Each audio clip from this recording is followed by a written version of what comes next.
Mystery Mine by Malcolm Saville. Foreword. The lone piners featured in this story have already had many adventures in the Shropshire Hill Country, round Rye and Romney Marsh, on Dartmoor and in London. This time they find themselves in the wonderful moorland country in the North Riding of Yorkshire, not far from Whitby and the coast. Nearly all my stories are set in places to which you can go yourself, and if you ever go to Whitby, or Scarborough, or Robin Hood Bay, you will not be very far from these moors. But, because this is only a story, I must explain which places are real and which are imaginary. Whitby is real enough, and like the young man in the first chapter and Penny later on, you can sit on the quay and watch the fishing cobles come into harbour with the tide, and then unload their slippery cargoes beside you. You can look across the water and see the curious old church on the opposite hill, which can be reached by climbing 199 stone steps. Beyond the church are the ruins of the great abbey dedicated to St. Hilda. These are real enough, but you will not find Prospect Way nor the sinister little shop there. 9 miles from Whitby, high on the moors, you will find Gothland as I have described it, but there is no village called Spaunton, nor, so far as I know, is there an inn called the Yorkshire Rose. Pickering, away to the south, is real too, and there is a railway line running through spectacular country from there to Whitby, through Gothland. I have walked myself along the Roman road where the lone piners were taken by Philip Sharman, and you can do the same, realizing that you are treading where the Roman legions marched north from York. I am afraid that you will never find the forgotten village of Coram Street, although those of you who are interested in history and archaeology will find such a place miles away to the south of the county in the Wolds.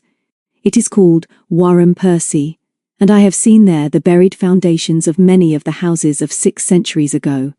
There really is a corpse-way running over the hill, and you will also see a ruined church. I hope that you too will explore this wonderful moorland country for yourself one day. All the people in this story, which is complete in itself, are imaginary, but the 2 villains, who are introduced in the first chapter, appeared for the first time in the lone pine story called The Neglected Mountain. Chapter 1. Prospect Way. The old town of Whitby on the Yorkshire coast is built on 2 steep hills divided by the River Esk as it runs out through the harbour to the sea. The east cliff is crowned by the ruins of an abbey, and there is also a church with a graveyard almost toppling over the edge. On the other side of the river is the quay, where for 6 months of the year, holidaymakers watch the fishing boats unload. High on the west cliff are plenty of smart hotels, flower beds and promenades. But between those modern streets and buildings and the quay, above which the seagulls swoop and mew, is a tangle of alleys, courtyards and cobbled ways, in which a man who did not want to attract notice could hide for many a long day. One of these narrow streets is called Prospect Way. It is oddly named because it is not a way to anywhere, being but 40 yards long. There is only one way in and no other way out. If anyone is foolish enough to linger in Prospect Way, it must be admitted that there is no prospect to see, for the roofs of the houses block a view of the harbour and the east cliff on the other side of the river. Prospect Way is a squalid and depressing backwater, and not even the early sun on a spring morning when this story opens was able to brighten it. Halfway down on the left-hand side is a small shop which offers for sale newspapers, tobacco, ballpoint pens and some tired-looking sweets, but it does not look as if anybody has bought anything there for years.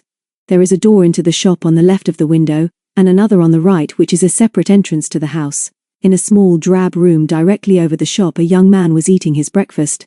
A newspaper was propped against a teapot with a broken spout which dripped on the grubby cloth. On the other end of the table were some books and a clip of newspaper cuttings. There were no pictures on the walls, and in the hearth stood a pair of heavy boots coated with dried mud.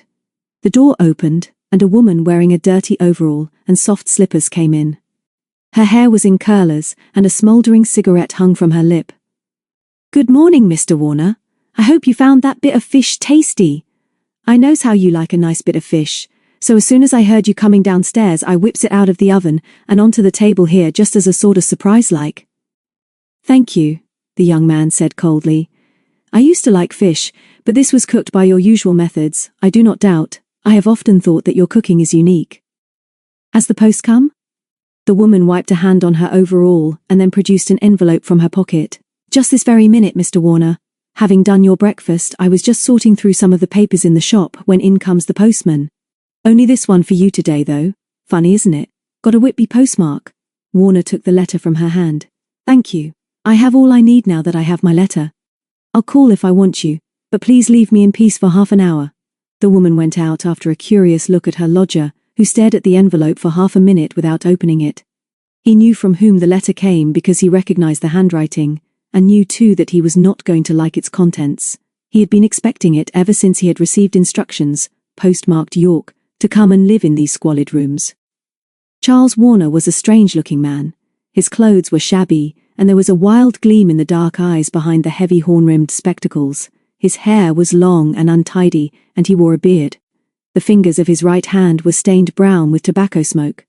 But his voice, and the pile of books and scientific papers at the end of the table, suggested that he was an educated man.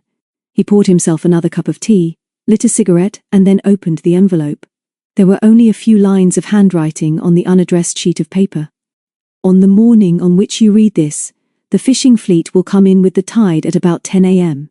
Watch it from the seat nearest the shrimp stall on the quay and await further instructions.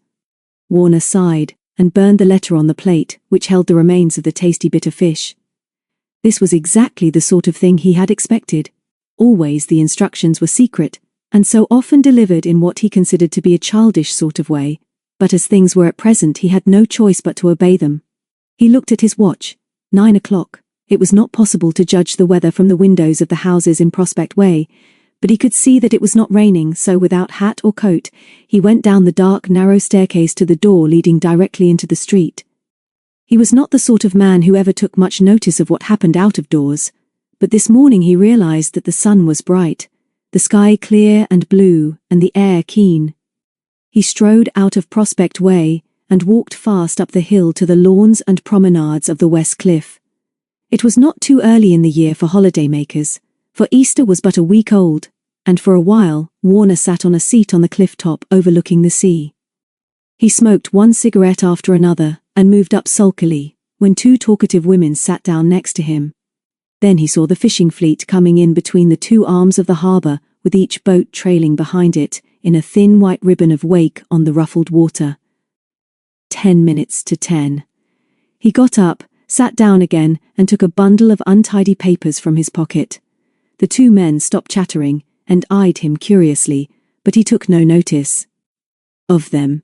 At 2 minutes to 10, he looked at his watch again, shrugged his shoulders, and walked down the steep, winding road which led to the crowded quay. 4 fishing cobles were already moored, and the fishermen, in blue jerseys and great rubber boots, were loading their catches into big wicker baskets. The baskets were then hauled on deck from the holds and swung onto the quay by another man who staggered with his load to an open-sided shed where the fish was weighed, sold, and packed. This market was roped off to keep back the watching holidaymakers, but Warner, anxious to know whether the man whom he was to meet was mixing with the crowds, pushed his way forward. The men who were buying the fish did little more than nod and scribble a few figures in their notebooks. One of the buyers, with spectacles on the end of his nose and a felt hat on the back of his head, made Warner look at him a second time. But it was surely impossible that the man who wanted to see him would disguise himself as a fish buyer. After the fish was weighed and sold, other men packed it with ice into wooden or metal boxes which were piled into lorries. Overhead the gulls screamed and fought as they tried to rob each other of the scraps of fish and offal thrown out of the cobles, and the wind from the sea ruffled the water and brought the smell of fish into Whitby's narrow streets, as it had been doing for hundreds of years. Warner lit another cigarette, pushed through the crowd, and looked round for a shrimp stall. It was about 30 yards away, nearer the swing bridge across the harbour. A man and a girl were sitting on the nearest seat. Warner strolled across and joined them, and they looked at him without enthusiasm. Warner leaned back, put his hands in his pockets and closed his eyes against the strong sunshine. He dozed off for a moment or two and was roused by a hated but familiar voice. "Pardon me, but could you oblige me with a light?" And as he sat up with a start, "Don't be so surprised, Robbie. You're late. I've been watching and waiting for you." Warner passed over the matches and looked at the man at his side. Everything was going to plan, but this was certainly a new disguise. The man known as the Doctor, to those who worked for him, was of commonplace appearance, and no disguise would ever really suggest anything else. He too viewed life through strong black-rimmed spectacles and was thick-set with greying hair brushed back from a wide forehead. His face was normally florid and clean-shaven, but he now had a straggling moustache. Warner had seen him pretending to be a real doctor in a consulting room, a businessman in an expensive hotel, and once a traveling salesman in a cheap hotel. Today he obviously thought that he looked like a holidaymaker, and Warner shuddered with distaste at the sight. He was wearing grey trousers, a checked shirt open at the neck, a brownish-red sports jacket, and a soft felt cap on the back of his head. He was also wearing sandals and smoking strong tobacco in his pipe. Between the puffs he spoke so quietly that Warner found it difficult to hear him above the noise of the gulls, the fish market and the chattering crowds. "Now listen, Robbie. You're getting your orders now, so don't miss anything, as I've got to be off in 10 minutes, and remember that I don't like being kept waiting." The other interrupted. "I wish you wouldn't call me Robbie. You know that my name now is Charles Warner and I don't want to be reminded of the other. I only got your note this morning, and if I'm late, no doubt it's because that woman in Prospect Way has more than half poisoned me. I can't stand that place, Doctor. It's filthy. I could be just as well hidden somewhere else in Whitby. You'll stay there for the present, Robbie, if you please. You're in no position to argue. I'm paying you, and if what we're on to now comes off, as I'm sure it will, we'll both be able to cut loose. I shall go to South America, and you'll have enough to forget your other worries and start off on your research, or whatever it is you want to do. And I shall call you Robbie, just to remind you that your name when I first met you was John Robins, and that is the name the police know too. So let's have no more nonsense of that sort, Robbie, if you please. The police wouldn't mind knowing where you are either, Doctor," Warner muttered. "Anyway, cut the cackle and let me know what you've got to say as quickly as possible so that I can get away from the smell of whatever it is that you're smoking in that pipe." The doctor looked at him thoughtfully. "You are a little over-anxious and irritable, my dear Robbie. Just be patient and let us work well together for the next month or two, because I am sure that the rewards are likely to be very great for us both. I cannot see that anything we are likely to do in the near future is likely to be actually against the law. We are pioneers, Robbie, and only people like us, me with drive and organizing ability and real brain, Robbie, and you, and others like you, with the technical knowledge, are worthy of the rewards which are coming to us soon."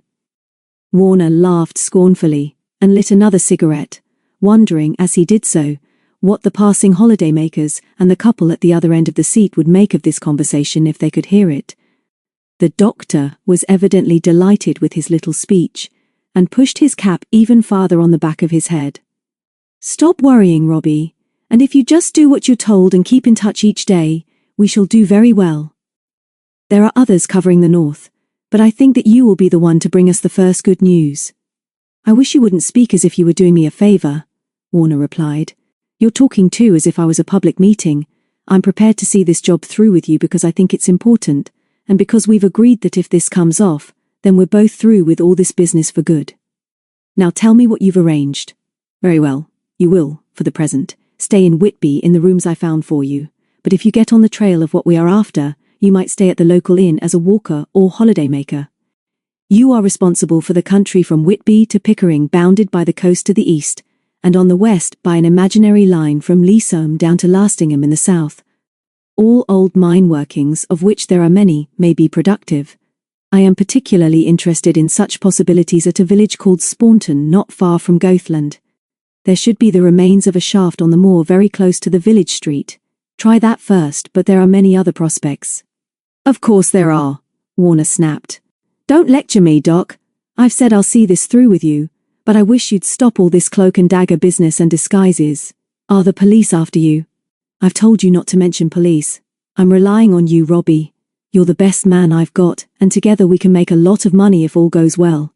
There's no sense in me being recognized. Suppose I want to get hold of you quickly. You're in some hideout, I suppose? Never mind where I am. I'll let you know where to come if I want to see you, but I want a written report each day.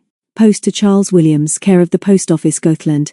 I shall write to you in Prospect Way, and you must go back there every night unless we get some real luck and I instruct you to move."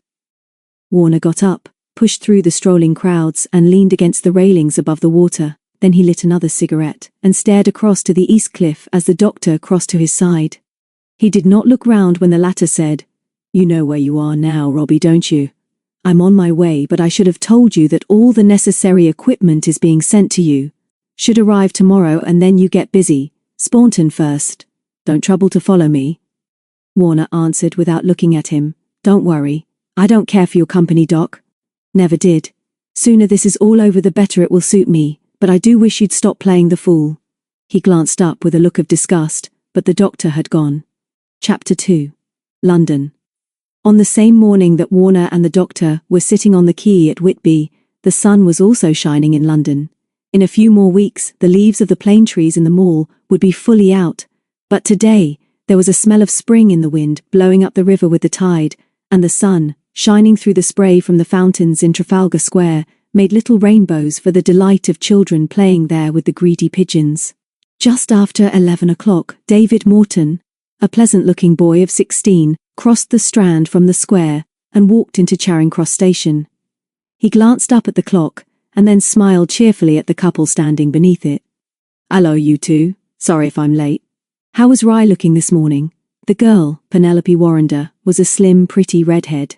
Her companion, her cousin Jonathan, was a few months older than David, 3 inches taller, and wore spectacles. Penny, pink with excitement, spoke first. "We've only been here a minute, David. We were the last off the train because John says that my case is filled with lead." Rye was looking lovely, thank you. "How are you and the twins?" "Twins are awful, Penny, I'm fine." Then to John, "Penny is getting quite a big girl, isn't she?" "How's everything, John?" "I've got a lot to talk to you about." "Thank you very much," Penny said. "Don't you two mind me. I thought it might be a mistake for me to come to London. I try to be a refining influence on you both, but if you're not going to take any notice of me, I might as well go home. You must tell David about the lovely, exciting train, John. Tell him now and get it over." John laughed down at her and then said to David, "The trains are diesels now. They're good, much faster. Let's take Penny up to Brownlow Square so that she can do some refining work on the twins. Stand by to take a turn with Penny's suitcase. Shall we go by bus or tube?" "Bus, if we can get the cases as far. There's a stop on the other side of Trafalgar Square." Brownlow Square, where the Mortons lived, was a surprise and challenge to the dull streets surrounding it. It was a forgotten corner of North London, and it wasn't really a square, because 2 of the sides were longer than the other 2.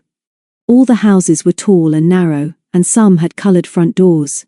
The door of number 7, to which David led his friends, was scarlet, like a fire station, as his young brother Dickie said. John and Penny had known the Mortons for a long time, and indeed the family were their greatest friends. Mrs. Morton came into the hall to greet them, kissed Penny, and shook hands with John. "Lovely to see you both. Lunch in half an hour. You're in Mary's room, Penny dear, and I hope you can stand it. You know that you're both welcome to stay here as long as you like." They were still talking in the hall when the front door opened again, and the twins and their Scotty dog Macbeth burst into the house. Dickie and Mary Morton were astonishingly alike.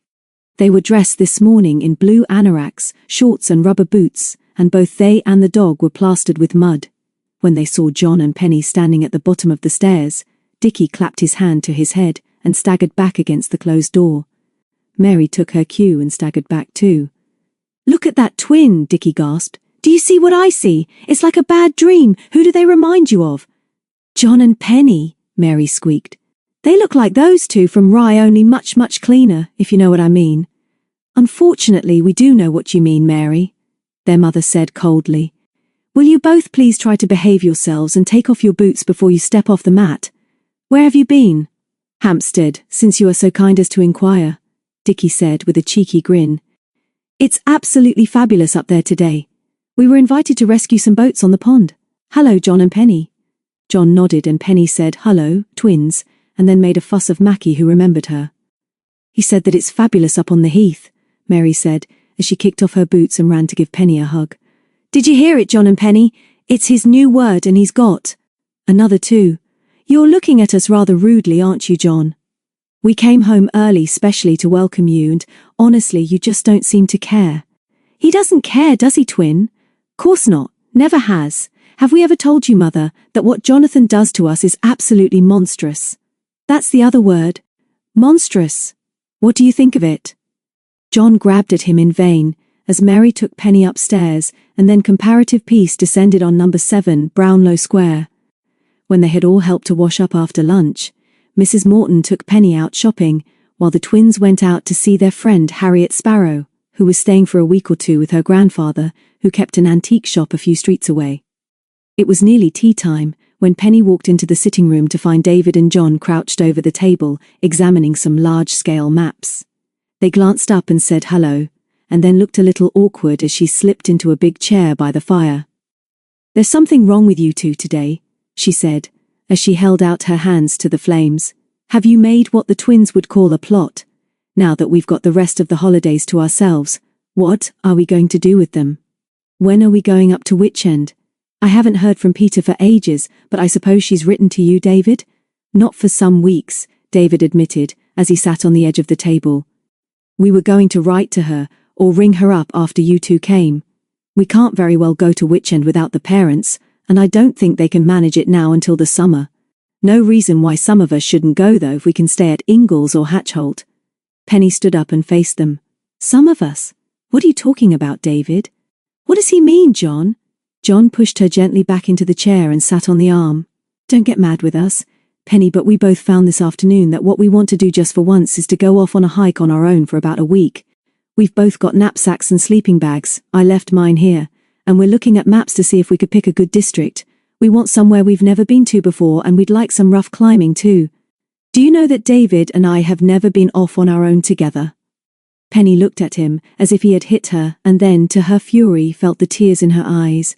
She turned away so that neither of the boys should notice, but before she could reply, Mrs. Morton came into the room and, sensing that something was wrong, looked inquiringly from one to the other. "You'd better tell your mother about your new plans, David," Penny said brightly. "I expect Peter would like to hear them too, but you and John must decide where and when you're going as soon as possible, and then if you have time, do please let us know." Mrs. Morton put her arm through Penny's while John shrugged his shoulders. David, for once, looked annoyed. "I've told you that we've only just thought of this," he reasoned. "It's an idea, that's all. It's not that we don't want to spend a holiday with you and Peter and the others, but there wouldn't be anything to fuss about if you and Peter wanted to have a few days together," and he went on to tell his mother what they were discussing. The more he said, the more ashamed of herself Penny felt, before she could explain to Mrs. Morton that what made her so mad was the calm way in which they made their plans without consulting anybody else. The twins came in with Macbeth. "Harriet is coming to tea in a quarter of an hour," Mary said. "She's just helping Mr. Sparrow, but she says she's got something terrific to tell us. She wants to see John and Penny too." "She'll have to hurry then," Penny laughed. "John and David are going off on a hike somewhere on their own, twins, so it isn't likely that we shall all go to Witch End now. We've only been here a few hours, but they've decided, and we shall have to think of something to do. I'd ask you all to come to the Dolphin, but my aunt is very busy there now just after Easter, and there isn't room in the hotel." "What a pity." "Is that true?" Dickie said quickly. "Are those two bullies really going off somewhere without us?" "They are? Why, that's absolutely fabulous, Mary. Just think, twin. No more bossing about and pushing around. It's like a wonderful dream." Lucky us," Mary agreed as she sidled up to Penny. "Peace in the home at last, Mummy. Can we think of some place for you to go, David?" "I know," Dickie yelled. "The Scilly Isles. They're so far off some maps that they're not on the maps, if you know what I mean. As soon as you two have gone silly and gone to the Scillies, we'll get Peter to come here, and maybe Tom and Jenny too." He was interrupted by a shout from the hall. "It's me. Harriet. Please may I come in? You're all making such a noise that you didn't hear me." Mrs. Morton whispered quickly to Penny.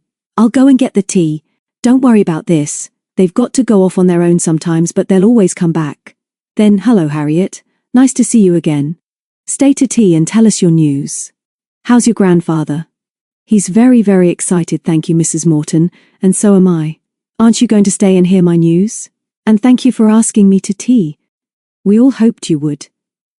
Harriet Sparrow was 12, slim, with an eager, pale face, wide grey eyes and dark, untidy hair kept in place with a narrow velvet band. An old-fashioned little thing, Mr. Morton had once called her. But this wasn't quite fair, because Harriet, although romantic and imaginative, was very up-to-date. She was an only girl and lived in South London with her parents, but each holiday she came to stay with her grandfather, who lived over his second-hand shop near Brownlow Square. There was a great affection between old Mr. Albert Sparrow and his granddaughter, who had first met the Mortons and the Warrenders last Christmas. As Mrs. Morton went out, Harriet greeted John and Penny. "Oh dear," she sighed. "You're bigger than ever, John. Do you remember the night our terrific adventure began when I rescued you in the fog? I never forget it. Do you know what, Penny? All my life I've wanted to have hair like yours. I think you look wonderful. Honestly, I do. Do you know what? I looked at myself in the glass before I came out just now, and I thought that the only nice thing about me is my name. Now shall I tell you my exciting news?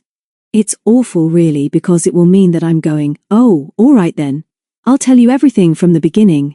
That's a good thing, David said, rather relieved that there was now a chance of getting Penny interested in Harriet instead of John and himself. That's the idea, Harriet. Would you like to sit, or stand in front of the fire where we can all see you?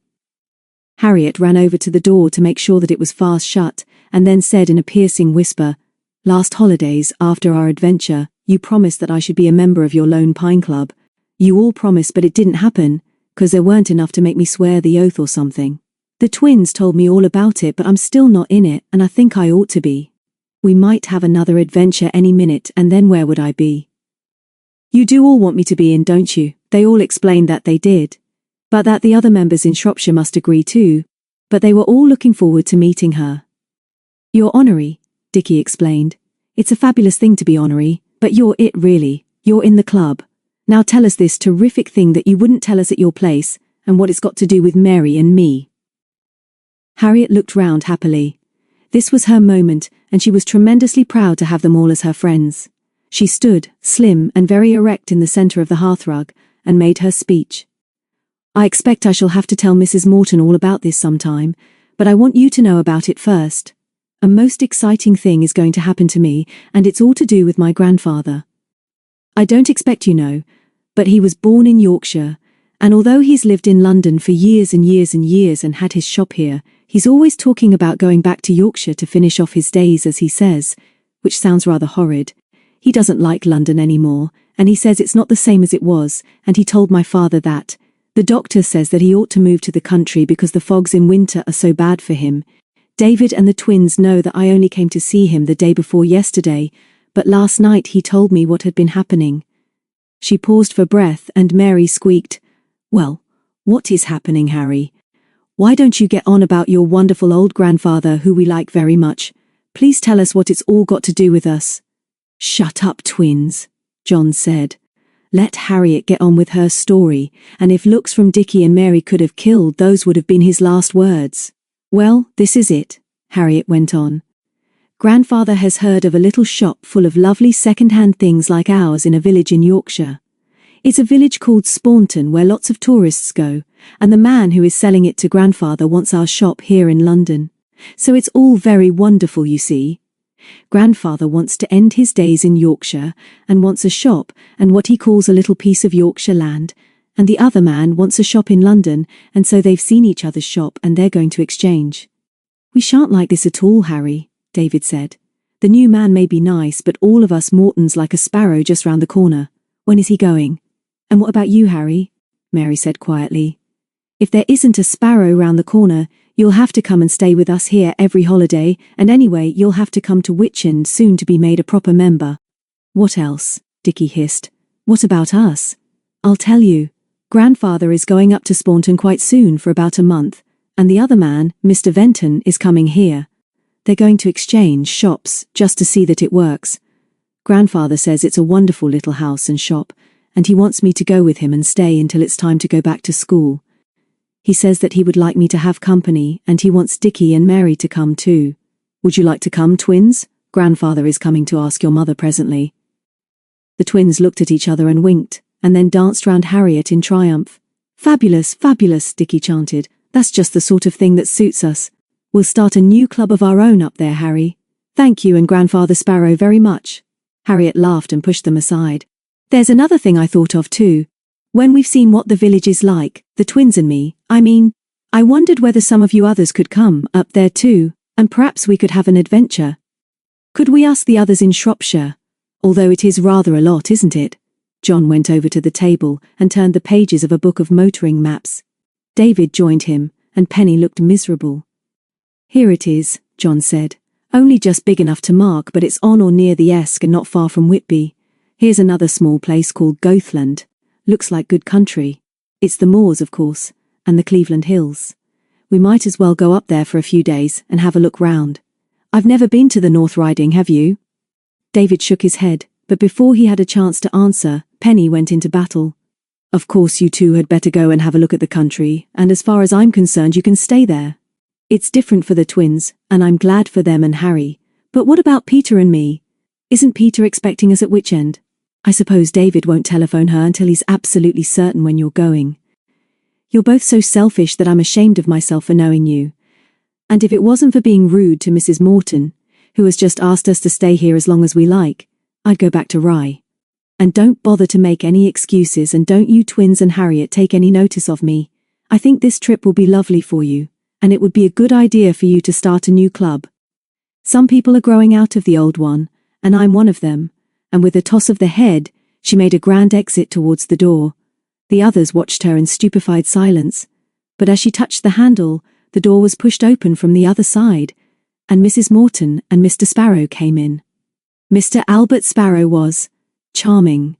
He was old-fashioned in his courteous habits and appearance, but he was an excellent businessman with a wide knowledge and experience of glass, china, furniture, and antiques. He did not approve of his only son's marriage, but he loved Harriet, and there was a great bond between them. Mr. and Mrs. Morton became very fond of him too, and during term time when the children were at school, he often spent an evening at Brownlow Square entertaining them with his stories of his shop and the different people he met. As soon as he followed Mrs. Morton into the room, his eyes went to Harriet, and then to Penny, who had nearly been hit by the opening door. He was a small man, rather like a perky sparrow, for his eyes were bright behind his spectacles, and his thinning white hair was in a sort of coxcomb on the top of his head. He gave Penny a little bow as he took her hand, and then smiled at John. He remembered the cousins well. Penny blinked back her tears as Mrs. Morton, quick once again to sense the difficult atmosphere, smiled at her. Then the twins ran across the room and Mary said, "Harriet has told us. Grandpa Sparrow, she's told us everything. All we want to know now is when we can start, because we're sure Mummy will welcome us going. Nice quiet house without us, see? We must ask your father when he comes home," their mother said. "It will be a nice quiet house without you, but we shall have to decide tonight because Mr. Sparrow has had some more news about the shop. His new shop, I mean." They all crowded round the old gentleman, and it was obvious that he was enjoying the excitement. "Well, my dears," he began, "I have received a telephone message from Mr. Venton in Spaunton. He wants me to go up tomorrow or the day after at latest. He tells me that he has received a very tempting offer for his shop. There is no danger that he will break his contract with me, but he is puzzled by this offer and wants to discuss the situation as soon as possible. When we have had our talk, he will come south at once, for we are both exchanging our businesses for a month. But will all this make any difference to the twins coming, Grandpa?" Harriet said. "If Mr. Morton says yes, perhaps we can go tomorrow. Mr. Venton won't mind, will he? And will there be room in the house for us all?" "There will be room, and Mr. Venton won't mind. He has just told me that he has a housekeeper who lives in the village and who will help us each day. There is also a caravan on the moor above the house. I do not suppose that Harriet has told you that I am buying Venton's place, because with the house goes a few acres of the moor which comes down almost to the village street. I hope you will all see it one day." Chapter 3. Spaunton. 3 days later, just before 11 o'clock in the morning, John and David got out of the train at Whitby, having travelled overnight to York. They hauled their bulging rucksacks out onto the platform, stretched thankfully, and sniffed the sea. "Do you think we were fools not to get out at Gothland?" David said.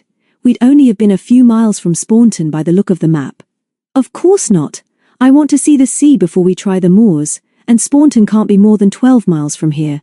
Let's leave the luggage in the cloakroom and look round this place. We can spend an hour here and still get to Spaunton before dark." The tide was out, and the seagulls were still quarrelling over the muddy banks of the Esk when they reached the quay and sat on the seat by the shrimp stall. They bought some shrimps and munched them as David spread out the map on his knee.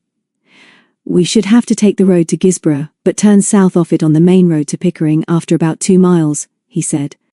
"If we could get a bus as far as this place called Slights, which looks to be at the bottom of a terrific hill where the river and the railway run along the valley, we ought to be able to walk across the moors to Spaunton.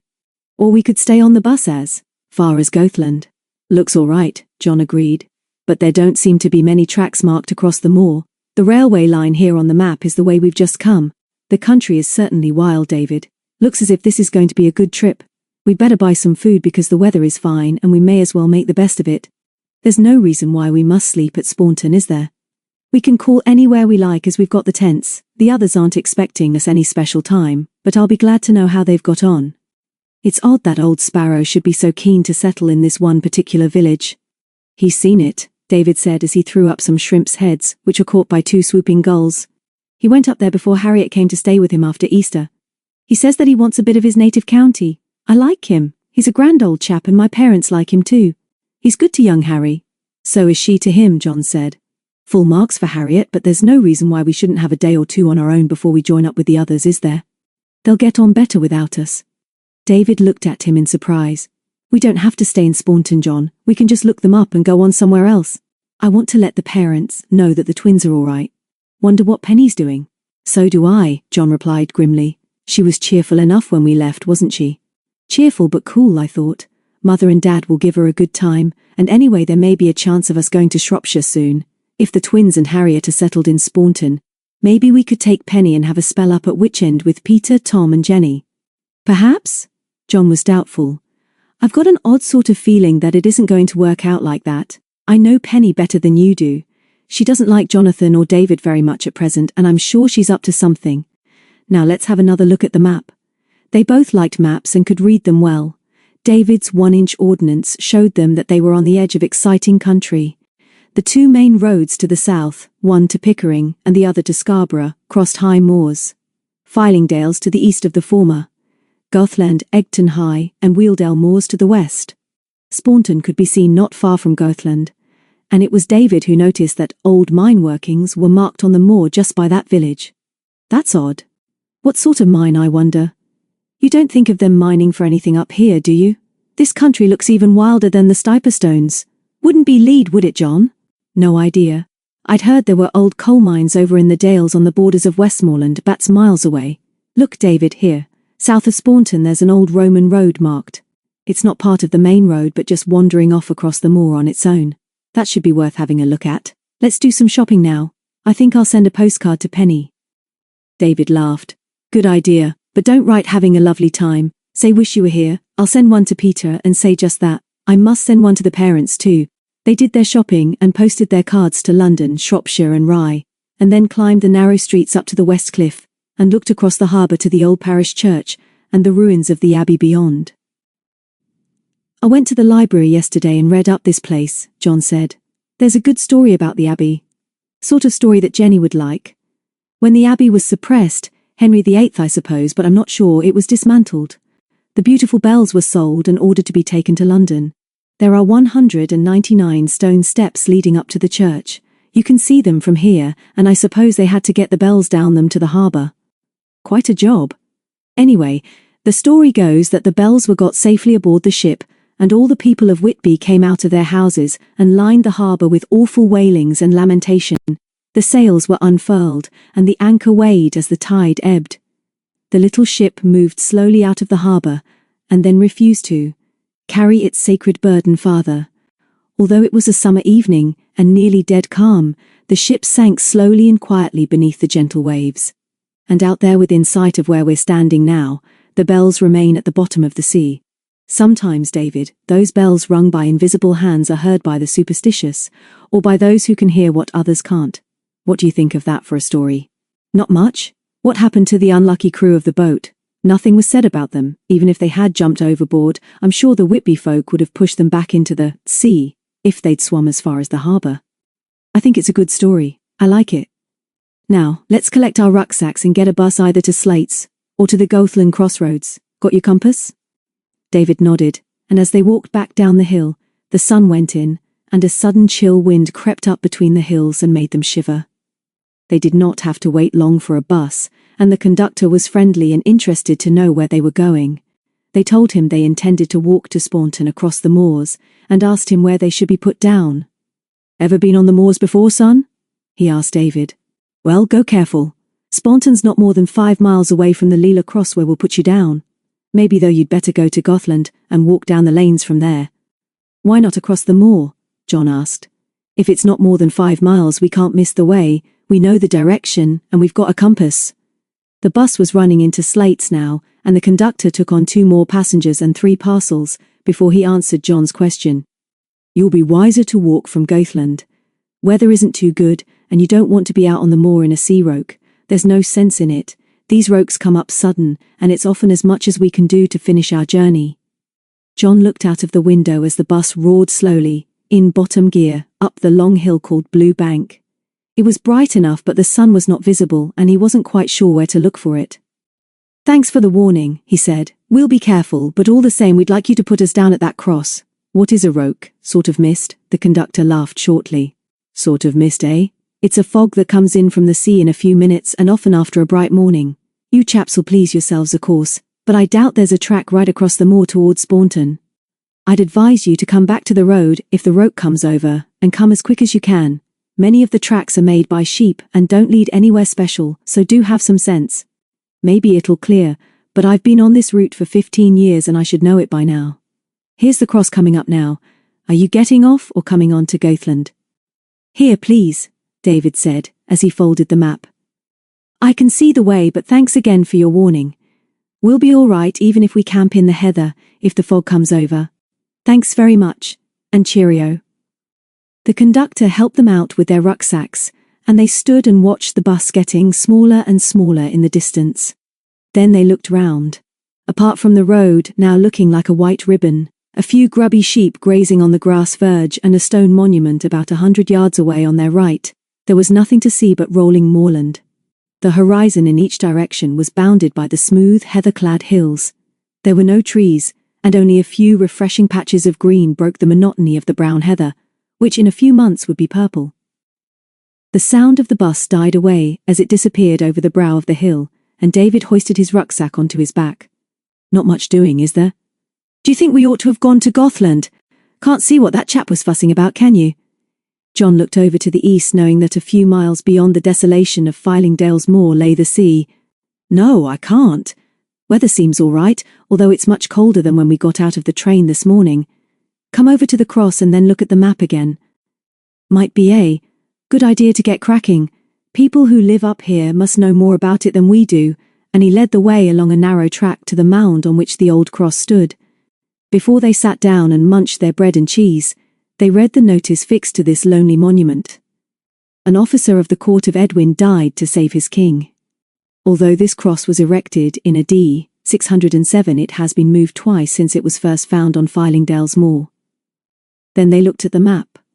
There was no doubt as to the direction of Staunton. If they walked straight southwest from Lilla Cross, they could hardly miss it, but there was no track marked, and, as John pointed out, the contour lines showed that they were going to have plenty of walking up and down hills. It can't be more than 5 miles, David said as he folded up the map. What are we worrying about? There's no sign of the peculiar fog that chap told us about, and we should look fine fools if we walked down the road to Goathland and then followed the lanes to Staunton with the sun shining all the time. Come on, John. Let's take a bearing on the compass now and get going. John nodded, got up and heaved his rucksack onto his back. He didn't remark that the sun was not shining and that somehow, to him, the distant moors against the skyline looked a little hazy. He checked the compass reading with David, and then they set out in single file along the narrow sheep track through the heather. After 200 yards, the track ceased to exist, and they found themselves struggling through tough heather that sometimes was tall enough to scratch their bare knees. 5 miles of this will be enough for me, John laughed. It looked smooth from the road, didn't it? They floundered on for another quarter of an hour, but there was still no sign of a track. David, with the compass, took the lead, but they didn't say much because it was hard work up and down hill. After half an hour's walking, when they hoped that they had covered about 2 miles, they realized that they had no idea where they were. There was no road nor any landmark in sight except 3 trees on a distant hilltop. Let's have some more rations, David suggested as he flopped down in the heather. I'm beginning to see what the conductor meant when he told us about the sea roke. It wouldn't be much fun being caught out here in a fog. Here comes the sun again anyway. Even as he spoke, the weather brightened, and the colours of the moor changed.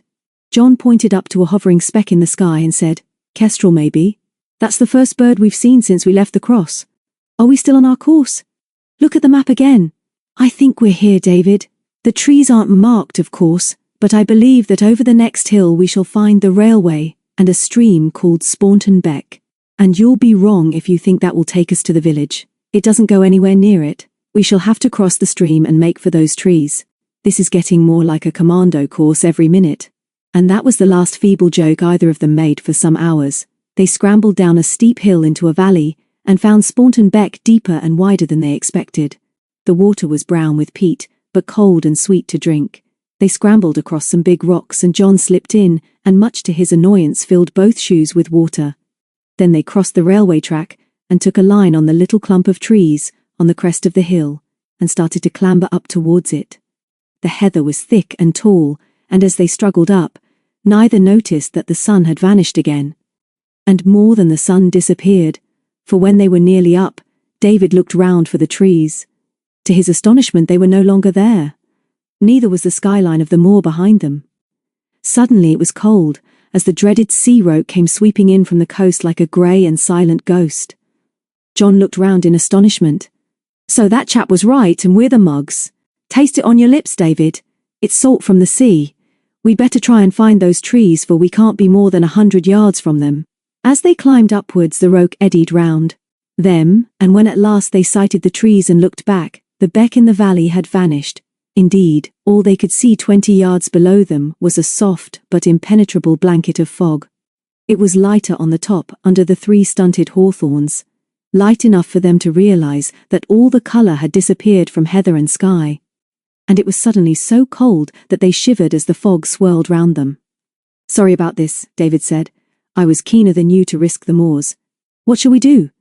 Wait for 10 minutes and see if it clears, or start off right away with the compass?" Visibility was not more than 20 yards, and they both felt reluctant to leave the trees. They gave no shelter, but they were something obviously in a grey phantom world.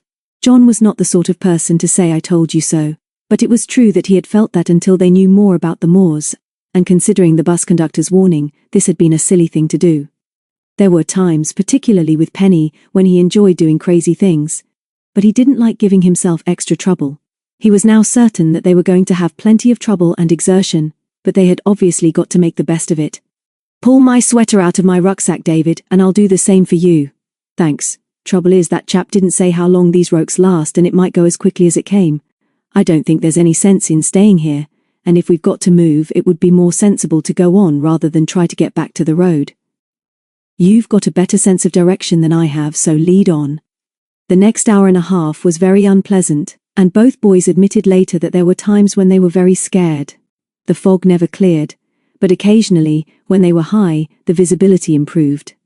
John carried the map, while David tried to keep a course with the compass, but the only clues they had to their position were the valleys into which they were constantly descending, and the becks they had to cross before they climbed up again.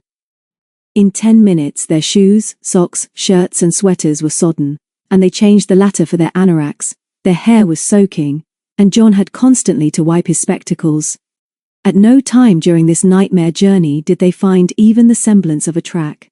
Time and time again they stumbled into holes hidden by the sodden heather and fell heavily, and as David said, when he had picked himself up for the 5th time, "I can't think of anything as unfunny as trying to get up out of this muck with a heavy rucksack on my back.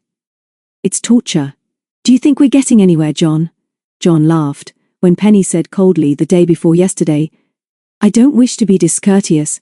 Of course I knew that she did. I don't mean to be rude, David, but I'm sure we've tumbled down this valley before. The beck at the bottom was particularly cold and deep, and I slipped off a brown rock when I was trying to cross. I think it's Staunton Beck again. Are you sure we're not going round in circles as lost travellers in the desert are always supposed to do? Maybe we'll soon be back at the Lilla Cross and can just expire there. When the bus conductor has found our bodies, they'll put up a memorial to us too. There you are. Here's the beck. Do you think we've had it before?" John didn't usually say so much, and David forgot their troubles and his own bad temper for a moment or two, and was rather amused. They scrambled over the beck, which did indeed look like most of the others, and then had another look at the map. "We've been walking somewhere for an hour and a half," he said. "I don't believe we've been going round in circles, and I'm sure we've done at least 3 miles, so we can't be far from Staunton. If we're where I think we are on the map, we're in the last of the valleys before we find the village. See what I mean?" "Yes, I do. The road through Staunton runs down into a very steep valley, and we may fall into that if we're lucky. There's also the little matter of the old mineshaft, David. Here it is on the map, almost right on top of the village by the look of it. That's another jolly little hazard, come on. Excelsior! They toiled with dragging feet up the side of the valley, and when they reached the top, the fog seemed thinner. Again David used the compass, and 5 minutes later they saw two still and upright figures a few yards apart, looming through the mist in front of them. "Hello there!" David shouted, but his voice was muffled and there was no answer to his hail. John strode ahead. "We're not getting full marks for intelligence today, David," he called back over his shoulder. "These are old wooden posts. There was a wire fence here once, although it's rusty and broken up now. We must be near something." David laughed as he joined him. "Could be Staunton. Could be that I've brought you here more or less in one piece. Go carefully in case we run into that mine shaft. Better follow the slope down. I believe I can smell wood smoke." 5 minutes later, something else loomed up ahead of them, and they knew they were safe when they realized that they had found the shaft of an old mine surrounded by a circular wall of stones about 12 feet across. John leaned cautiously over the wall and looked down into black emptiness. "It's like a well," he whispered. "I suppose they had a sort of winch or windlass over the top once and hauled up baskets of coal. How did they get it down to the road, I wonder? Horses or donkeys, I suppose, but there ought to be a track leading downhill from here. Chuck a stone down, John. Perhaps the shaft is filled up now. If it isn't, it's certainly very dangerous." John reached for a stone and then, as the mist cleared slightly, he saw something unusual on the opposite side of the wall. "What's that, David?" "There's something hanging down the shaft." "Hi! Look at this, it's a rope ladder." "No, it isn't. It's made of nylon or something like it." They looked at each other in amazement. The top of the light, workman-like ladder was held in position by steel hooks clamped over the firmest stones in the wall. "Throw the pebble down now," David whispered. "Must be somebody down there." John picked up a small stone and then dropped it at his feet. "Don't want to brain anybody." And then leaning over the parapet he shouted, "Hi! Anybody down there?" His voice boomed and echoed down the shaft, and, although they listened carefully, the only sound to break the silence was the distant drip of water far below. "Very odd," John said. "Can you see a light?" "Neither can I. Whoever has gone down must expect to come up this way. Maybe it's some of those potholing chaps." David shouted down the shaft again, but only the echoes came back to them. "None of our business, I suppose, but it seems peculiar to be exploring an old mine on a day like this. And there might have been an accident down there. Let's get down to the village and tell somebody. Now that we've got here, the fog is clearing." They could see now that a rough, grassy track, once wide enough for a horse and cart, led away from the mine shaft, so they followed this, as it descended in gentle twists and turns round the contours of the hill. After they had been walking for 5 minutes, John pointed to a big, shapeless bulk shrouded in fog, about 50 yards from the track on their right. "I know I'm tired," he said, "but that looks like an elephant lying down. It may look like that to you, but I think it's a caravan. It's probably the one belonging to Mr. Sparrow, so we shouldn't be far off now." And so they came to Staunton. A path ran down the steep hill from the caravan to a tidy vegetable garden, and suddenly the moor ended and they saw the grey stone houses of the village just below them. The village of Staunton was on 2 levels. 5 shops including Venton's, about 30 cottages and a petrol station were at the top of the steep hill, while the church, an attractive inn called the Yorkshire Moors, and a few more cottages were half a mile away on the banks of a swiftly running river at the bottom. Behind these houses, the moors fell so sharply to the water that the face of the cliff was too steep to be climbed. The mist was still clearing as John and David hurried through the garden. The windows at the back of the house were curtained, and they saw no sign of life.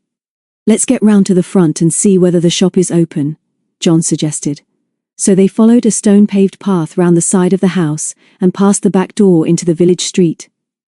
Several people were about, and an old man looked at them curiously as they turned to the right and looked, for the first time, at the famous little shop known as Venton's. The name was above the window, and there was nothing pretentious about the old house. The paint of the door and the windows was cream. The boys peered through the glass, but the inside of the shop was dark, and they could not see anybody there.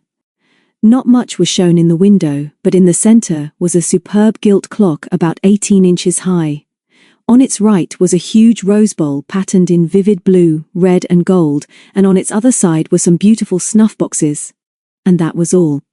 Very, very expensive and exclusive, David said. But how will he make a living here? Tourists, I suppose. This place must be very well known.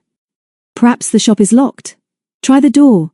They stepped into the shop onto a soft carpet. It was rather gloomy and they were just wondering what to do, when a door opened behind a curtain at the back of the shop, and Harriet switched on the lights. Good afternoon, she said politely, and then realized who they were. It's John and David, she shouted over her shoulder, and the twins pushed past her, followed by Macbeth, who greeted David hysterically. Then Mr. Sparrow, looking very elegant in a black jacket and grey check trousers, came in. My dear boys, I am delighted to see you, but you have chosen a bad day for a walk over the moor. Or did you come by bus and walk from Gutland? Ah well, it doesn't really matter because you are safely here, although you both look extremely dirty and untidy. Come in and have some tea, and tell us of your adventures, and please, David, be careful of that burden on your back. Do not take your rucksacks off in the shop if you please. We have many precious things here. We'll be glad to get the rucksacks off, but we've got something urgent to tell you, John said. You're dropping mud and water on the carpet, Harriet laughed. Come outside and I'll show you the back door. She led them round the side of the house to the door they had passed a few minutes ago, into a stone-flagged kitchen. The twins were there already, with Mr. Sparrow beaming in the background. Something has happened to you two, Mary said suddenly. We know it has. You got lost in the fog, didn't you? Are you hurt or have you had an adventure? Not really, Mary, David said as he slipped out of the heavy rucksack and stretched his arms and shoulders. Then he turned to Mr. Sparrow. Do you know that old mineshaft up on the moor beyond your garden, sir? I do. It's on my ground. It's dangerous and I have forbidden these children to go there. There's somebody down there now anyway, John said. We found a nylon ladder hanging from the top, and although we shouted, there was no answer. We wondered whether we ought to tell the police or fetch help in case there's been an accident. Are people allowed to go down there, sir? We wondered if it was potholers. What ought we to do? Mr. Sparrow looked astounded. Of course nobody is allowed to go down that shaft. It's not safe. It's on private ground too, and when I am able, I'm going to repair that fence. Forgive me, but are you really sure about the ladder? It was foggy when you were up there. We're quite sure, David said shortly. Why not come and see for yourself, Mr. Sparrow? If you've got a good electric torch, that would be useful, and maybe some rope. I'm sorry, my boy. I'm sorry to have doubted you. Just allow me time to put on my boots and then we will go immediately. Harriet, my dear, there is a torch on the hook behind the door. I noticed it this morning. I've not seen any rope anywhere yet, but if there is a ladder there, we may not need it. If there is anybody down in the mine, I shall certainly prosecute them for trespass. The twins and Harriet ran for their rubber boots, and 5 minutes later, after Mr. Sparrow had locked up the shop, they were all on their way up to the moor again. The old man, who had always dressed in an old-fashioned but meticulous way, in London, was now obviously going to adapt some of his clothing to the country. John, who did not know him as well as the others, was amazed to see that he had now put on a checked, tweed cloak and a fisherman's hat to match. He strode ahead up the hill, with the cloak flapping behind him, muttering fiercely about trespassers and looking, in the mist, rather like a grotesque bird. The twins pestered David with questions, but he was too tired to say much, and it was Harriet who told them to keep quiet because they would hear everything presently. Mr. Sparrow waited for them by the caravan. You may sleep here, boys, it's all in order. All clean and comfortable. I bought it with the shop and the land from Mr. Benton. Stay as long as you like. Ah! The roke has cleared now and we can see the shaft. Richard, Mary and Harriet are to keep well back from the old wall. Now, boys, step forward with me and let us examine this ladder, and then we will deal with the trespassers. But the trespasser, if there had ever been one, had gone and taken his ladder with him. John and David looked at each other in astonishment. They knew they had both seen the light, strong ladder hanging by steel hooks down into the dark depths of the shaft. It seemed hardly possible for anyone to have climbed up and taken the ladder away, and then to have disappeared in so short a time. But then John looked at his watch and realized that they must have been away half an hour. Sorry to have brought you up here, sir, he said, but there was a ladder. The hook scratched the stones. You can see the marks. Look, David. They all crowded round, and Mr. Sparrow forgot his instructions to the twins and Harriet. He peered at the wall and then declared that he could not see any scratches. But I can, Dickie protested loyally. You just look carefully, Grandpa Sparrow. I can see scratches. Mr. Sparrow stood upright and looked steadily at John and David. There is nothing more we can do here. We do not know the depth of this shaft, but I intend to have it covered with wire, or boarded over as soon as possible. I must ask you all, while staying here, to keep away from it." While he was speaking, Macbeth was sniffing at the wall and the ground beneath it. "Wish he was a bloodhound," Mary said. "He's very, very clever, but he isn't really a good trailer. I suppose whoever it was isn't dead down there." "Don't be ridiculous, child," Mr. Sparrow said sharply. "There is nobody down there alive or dead." "But there was," David insisted, "and whoever it was heard us shout, and when we had gone he nipped up his ladder and went off over the moor. If he had come down to the village from here, we should have met him as we were coming up." "I don't think you believe us, Mr. Sparrow, but we've told you the truth. Do you think we ought to shout again, or shine the torch?" Mr. Sparrow shrugged his shoulders and turned away, while John leaned over the parapet and yelled, "Anyone down there? Can you hear me?" There was no answer, and the beam of the torch did little more than show the damp walls of the shaft and a few beautiful little ferns growing in the crevices between the stones. "Suppose whoever it was started to climb the ladder and then the hook slipped or it broke and he's lying at the bottom of the mine," Harriet whispered. "Don't worry, Harry," John said. "I saw the hooks and they couldn't slip. The ladder was made of nylon and that's stronger than rope. I don't think there's anybody there now. Whoever it was heard us and has cleared off." Come along, Mr. Sparrow said. "Never mind about the old mine now. You boys are tired out and must have some tea. Perhaps you would like a hot bath first. I should have thought of that. Harriet and the twins had better run back to the house and put the kettle on." The estimable Miss Wildblood said she would look in at 6 to see if she could help. Very good of her, as this is her free day. John and David had no idea who Miss Wildblood might be, but they were now so tired that they were glad to walk slowly back to the house with Mr. Sparrow while the others ran ahead. The fog had gone now and so had the sun, and it was chilly as they made their way down the rutted track. The old man pulled his cloak round his shoulders and seemed glad to talk. He told them that he had bought Venton's business, house and land subject to a month's trial, and that Mr. Venton was now in London in his shop on a similar arrangement. "I am indeed very fortunate because I wanted this place particularly. I want some Yorkshire land of my own, and there will be enough business here in the holiday months to keep me interested. I am lucky because although Mr. Venton had already accepted my offer, he received a very much more attractive one a few days ago. We like each other, however, and the money no longer means everything to us, and so Venton said no, and here I am. You will like the house, boys. It is old but comfortable and not too big. I'm going to be happy here." "Hope you won't be lonely, sir," John said. "You'll miss London and your friends, but you don't mind looking after yourself, do you?" "Who is Miss Wildblood?" "A most excellent person in spite of her name. She lives across the street, was Mr. Venton's housekeeper, and continues with me, keeps the place clean and tidy, and cooks for me when I want it. We will ask her to provide a celebration supper this evening." An hour later, they were all at tea round the wood fire in the low-ceilinged living room behind the shop, when Miss Wildblood arrived.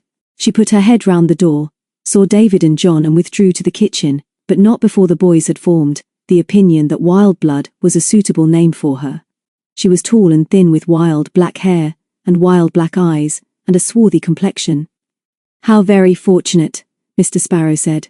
"Pray excuse me, I prefer to give Miss Wildblood her instructions in the kitchen." When he had gone out, Harriet giggled and said, "Isn't she peculiar? We think she's a witch, but she's a super cook and she's kind to grandfather. She doesn't really like us," Dickie said. "And it's no use you trying to be funny, Jonathan, and saying who would like us or something like that. Don't bother. Actually, Mary and me are the most popular twins we know. But she doesn't like us. She stares at us, and Harriet is her favorite. I've seen her on her broomstick in the night," Mary said dreamily. "Out of the window, I've seen her taking off. She's a witch all right. We're working out anti-spells against her, if you know what I mean. There's a lot of very private things we want to discuss with you, David. Do you think we're looking well?" And she smiled as Mr. Sparrow came back with the news that Miss Wildblood was going to stay and cook their evening meal. It was a good meal, and as soon as it was served, Miss Wildblood went home.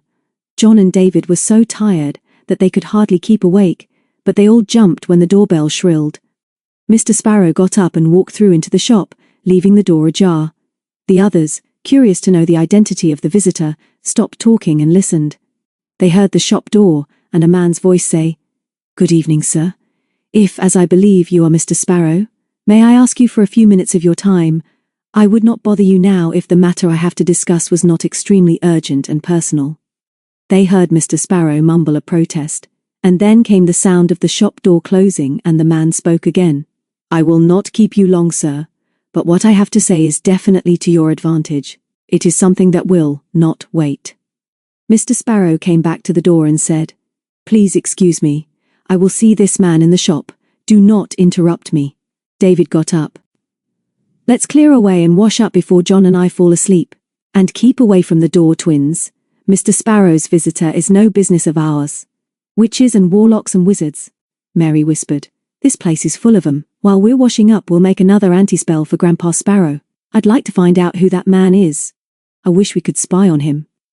When they had finished in the kitchen, and realized that Mr. Sparrow was still talking to the mysterious visitor, the twins slipped out of the back door. There were no street lamps in Spawnton, but the grocer's shop was next to Venton's and the windows were lighted. Let's hide in the doorway, Dickie whispered.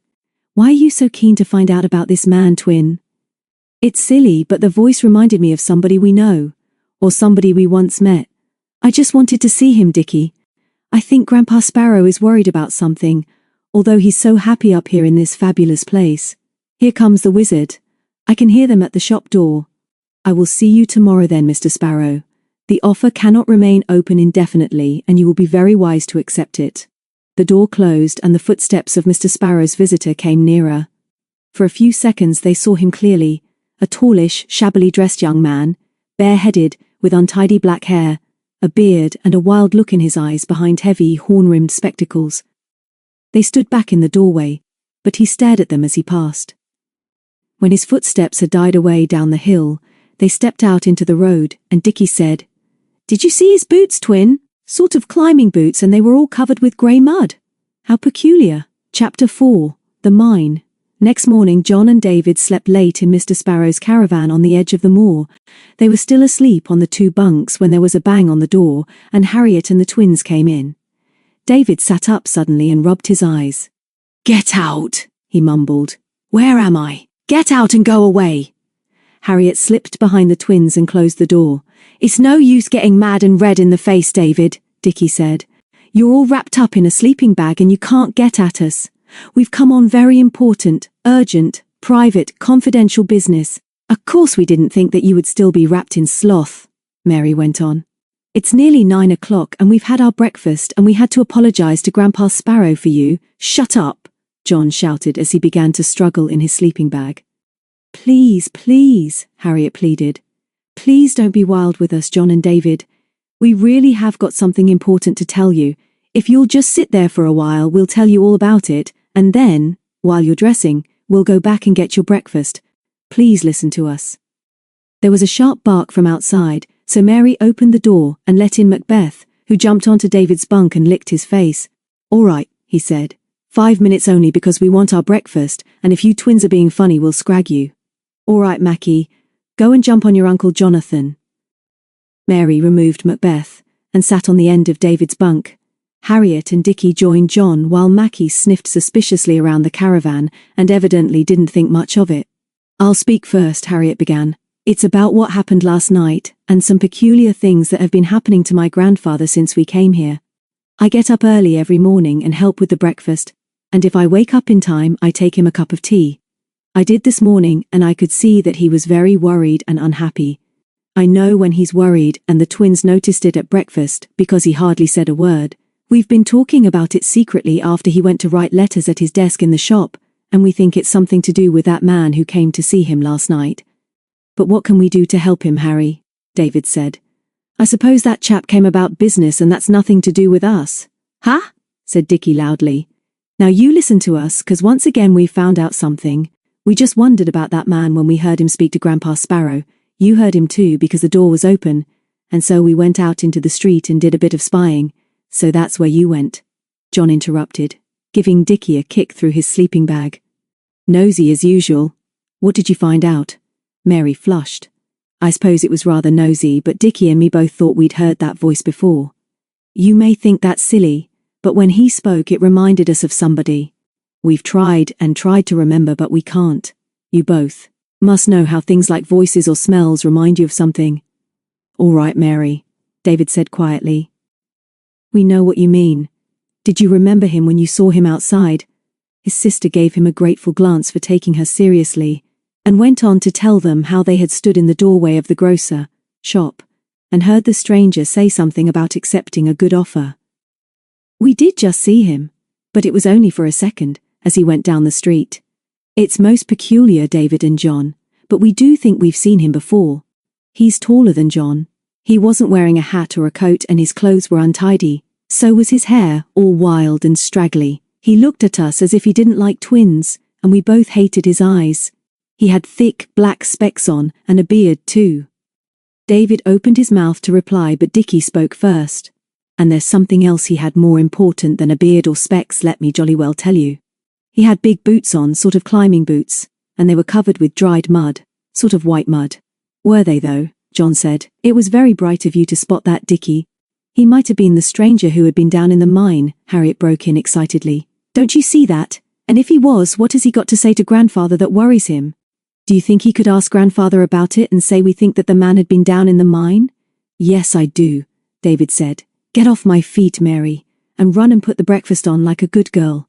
I wish you could remember whether you really have seen this chap with the beard before. Beards grow on, and beards come off, John interrupted. Perhaps he hadn't got a beard when you saw him before, and that's why you're puzzled about him. Anyway, you've never been to Yorkshire before, so it isn't likely that you have seen him. I'll have 2 kidneys and 3 rashers and some fried potatoes to begin with for my breakfast, please, Harriet. And tell Mr. Sparrow that we're very sorry to be so late, and please will he forgive our bad manners. Goodbye. We're going to get up now, and I don't really mind whether it's 2 rashers and 1 egg. I'll be grateful for anything. The twins and Harriet scurried back to the house, and while John and David were dressing, the latter said, You're a bit hard on the twins sometimes, John. You think they're cocky, but it's all an act really. They wouldn't have gone out last night to see that man if they hadn't thought they'd heard his voice before. They're smart like that. And it is possible that the stranger was the chap down the mine. John pulled his shirt over his head and laughed. The twins understand me, and I told them they'd been bright about the boots. All the same, David, it's ridiculous to think that somebody these kids might have seen somewhere else should turn up suddenly in this Yorkshire village. Perhaps, and yet a tallish chap with wild hair and big spectacles reminds me vaguely of somebody we once came up against. You might be right about the beard. The voice didn't mean as much to me as it did the twins, though. Let's go and see if Old Man Sparrow really is worried. I believe that if the girls were here, they'd say that something was going to happen soon. Plenty of our adventures have started with strangers. Wish I could remember that chap's voice. It was a fresh, clean morning when they left the caravan. The moor was a warmer shade of brown than they had yet seen it, and the grass of the old track was fresh with the promise of spring as they walked down to the house. When they opened the kitchen door, they were greeted by clouds of blue smoke and the delicious smell of frying bacon. Harriet and Mary were round the stove, and Dickie was looking on admiringly. It's late, he said when he saw David and John. It's so late that I'm hungry again, and I think I'll join you two with a little late breakfast. He was corrected on this matter, and David and John had nearly finished their meal when Mr. Sparrow came in from the shop and greeted them. When he had asked them whether they were all going out for the day because it was fine, and they had thanked him again for the shelter of the caravan, the old man said suddenly, Will the twins and Harriet please excuse us for a few minutes? There is something I wish to speak about to Jonathan and David privately. Please run away for a few minutes, my dears. Harriet gave David a meaning look and led the protesting twins from the room. Mr. Sparrow sat down on the end of the table, and they realized suddenly that Harriet was right. He was looking worried and old. John spoke first. You look tired, sir. Is there anything we can do to help? Thank you, Jonathan. I know David better than you, but you are 2 sensible lads, and as I was telling you yesterday something of my affairs, I felt I would like to tell you of my visitor last night. I am rather concerned at the turn of events, and, as it is possible that I may have to leave here for a few days, I thought that I should warn you. We've been wondering whether the chap who called here last night is the same man who was trespassing in the mine when we arrived. The twins saw him outside and told us that he had mud on his boots, David said. So he did, my boy, so he did. He left marks on the carpet in the shop. It would be helpful to know for certain whether this man was exploring the old mine. I would like to know more about him. But why, sir? What has he done? His name is Charles Warner, and he is staying at the inn called the Yorkshire Rose at the bottom of the hill. last night, and remember we had never met before. After a few minutes' general conversation, he offered me a very large sum of money for this business, the house and the land that goes with it. He said that he was acting for somebody else and could provide the highest references, but that the offer was genuine. What perplexes me is the certainty that he knows nothing about antiques or the many treasures I have taken over from Mr. Venton. He also wanted to look over the house and cellars. "Are there cellars?" John asked quickly. "There is a cellar, my boy. We store some stock down there and it is quite dry." "No, I do not intend to sell Venton's. I have waited all my life for some Yorkshire soil of my own, and here I am going to stay. I am anxious to know why somebody else should want this place so desperately. I was wondering whether I should go to London to discuss it with Mr. Venton because he is in some way concerned. I would like to know more of Mr. Warner." "Leave that to us, sir," David said as he got up. "We would like to know more about him too, because we believe he was in the mine yesterday, but he didn't say anything about the twins' suspicions because, at that moment, the door opened and Miss Wildblood came in. She was looking even wilder than last night and scowled at John and David. "Good morning, Mr. Sparrow," she said in a harsh and unsympathetic voice. "I'll clear away now, if I may. And I'd like to ask how many will be in for lunch, because I haven't been reckoning for 2 extra. Not that I mind 2 extra, of course, but it's just that I don't know where I am." "Thank you, Miss Wildblood," the old man replied. "Will you please prepare something cold for 6, and then you need not stay longer. You may clear away now." Mr. Sparrow then went back into the shop, and John and David called the others and walked up to the edge of the moor just beyond the garden and sat down in the heather. David told them what had happened. "Why don't you twins and Harriet go down to the inn and see if you can find out anything about Mr. Charles Warner? I'm sure Mr. Sparrow will never sell Venton's, but some people seem to be pressing him hard to do so. There must be something special about the place. Are you still sure you've seen Mr. Warner before, Mary?" She nodded. "We both are. Not certain. Fairly sure. He's like somebody we met once, and the voices too. Perhaps we're not certain because of the beard, but we'll go down and find out something." "What are you two going to do?" Dickie said suspiciously. "Are you going to sleep again in the caravan, or have 11s or something?" "We're going to be about here," David smiled. "We'll talk to Mr. Sparrow, and keep an eye on the mine, and maybe we'll stroll down the hill and see how you're getting on. Don't get into trouble, but you might be able to discover more." "Then we can." Warner told Mr. Sparrow that he would come back today for an answer, but if he has left the inn, please come back as soon as you can and tell us. Dickie nodded. "All right, come on, Harry. We don't think you've ever seen us do this sort of thing before. Come on, Twin, and Mackie." They hurried along the track to the village street and turned right down the steep hill. "Suppose you ask at the Rose for him and he's there and he comes out and asks us what we want, what will you say?" Harriet asked. "I don't know yet," Dickie replied. "It's not a thing we know until it happens, Harry. Maybe you'd better not say anything unless one of us asks you the question. It's not that you couldn't answer, of course. It's just that you don't know how we make people livid and make them say things." "I see," Harriet said. "But she didn't. People do talk to us a lot," Mary went on. "It's just because we're twins and look alike, and grown-ups think we're cute or funny. Sometimes we're a bit silly too. But we don't tell the others about that, Harriet. People are surprised at us, you see." Dickie was serious this morning, and when Mary asked what was worrying him, he said, "It's this chap with a beard, Mary. It's worrying me all the time. I'm sure we ought to remember him. I hope we meet him because I want the beastly thing settled, and if he sees us in daylight he might remember us." So they hurried down the steep hill in the spring sunshine. Harriet, in a frock and a cardigan, was taller and slimmer than the twins who were wearing their anoraks and shorts. Until she had met the Mortons, Harriet, as an only child, had been lonely. She did not make friends easily, but the twins and the others had changed her life. Mr. Sparrow knew what they had done for his granddaughter, and was as delighted as she was that Mr. and Mrs. Morton had allowed Dickie and Mary to come to Yorkshire. The twins rarely put on an act for Harriet, because although she was older, they were very fond of her and respected her too. They turned a sharp corner and saw the Yorkshire Rose just beyond a narrow stone bridge at the bottom of the hill. A man was sitting on the parapet of the bridge, and as soon as they were close enough, they saw that he was wearing heavy horn-rimmed spectacles and a beard. "It's him, it's him," Mary hissed. "This is super luck if he doesn't run away." "Heel, Mackie." Dickie gave his sister a quick grin and whispered to Harriet, "When you speak to him, be very, very friendly. See his boots? He doesn't even trouble to get the mud off.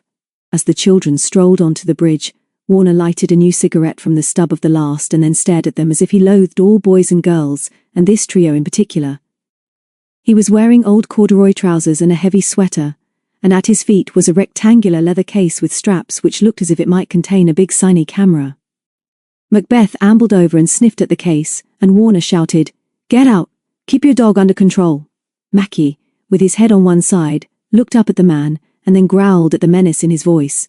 Dickie called the dog, who came over obediently, and then the three children leaned against the parapet on the opposite side of the bridge and stared at Warner. Mary spoke first. "Good morning. There is no need for you to shout at our dog. He is friendly to people he likes, and growls at those who are rude to him." "Isn't it a lovely day? Are you staying here?" Warner frowned. "And what is that to do with you? Who are you?" "We're twins," Dickie explained, rather obviously. "And this is our friend, Harriet." He nearly said Harriet Sparrow, but something told him that it would be wiser not to give her surname yet. He wasn't sure whether Warner had recognized them from last night. Perhaps he hadn't seen them properly standing in the doorway of the grocer's shop. "I can see you're twins. Where have I seen you before?" "We're not very famous," Mary said. "Actually, we live in London, but we like it very much in Yorkshire. We only asked you if you were staying here because it's a nice place, and we like to be friendly." "Why weren't you friendly to our dog?" "It's funny, but he seemed to like you." Warner didn't think this was funny. "Well, I don't like dogs, and I don't like you three standing there gaping at me. Please go away and don't bother me." "Bother you," Dickie said in hushed, shocked tones. "We're not bothering you, and you're not bothering us either. We like speaking to you. What have you got in that leather case? Is it a squeeze box?" "A what?" Warner snarled. "A squeeze box. A concertina or a, what's the name for it, Harriet?" "Accordion," Harriet said quietly. "I don't think this gentleman has got one of those in that smart leather case, twins. It's not the right shape. Is it a big camera? Are you one of those men who take photos of people at the seaside and then give them a ticket with a number on it? Will you take our picture?" Mary flashed her friend a look of admiration, but before she could speak, Warner slipped off the wall and then stepped threateningly towards them. Then he stopped in the middle of the road and glared. "I've seen you two before," he said quietly. "Sure of it. You live in London, do you? What are you doing in this place and why are you pestering me? You're not staying at the Rose, are you?" "Oh no, sir," Mary whispered. "We're not grand enough for that. We're here on holiday and I suppose you are too. Have you got a paint box in that case? Do show us, please. I will not show you and I forbid you to go near that case. Where have I seen you twins before?" Dickie was frowning too and trying desperately hard to imagine what the man's face would look like without his beard. The voice was still memorable and, in a hazy way, so were the spectacles and the shock of black hair. They weren't really getting anywhere, and so the boy decided to take a chance by telling him who they were. "We don't mind telling you about us, sir. We don't mind a bit. It's just that we wondered who you were. We only want to be friendly. Actually, we're the friendly sort of twins. We always have been. Our father says we like our fellow men more than they like us sometimes, but he's funny like that. You saw us last night after it was dark by the grocer's shop. We're staying at Venton's with Mr. Sparrow, who is very, very kind to us and who likes twins. Especially us," Mary added with a beaming smile as she held out her hand. "You must be Mr. Warner who came to see Mr. Sparrow. Now we know each other. How do you do?" Warner, with a dazed look in his eyes, shook hands with them all and then, realizing what he had done, he stepped back and scowled. "You've forgotten to introduce me," Harriet said. "I'm Harriet Sparrow, and my grandfather has just bought Venton's." This information did interest Warner, who changed his tactics and asked them if they would like to sit on the seat outside the inn and have a soft drink. They thanked him politely and sat in the sunshine while their host went indoors with his heavy leather case. "He wants something from us," Mary whispered. "Now he knows who we are, he thinks we'll tell him things. You were marvelous, Harry, but think jolly carefully before we answer any more of his questions. Have you remembered who he is, twin?" "I'm in torture," Dickie muttered. "Absolute monstrous torture. My brain goes crack, crack, crack, but nothing else happens. Shall we ask him if he's ever been on the films or the telly and ask him to shave off his beard? Look out, here he comes with the orangeades. Shall I tell him I'd rather have a grapefruit?" "Thank you very much, sir. The moment we saw you sitting on the bridge, we were all sure that you were going to be nice and friendly and kind to us. Not one of those people we call frownies, Mary added. Thank you very much for bringing us straws. Anyone can see that you're not a frowny. Warner winced and Harriet had difficulty in choking back a giggle. She could see now that the stranger hadn't got a chance against the twins. He tried hard though, and asked them all sorts of questions about the house. He asked whether there were many sellers, and he wanted to know how long Mr. Sparrow had owned the business, and what had happened to Mr. Venton. Then he had the impertinence to ask Harriet whether her grandfather had enough money to live comfortably, and although she was very angry, she managed not to answer any of these questions. Warner then suggested that a winter in a village like Spawnton would be much too severe for an old man like Mr. Sparrow, and to that, Harriet replied angrily, "My grandfather is a Yorkshireman, and he knows all about winters, and he's very well up here, and he's never going to move. What do you know about Yorkshire winters? You don't speak like a Yorkshireman. My grandfather knows exactly what he's going to do, thank you." Warner looked surprised but didn't seem to take offense, and then asked her where she lived and went to school. "I'm staying with my grandfather at present," she said stiffly. "I don't know yet what I shall be doing all the time I'm with him, and anyway I can't see what it's got to do with you. I don't want any more of my drink, thank you." And she got up and glared at the twins so fiercely that Dickie gulped the remainder of his orange squash, and then choked. "There's no need to upset yourself," Warner sneered. "A few minutes ago you said you all wanted to be friendly, and when I ask you some friendly questions you get in a rage. Silly kids! Go away and leave me in peace and tell your grandfather that I shall be coming to see him early this afternoon. Who's living in that caravan up on the moor behind Venton's place?" He rapped out the last question so quickly that the three children were too surprised to answer it. Mary was the first to recover her wits, and she said coldly, "The caravan belongs to Mr. Sparrow. Thank you for the drink. Good morning," and they walked away with their noses in the air and Macbeth frisking beside them. They met John and David halfway up the hill and told them what had happened. "But we don't really know much more about him," Mary admitted. "He must be staying at the inn because he took his big leather case in there. He wouldn't tell us what was in that case, and was touchy about it, if you know what I mean.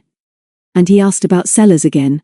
Why does he want to know if Mr. Sparrow has got a cellar? He's got a bomb in the leather case, and he wants to put it in our cellar and blow us all up," Dickie suggested. "I wish he'd blow himself up. I'm sick of him, but I'm still sure we've met him before." They told Mr. Sparrow what little they had found out at lunch, and the old man was very amused by their descriptions of the interview. He seemed, in fact, to have recovered his spirits, and suggested that the twins and Harriet should go out for the afternoon. He gave them enough money to go to Whitby on the bus from Goathland and to have their tea out. Soon after they had gone, when John and David were being shown some of Mr. Sparrow's treasures in the shop, the door opened and Warner came in. "There is no need for you to go, boys," the old man said quietly. "Good afternoon, Mr. Warner. I have considered your proposition most carefully, and while I naturally thank you, or whoever you are representing, for so impressive an offer, I wish to make it clear now that I am not interested in selling this house, the business or the land. Nothing will persuade me to change my mind." "Good afternoon." The boys, who were watching Warner carefully, saw him go pale with anger. He opened his mouth to speak, but Mr. Sparrow opened the shop door for him. "This place is my home, sir, and here I intend to stay for the rest of my life. Good afternoon." "And you're sure that nothing will make you change your mind?" Warner said in a shaking voice. "I am positive. Good afternoon again." Warner turned on his heel, and David heard him mutter, "We'll soon see about that," as he went out. Mr. Sparrow refused to discuss the matter further, and for the next hour he talked to them about glass and china and silver in so fascinating a way that they forgot the time and that it was fine outside. At last, when he got the chance, David told him that they had decided to sleep in their tents instead of the caravan while the weather was good, and that they were going up to the edge of the moor now to put up their camp. As they walked up the track, David admitted to John that he too was sure that they had met Warner before. "There's something fishy going on here, John. That chap Warner is no good, I'm sure. I heard him threaten old Sparrow when he went out. What is it the old man has got that somebody wants to buy from him?" John shook his head. "I've got some ideas, David, but they're so crazy that I don't want to say much yet. Before we put up the tents, let's go and look at the mine. I'd like to go down there. Wonder how we could manage it. We might want a lot of rope, or better still a ladder like that chap was using the other day." They found their answer much more quickly than they had expected, for as they breasted the rise just beyond the caravan they saw a man disappearing over the parapet surrounding the shaft. They saw him only as his head vanished, but both had the impression that he had a bundle on his back. "See him, David? I bet that's Warner. Let's go down there after him, using his ladder. If it will bear him, it will take us one at a time. This is our chance to see what he's doing." "So it is, John. But there's no hurry. Give him time to get down. There's a torch in the caravan, and we'd better put on our sweaters and thick shoes. Wish we knew the depth of the shaft." John, more excited than David had ever seen him, ran back to the caravan. There was only one torch, a big one cased in rubber, and as they struggled into more suitable clothes, David had the ridiculous thought that they had nothing with which to defend themselves. He was suspicious about Warner, and as they trotted up to the shaft he said, "There's no need to give ourselves away to Warner, or whoever it is. Let's just try and find out what's happening down there, and keep out of his way." John agreed. "All the same, we're looking after Old Sparrow's interests. It's his land and his mine, and that man is a trespasser. Here we are, better not talk. I'll go first with the torch and you follow and I shake the ladder." David had intended to go down first himself, thinking that John was being rather impetuous, but there wasn't much he could do about it. They tested the steel hooks holding the nylon ladder to the stone wall, and looked down into the darkness. There was nothing to see, and nothing to hear but the drip of water. "Quiet as you can," David whispered. "Don't give us away, John. If he's anywhere near the bottom of the shaft or you see a light, you'd better come up again. I shall know when you're down because the ladder will go slack." John nodded, climbed over the parapet, grinned and began to go down the ladder. David saw the hooks take the strain, and then leaned over and watched John's head disappear into the darkness. The ladder stayed taut, but he could hear his friend's shoes scraping against the stones lining the shaft. David began to count, something he had always done since he was a child when he wanted time to pass. He reached 72 before the ladder went slack. He listened. No sound came from below. Then the ladder shook, and as he peered down into the depths, he saw a flicker of light like a tiny welcoming star. John must have flashed the torch to show him that all was well. As he climbed over the parapet, David felt his heart thudding with excitement, and his mouth was dry as his feet found the soft rungs of the ladder, and his hands grasped the twisted nylon. He thought of the steel hooks gripping the wall only a few feet above him, and wondered how deep was the shaft. Then he pulled himself together and began to go down. It was most unpleasant. As the ladder was not rigid, it tended to sway and swing if he tried to hurry. Twice he scraped his knuckles on the rough stones, and once banged his head. Down he went, step by step and hand over hand. He looked up and saw that the circle of daylight above him was now no bigger than a fat full moon. Darkness closed round him, and he could no longer see the little ferns growing in the crevices. He began to shiver, and his teeth chattered in the sudden cold. The walls were dripping, water fell on his head, his arms ached, and he longed to feel something solid under his feet. Suddenly the ladder went taut, and through the darkness came a hoarse whisper. "Okay, David, you're nearly down. I've got the ladder. A few more steps and—" He felt John's hands on his hips, and he stepped into soft, sticky mud and wiped the cold sweat from his forehead. "I can't hear him, but he can't be very far away," John whispered. "I've had a quick look round with the torch, and there's a gallery running slightly downhill about 20 yards to the right. There's a lot of water about, and I should think we're standing in the same mud that Warner had on his boots. I've seen his footsteps. There's quite a lot of them, so I should think he's been here before." David rubbed his cold hands together and nodded in the dark. "The air's fresh enough, John. Let's do as you say, and try the gallery if that's the way he went, but keep quiet so that we can hear him coming. Switch on the torch for a sec." The welcome beam swept round the big artificial cave and stopped at the entrance to the gallery. Minerals sparkled on the walls as the light passed over them. Then John, with the beam focused on the ground a yard ahead of them, led the way into the gallery which, as he said, sloped down quite sharply into the heart of the moor.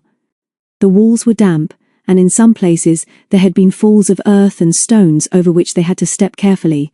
Suddenly the gallery swung sharply to the left, and as they turned the corner they heard an odd sound echoing along the gallery towards them.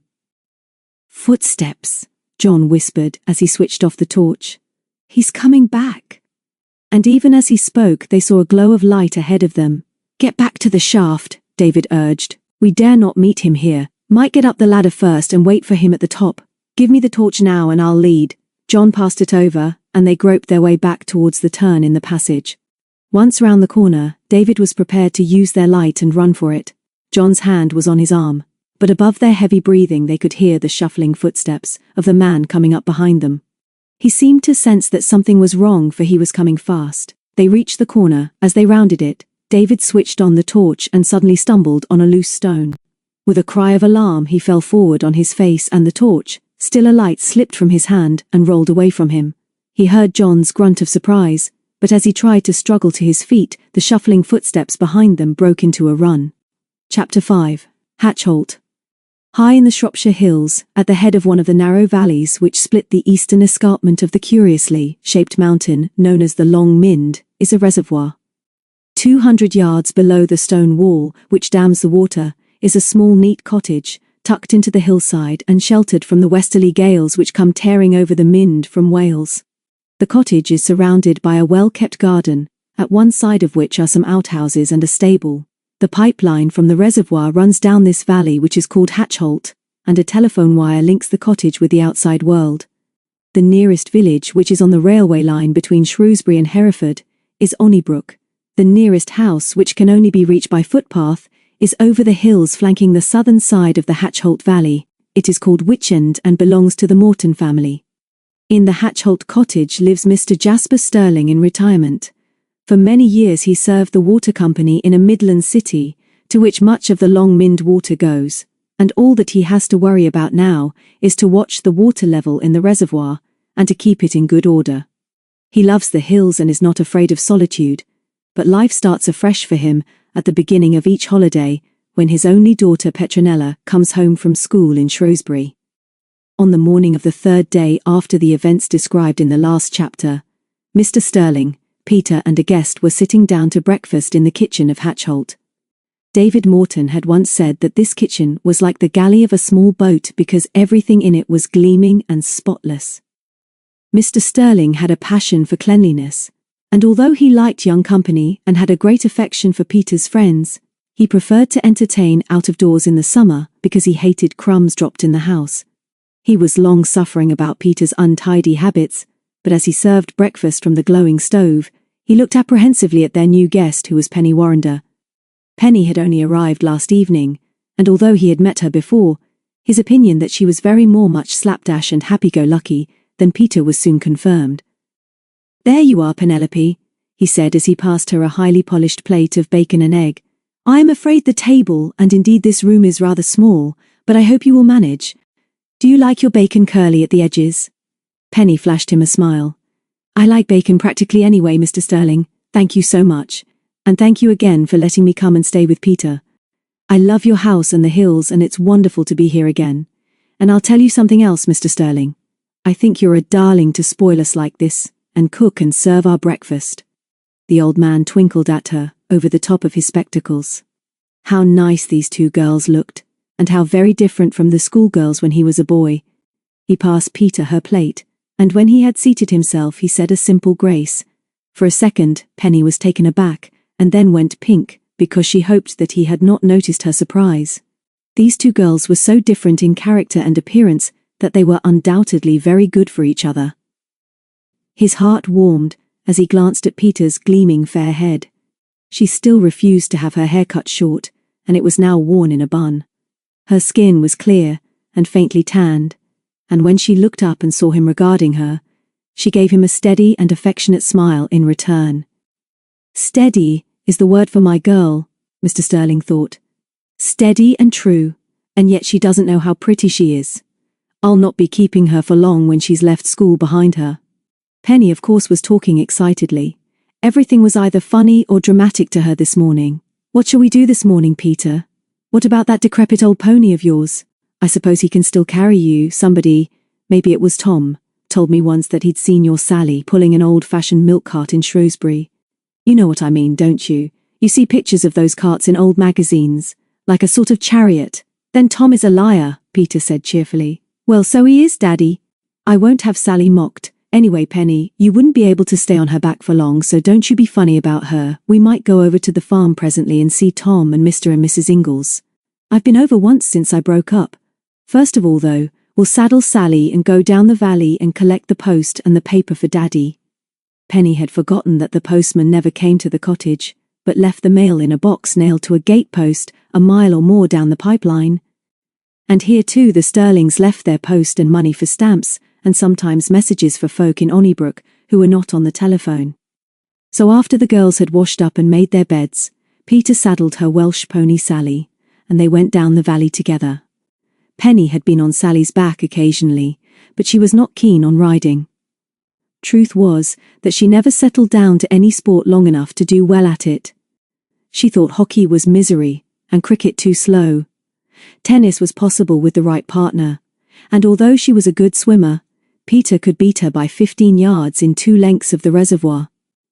So Penny walked down the track beside Sally, and before they had gone very far she said, "I didn't say much last night, Peter, because I was tired and it was so wonderful to be here, but aren't you mad with David and John for going off on their own to Yorkshire? Do you realise that they fixed it all up without even consulting us?" I was absolutely livid with rage. Peter laughed. "I bet you were. I don't think I mind much, Penny. It's turned out all right, hasn't it? You're here, and maybe we'll soon.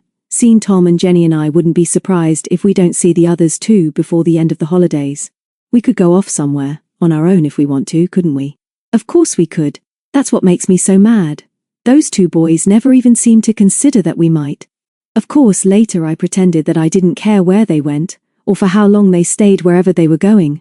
I was quite charming to them when I said, 'Goodbye,' and so polite, Peter. It was rather fun, really. Mrs. Morton was sweet to me, of course, and I had 1 or 2 good days in London with her, and then she suggested that I telephone you and my aunt in Rye, and here we are."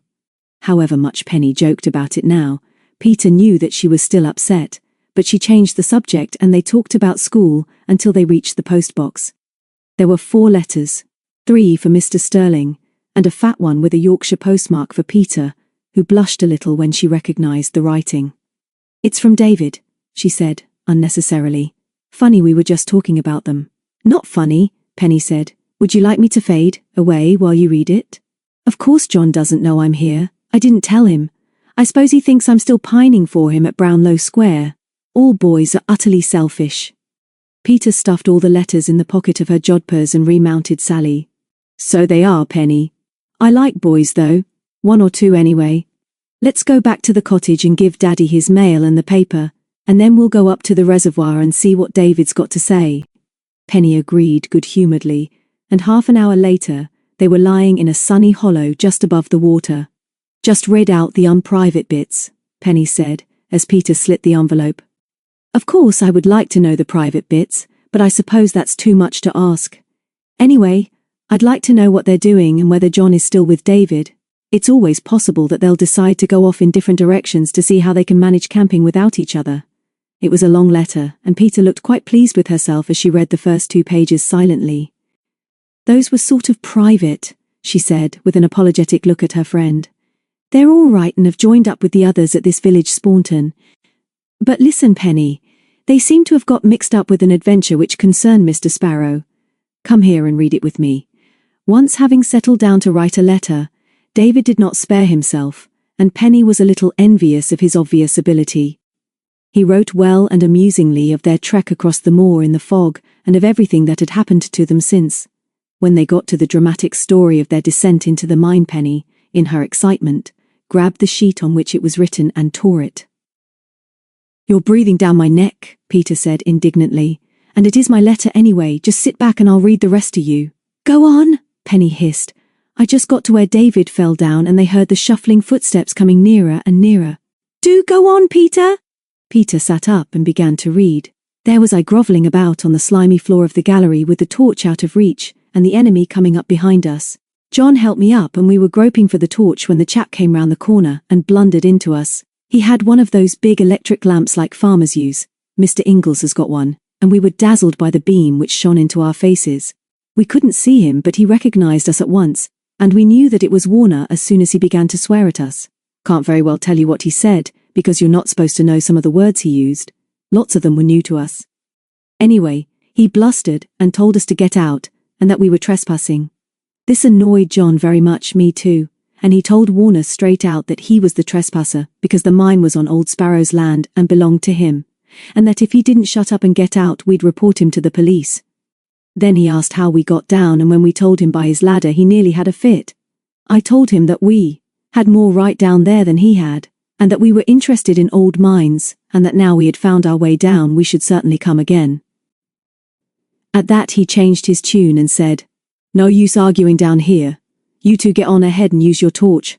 I'll have more to say when we get to the top." By this time we weren't very worried. He couldn't really get the better of us both, and I was feeling rather a fool for being scared when he was coming after us along that gallery. I suppose it was just that we didn't know for sure who he was. Anyway, we went on ahead and he followed. We weren't able to see him until we got to the foot of the shaft, and there was room to turn round. He'd got a knapsack on his back and a squarish leather case round his neck. This was big and looked heavy. In fact, he looked like an overloaded Christmas tree, and he was in a filthy temper. John walked over to the ladder and tested it. Then he said, "Well, go up first, Mr. Warner. Like me to carry that heavy case for you?" "Certainly not," he snapped. "Mind your own business and get up as quickly as you can one at a time." I nodded to John and he passed me the torch and started up the ladder. I could just see a tiny circle of light far away at the top of the shaft, and I kept a tight hold on the bottom of the ladder. I wasn't very keen on being alone down there with Warner, and had a silly idea that he might go for me, climb up after John and then pull the ladder up. I didn't say anything, and after a bit, he tried to be friendly and said that he was a geologist and interested in mines and caves. He told us that he'd come out of our mine in a hurry because it was very dangerous, and that the roof of the gallery had fallen farther along. I didn't really believe him. He was too anxious to warn us off. Anyway, after what seemed an hour but wasn't, the ladder went slack and then shook, so I knew that John was safely up. Before Warner could say anything, I started to climb up, and I don't want to do it again. It was really hard work, and I'd had about enough when John helped me over the parapet and we flopped down together on the grass. The sun was out and the air smelt fine. It was good to be out of that place. We waited for Warner to come up, and he looked as if he'd had enough too. He slipped off the knapsack and sat down with his back to the wall, but he kept his hands on the big leather case. When he'd got his breath back, he hauled up the ladder. It rolled up into a fairly small bundle, and he put it in the rucksack, and then he took a good look at us and said, "Take my advice and keep out of that place. I've been in there farther than you, and it's very dangerous. Keep out." Before I could say my piece, John got up and said his. "That's all right, Mr. Warner. Thanks for warning us, but we shall tell Mr. Sparrow about this. You're trespassing, and if we see you up here on his land, we'll tell the police. The old fence shows the boundary. All the land from the fence down to the house is private, and you'd better go back another way." He went off muttering and cursing, and John said what I was thinking. "Wish I knew what he's got in that leather case. I haven't a clue as to what he's up to, but I believe John has. You know what he is. He won't say anything until he's sure. There's one more thing to tell you about before I come to the really important reason for this letter. I told you at the beginning that old man Sparrow is well enough looked after by a slightly crazy woman called Miss Wildblood. I shouldn't really say she's crazy, of course, but she does look wild and she doesn't like us. The Wildblood lives in a tiny cottage on the opposite side of the village street, and last night, after supper, Grandpa Sparrow sent Harriet over to give her a message. When she came back, she was almost too excited to speak, but eventually she told us that she knocked on the cottage door and as usual walked straight in. The Wildblood was in there talking to Warner. "You're now up to date with our news." I explained why John and I thought we'd like to go away for a hike together, but we must stay here now.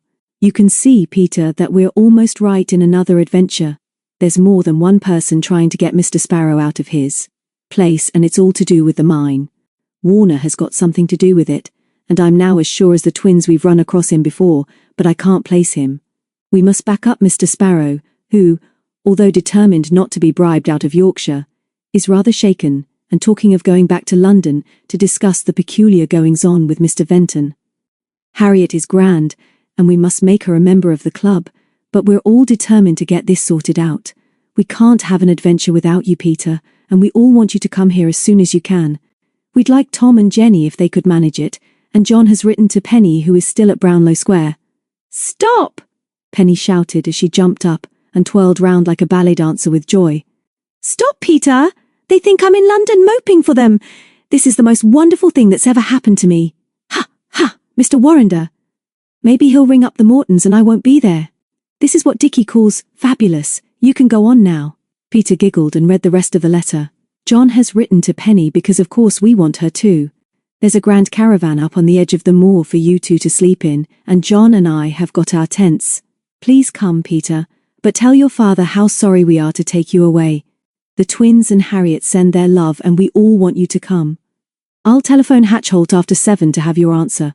We want you and Penny, and we'll manage to put the others up in the village if they can manage it, but I leave that to you. She folded the letter and put it back in her pocket. That's all. We'll go, won't we, Penny? We must go. Daddy won't mind. I told you it would all work out properly, and you see how much they want us. Let's go back to the cottage and tell Daddy, and then we'll go over to Ingles and ask Tom if he can come, and we must telephone Jenny too. Penny got up and looked over the reservoir. I'm not sure whether I want to go to Yorkshire. It all depends how I'm asked. Let's see what happens. At first Mr. Sterling was against the whole plan, but Peter pleaded with him, and Penny backed her up loyally and said how much she wanted to go if her aunt would give her permission on the telephone. They read parts of David's letter, explained about Mr. Sparrow and Harriet, and were particularly enthusiastic about the caravan. Finally, he agreed if Mrs. Warrender in Rye had no objection. After dinner, they went over to Ingles and saw Tom. He was very intrigued by David's news, but explained that his uncle had lumbago and that he wasn't even going to ask for time off, as they were too busy on the farm. And I wouldn't ask Jenny, he went on. I know for sure that she won't be allowed to go, and anyway I promised to bike over to Barton to see her on my half-day Saturday. I'll tell her all about it. Back at Hatchholt, Peter began to pack, and as soon as it was time for cheap trunk calls, Penny telephoned Rye. It took her a long time to explain to her aunt that once again she wanted to move on, but when Mrs. Warrender realized that John and David were actually staying at the Sparrows, she said yes. Mr. Sterling then gave in, and while they were finishing their packing, the telephone rang, and Peter rushed to answer it, as Penny hissed, "Don't let him know I'm here. Just speak for yourself." "Yes, David, it's me. Yes, David, I got your letter. Yes, David, I can come tomorrow. Of course I want to come, and Daddy has been marvellous as usual. The best station is Whitby, you say, and I must come via York. You must work it out, David, and telephone me again. Please do that." "What's that? John wants to speak to me? All right, I'm still here." She held the receiver away from her ear and whispered to Penny, "John wants to speak to me. What shall I say if he asks me about you?" A crackling noise came from the receiver, so Penny put her head against Peter's and heard John's deep voice say, "Hello, Peter. Glad you can come. Tell Penny we're all looking forward to seeing her. See you both at Whitby Station tomorrow evening. Cheerio." Then he rang off. Peter replaced their receiver and began to laugh. Penny gave up the struggle of pretending to be offended and flopped into a chair. They laughed so much that Mr. Sterling came in from the garden to see what was happening. They couldn't give him a coherent answer, so he went out again. When she had dried her eyes, Penny got up and gasped, "He makes me so mad, Peter. He's so superior, but what a fool I was. Of course he telephoned to Mrs. Morton in London, who told him I was with you, and here was I thinking he'd be fed up because he wouldn't know where I was. Never mind. Just for once, I don't mind being a good girl and doing what I'm told." Chapter 6, Goathland. The moorland village of Goathland in the North Riding of Yorkshire is a favourite place for holidaymakers. Sheep graze on the grass verges of the wide street, and in the summer nearly every house and cottage takes in visitors. Within walking distance, the river runs through a deep, tree-lined valley, tumbling over rapids and waterfalls on its way to the sea. Staunton is only 2 miles distant on this same river, and away on the moors to the west is the Great Roman Road, which John found on the map on the day they were lost in the fog. But although Goathland is small, it has a railway station hidden away in the gorge made by the river. This double-track line is a remarkable example of railway engineering and was planned by the great George Stephenson. It twists and turns over the moors from Pickering to Whitby, and a journey on one of the splendid little trains still chuffing between these towns is a remarkable experience. Easter is not too early for visitors to come to Goathland and use it as a centre for expeditions. Many of them still use the railway. 2 days after Peter and Penny had received their telephone message from Yorkshire, 6 people were waiting on the sunny platform of Goathland Station for the train to Whitby. It was too early in the year for the roses and the hollyhocks to be in bloom, but the trees between the platform and the steep slope of the cutting were breaking into leaf. The sun was pleasantly warm, and 2 butterflies were flirting above a bed of wallflowers. 5 of the waiting passengers were laughing and talking together, when the little train came in, but the sixth remained lounging on the seat with his legs outstretched. The others crowded into one compartment, and the guard called, "Coming aboard, sir? I am not. You may proceed." The man on the seat was Warner. He was grubbier and untidier than usual and looked more like a tramp than a holidaymaker. As the guard waved his flag, Warner showed no surprise when he saw a stoutish man in a tweed suit and fisherman's hat walking along the platform towards him. At first sight, he looked like an elderly man from one of the Yorkshire cities on a walking holiday. He was nothing of the sort. He was the doctor in yet another disguise. He sat down next to Warner, and neither spoke until the train was out of sight. Then the latter lit a cigarette and, staring straight ahead, said, "Why do we have to play the fool like this? What's the sense in making me walk over here from Staunton to meet you on a god-forsaken railway station when we might have met in the village, or even in Whitby? And what are you supposed to be today, doctor? Perhaps not even a doctor on holiday? Who knows? We are observed by the man in the signal box, but let us by all means complete the action of the play." The doctor glanced at the younger man in surprise. "Don't waste your breath, Robbie, and don't be rude. I never have liked rudeness. You're naturally rude, and it's a failing that has got you into trouble before. Don't annoy me, Robbie. That would be a mistake." Warner gave him a quick look, and decided that it would not be wise to annoy his companion. He was pleased with himself because he had good news, and was in a much stronger position with the doctor than usual. "I only want to say that I consider this to be a ridiculous place to meet," he said quietly. "The signalman is still watching us. He's only watching two holidaymakers who have decided to wait for the next train," the doctor said. "Now, Robbie, your report please, and as quickly as possible. I assume by your insolent cocksure manner that you have good news."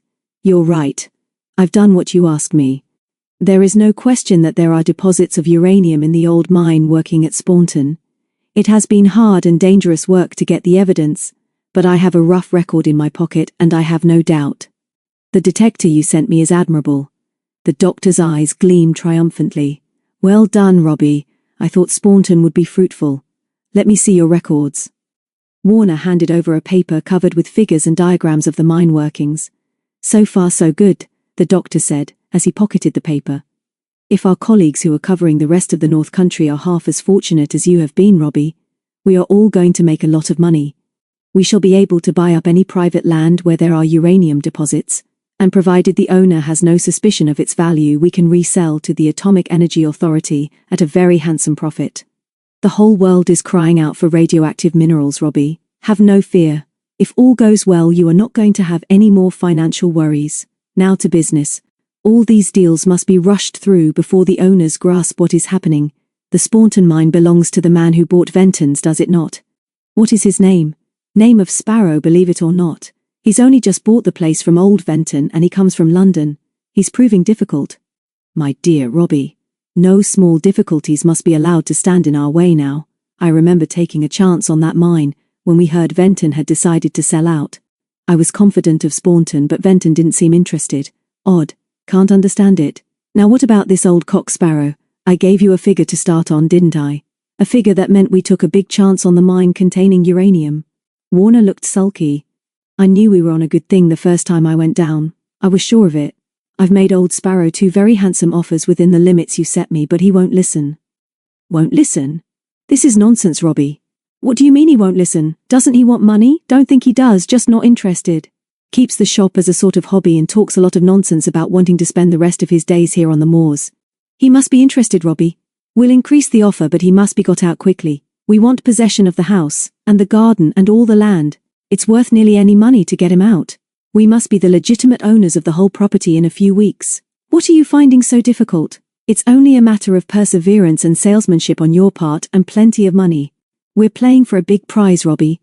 Old man Sparrow must be got out for good and there's no time to waste. What's the trouble?" "Nothing specific except that he's stubborn. After my last try with him, he got one of the locals to board over the mineshaft, but that doesn't matter so much because there's no need for me to go down again at present.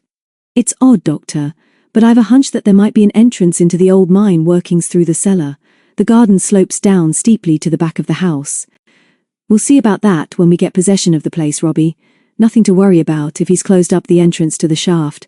Just as well to keep other people out. We don't want anyone else poking their noses into our mine. You say he's stubborn, but there are more ways of getting a stubborn man to change his mind than money. He's living there alone, isn't he? Warner got up and walked to the edge of the platform. No, he isn't, he said over his shoulder. He's got a lot of kids staying there. They make it more difficult because they're always about the place. The old man has got a granddaughter in the house. They're also twins, and there's something about those two that worries me. I'm sure I've seen them before somewhere. Come back here and sit down, Robbie, the doctor said softly. That's right. I don't think you can be feeling well. What is all this nonsense about children getting in the way, and twins you have seen before? I tell you the place is littered with kids, Warner snapped. Don't talk as if I was an idiot. I'm doing the work there and not you, and I tell you that these kids are much too curious. Besides those 3 youngsters, there are 2 louts of about 16 who are now camping a few yards from the mineshaft, and 2 girls about the same age sleeping in a caravan on the edge of the moor. They're a nuisance. They're suspicious, and I've got the feeling that one or other of them is always watching me. There's a dog too. Is there indeed? And a cat, I suppose. And a rabbit, and what about a toy duck on a string? Don't be a fool, Doctor. I tell you these children are all ganged up with the old man. He didn't mention that John and David had followed him down into the mine, feeling that he would not be very popular if he did. Before the doctor could comment again on the children, Warner went on quickly. Anyway, I've made arrangements to watch the Sparrow outfit very carefully. The old man has taken on a woman called Wildblood as daily housekeeper. She fives in a cottage on the other side of the street and used to work for Venton. What name did you say? The woman's? Wildblood. Sounds odd, but she looks wild and will do anything for money. I fixed that. She tells me what they talk about in the house and what they do. How much have you told her, Robbie? Does she know what we're after? You say no, but you can't be sure. I don't like the way you're handling this, Robbie. You're getting soft, and I'm going to take over. Leave Staunton and go back to Whitby and wait until I let you know time and place of our next meeting. Clear out of that pub without any fuss, but keep in touch with the Wildblood woman. Get her to write to you, if she can write. And don't believe everything she tells you, because she may be making up stories just to get money. Just keep her sweet because she may be useful to us in other ways.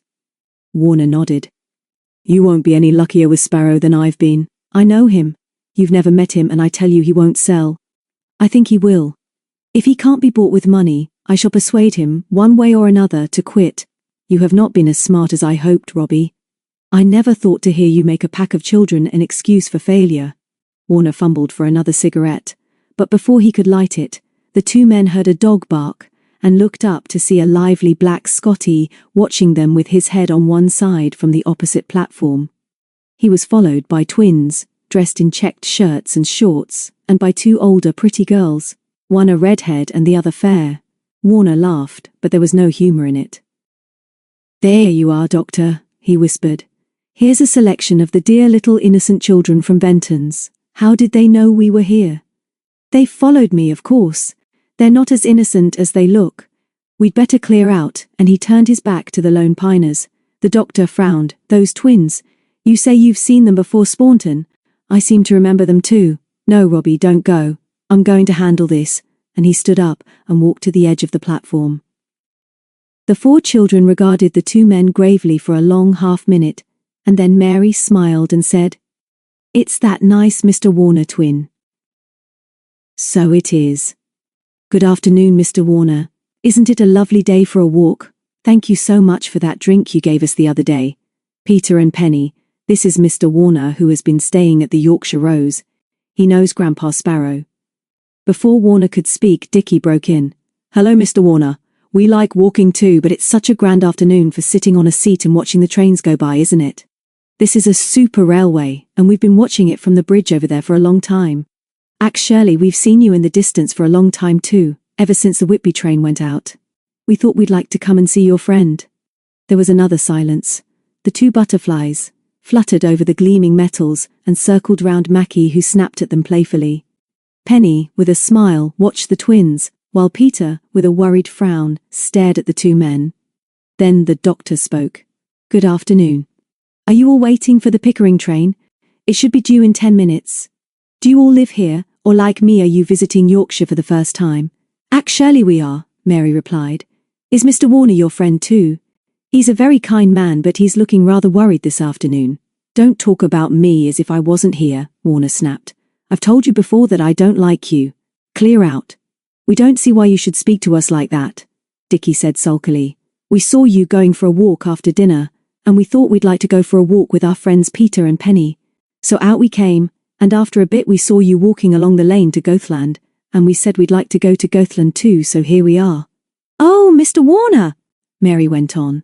We don't mean to be rude, but how nice your clean shoes look. Generally you wear great big muddy boots, don't you? Warner spluttered and his face reddened as the doctor put a hand on his arm. Come, my friend.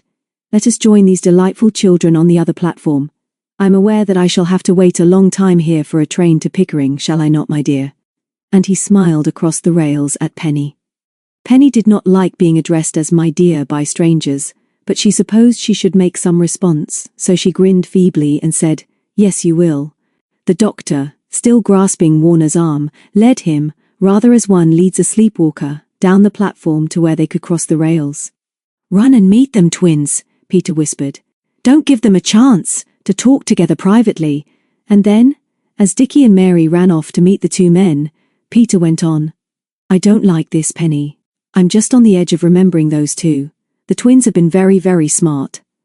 As the men walked up the platform with their youthful attendants, a bell clanged in the signal box, and the signal at the end of the platform went down. The girls went to meet them. Warner was obviously baffled and furious, while the doctor's fixed smile was more obvious than sincere. So you're staying in Pickering, sir? Penny said to him. Perhaps we shall have time to go there too. How nice to be keen on walking over these lovely moors. We've got 2 friends, boys actually, staying with us now, and they're very keen on walking too. What a pity they're not here. You would be able to exchange some walks with them. Penny heard Mary stifle a giggle, but when she glared at the little girl her eyes were wide and innocent. Then she looked gravely at the doctor, and saw with satisfaction that a muscle was twitching in his neck. Where do you children live? He asked with obvious effort. I think you said you were all on holiday in Yorkshire. We live in London, said Dickie. And I live in Sussex, said Penny. And I, Peter began, and then changed her mind. Never mind where I live. Are you going to Pickering now with your new friend, Mr. Warner? Before he could answer, the train came in, and they all crowded round to help the doctor find a corner seat. The twins tried to shake hands with him, and then when the door of the compartment was closed, and they were sure that Warner had not had a chance to exchange a private word with him, they stood back and waved and called goodbye.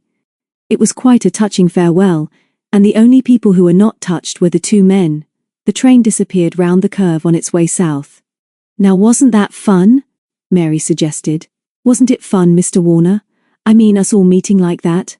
Aren't you glad we came along and sort of brightened your afternoon for you? I am never glad to see any of you, Warner snapped. You're a pack of nosy, impudent children, and I only wish I was in a position to put you all in your places. Get out of my way. I've nothing more to say to you. Oh, but Mr. Warner, Dickie pleaded. Please don't go yet. There is something special we want to ask you. Please, Mr. Warner. That nice man we've just been talking to, the man in the ridiculous hat. You didn't tell us his name. Have you ever met him before? No, I have not, Warner snapped. Never met him before. He just sat down next to me and got into conversation, if you must know. He's a keen walker. Now get out of my way, if you please. How peculiar, Mary said. How very, very odd. Here's a nice old man all dressed up for walking or fishing or something, and all he does is to get out of one train, sit and talk to you, and then go back by train and not do any walking at all. And while we're on the subject of walking, Dickie went on proudly, there's another fabulous thing, Mr. Warner. What a peculiar walk you've had. Fancy coming all the way from Spaunton for a walk just to have a nice sit-down on Gothland Station and a talk to somebody you didn't know. Warner pushed him aside so angrily that he stumbled and fell on the platform. Get out of my way, Warner shouted, and if you want to keep out of trouble, don't follow me. And he stalked off down the platform and out through the little wicket gate into the lane with Macbeth yapping at his heels. Peter helped Dickie to his feet. Let the man go, she said quietly. Let him go. I know who he is and so do you. You twins have seen the other man too. Let's get back to Spaunton quickly and talk to the boys about this. We're really in an adventure now, I can tell you, the second stranger. While Peter, Penny and the twins were at Gothland tormenting Warner and the stranger in the tweed fishing hat, the elder boys and Harriet soon became involved in another mystery. Mr. Sparrow told them that they could do what they liked, as he intended to stay in for the rest of the day and look after the shop. David, much to Harriet's delight, said, "Come out with us, Harry. We'll go up to the moor." As they toiled up the track towards the caravan, Harriet, who had always liked David, chattered away so breathlessly that they had little chance of answering any of her questions. "Do you know what, David and John? Although I would have liked to have gone with the others, I'd much rather be with you and talk to you about my grandfather. He's wonderful to me, you see. He talks to me a lot, almost as if I was as old as you are. It isn't that I'm not happy when I'm at home with Mum and Dad and at school, David. It's just that when I'm with Grandpa or with all of you at Brownlow Square, it's all so different. I don't want Grandpa to leave London, but he's told me again and again how much he wants to come and live up here, and he's made me a solemn promise that he'll ask me to come and stay with him every holiday if Mum will let me. But then you won't be here, and it will mean that I shan't see the twins unless you all come here sometimes, and I know that you all like going to Witch End when you can, so it will be awful for me." Here she had to pause for breath, and David took his chance. "Don't fuss, Harry. You can come to us in Brownlow Square sometimes, the twins will look after that, and we want you to come to Shropshire to meet Jenny and Tom, and you'll make me a full member then, won't you? You promised, you know. You will, won't you? I say, John, there's something special I want to ask you because you're clever. I'm going to ask you straight out. Why do you think so many people want to get Grandpa out of here? There must be a very big reason. And you needn't think that I'm not old enough to understand. I'm older than the twins, and I'm old enough to look after my grandfather sometimes, and to go out on expeditions with him. He's never done anybody any harm, so why should people interfere with him now? You tell me, John. I wondered just now whether we ought to leave him alone. Do you think that's silly of me?" John looked at her in surprise. "Not silly, Harry. Not really. Try not to worry too much about him. We think that somebody wants this land because of the old mine, but your grandfather made Warner. Understand that he isn't ever going to sell it. Anyway, we're all here to help him." I know, John. But perhaps this is much more serious than we can manage by ourselves. Of course you two and Peter and Penny are much older than I am, but I know that Grandpa is still more worried and unhappy than he tells us. He says that he's going to London to talk it over with Mr. Venton. Do you think that's a good idea?" "It could be," David agreed as they reached the caravan. "Let's stop here and get our breath back. I should be happier if that nasty chap Warner disappeared from the scene. Perhaps the others will find out something about him. I wish I could remember whether I've ever seen him before. I'm almost as sure as the twins that I have." While he was speaking, John was standing on the steps of the caravan looking towards the mineshaft. "Come a little further up the hill," he said quietly. "Believe it or not, there's somebody else messing about up there now. Surely it can't be Warner again." With a flash of temper, Harriet said, "This is just the sort of thing I mean. This place all belongs to us, or to my grandfather. Why can't people let us alone?" David put a hand on her shoulder. "Are you coming with us or going to stay in the caravan? If it's Warner, I think we might get a little rough with him." She smiled up at him. "I'm so angry I'm shaking inside," she whispered. "Come on. I want to be with you." John strode ahead but waited for them on the brow of the hill. "It's not Warner," he said. "Just a second stranger if you count Warner the first. Looks a cool customer to me." A man was sitting on the stone coping of the shaft watching them. He was young and pleasant looking, and his fair hair gleamed in the sunshine. He was wearing corduroy trousers, an anorak over a brightly coloured shirt, and heavy walking boots. On the ground was a well-stuffed rucksack, and on the wall beside him a half-open map. "Good afternoon," he said cheerfully. "Can you tell me whether the village below there is Staunton?" "Yes, it is," David said. "And you're trespassing. This land belongs to Mr. Sparrow, and he's tired of strangers tramping over his property. His boundary is where the old wire fence has broken down. It's quite clear." The young man looked surprised and faintly amused, but he didn't move from the wall. "It isn't very clear, you know. Only 1 or 2 posts of the fence are standing, and there's not much chance of seeing any of the old wire. Anyway, I'm doing no harm, and I don't think Mr. Sparrow would mind me. Who are you anyway? Aren't you trespassing too?" "No," Harriet said quietly. "We're not trespassing, but you are. Mr. Sparrow is my grandfather, and these 2 boys are our friends and they're staying with us. Will you please go?" "I don't think I will," the stranger smiled. "If your grandfather lives here, I would like to talk to him about all sorts of things." He turned to David. "Did you say that Mr. Sparrow is bothered by strangers on his property? Is that why he has just covered the shaft of the old Staunton mine?" The timber and barbed wire look very new. Is the mine dangerous now? David flushed with annoyance because he knew that he wasn't getting the better of this argument. The young man was very much at his ease. You're asking a lot of questions, he said. Although you don't seem to care, you're still trespassing and we must ask you to go. The stranger smiled again and began to fill his pipe. I'll go if you'll take me to see Mr. Sparrow. I promise that he won't mind me. My name is Sharman, Philip Sharman. I'm a geologist and I live in York. I'm interested in old mines, and I like exploring them. There are several deserted mines in this county, and I found two beauties last summer in Swaledale. One is near a ruined house called Crackpot, just off the dale, and another, much more like this one, is high on the moor above the dale, and not far from a place called Tan Hill, which is supposed to be the highest inn in England. It's almost on the borders of Westmoreland. Any of you ever been there? Harriet smiled at him, and he was now fairly sure that they were on his side. John was not won over so easily and said, No, we haven't been there, but you haven't explained why you're so keen about mines. Is there anything special about this one? All mines have something special about them. Spawnton is marked on the 1-inch map, and I'd like to go down if I could, and perhaps one of you chaps would like to come too. Mr. Sparrow must know whether it's safe or not, so let's go and ask him. I assure you that I'm quite harmless. He turned to Harriet and added, specially for her benefit. You trust me, don't you? What did you say your name was? She told him, and rather grudgingly the boys introduced themselves, and together they went down to the house. Sharman laughed and joked with them. He also asked a lot of questions, the answers to which the boys skillfully avoided. Just before they reached the garden, David asked Harriet to run ahead and tell her grandfather that they were bringing somebody to see him. When Harriet had gone, Sharman changed his tone and said seriously, I can't think why you don't trust me. Have you been having any trouble up here? Didn't one of you say that you'd been bothered with strangers?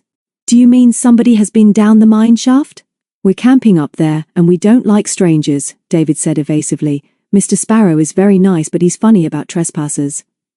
Sharman looked at them quizzically, and then, as they turned into the village street, he stopped to glance at Venton's shop window. This is Mr. Sparrow's shop, John explained. I can see him in there. Let's go in. Within 5 minutes Philip Sharman had won over Mr. Sparrow, who discovered that he was interested in old glass and china, and knew a lot about antique furniture. After a while the boys and Harriet got bored with all this talk, and wandered out into the street. What did you tell your grandfather about him, Harry? David asked. Before we came in, I mean. Just that he was sitting on the mine shaft and was crazy about mines, and I didn't think you two liked him. I like him though. I think he's super. He's very, very handsome. He could be a great big heartthrob, she added unexpectedly and giggled when the boys laughed at her. Too many people are interested in this place, David said. I wish the others would come back. We're being feeble and just mooching about. Let's go up to the moor again and leave Mr. Sharman to your grandfather. Come on. Mr. Sparrow saw them as they passed the shop window and called them in.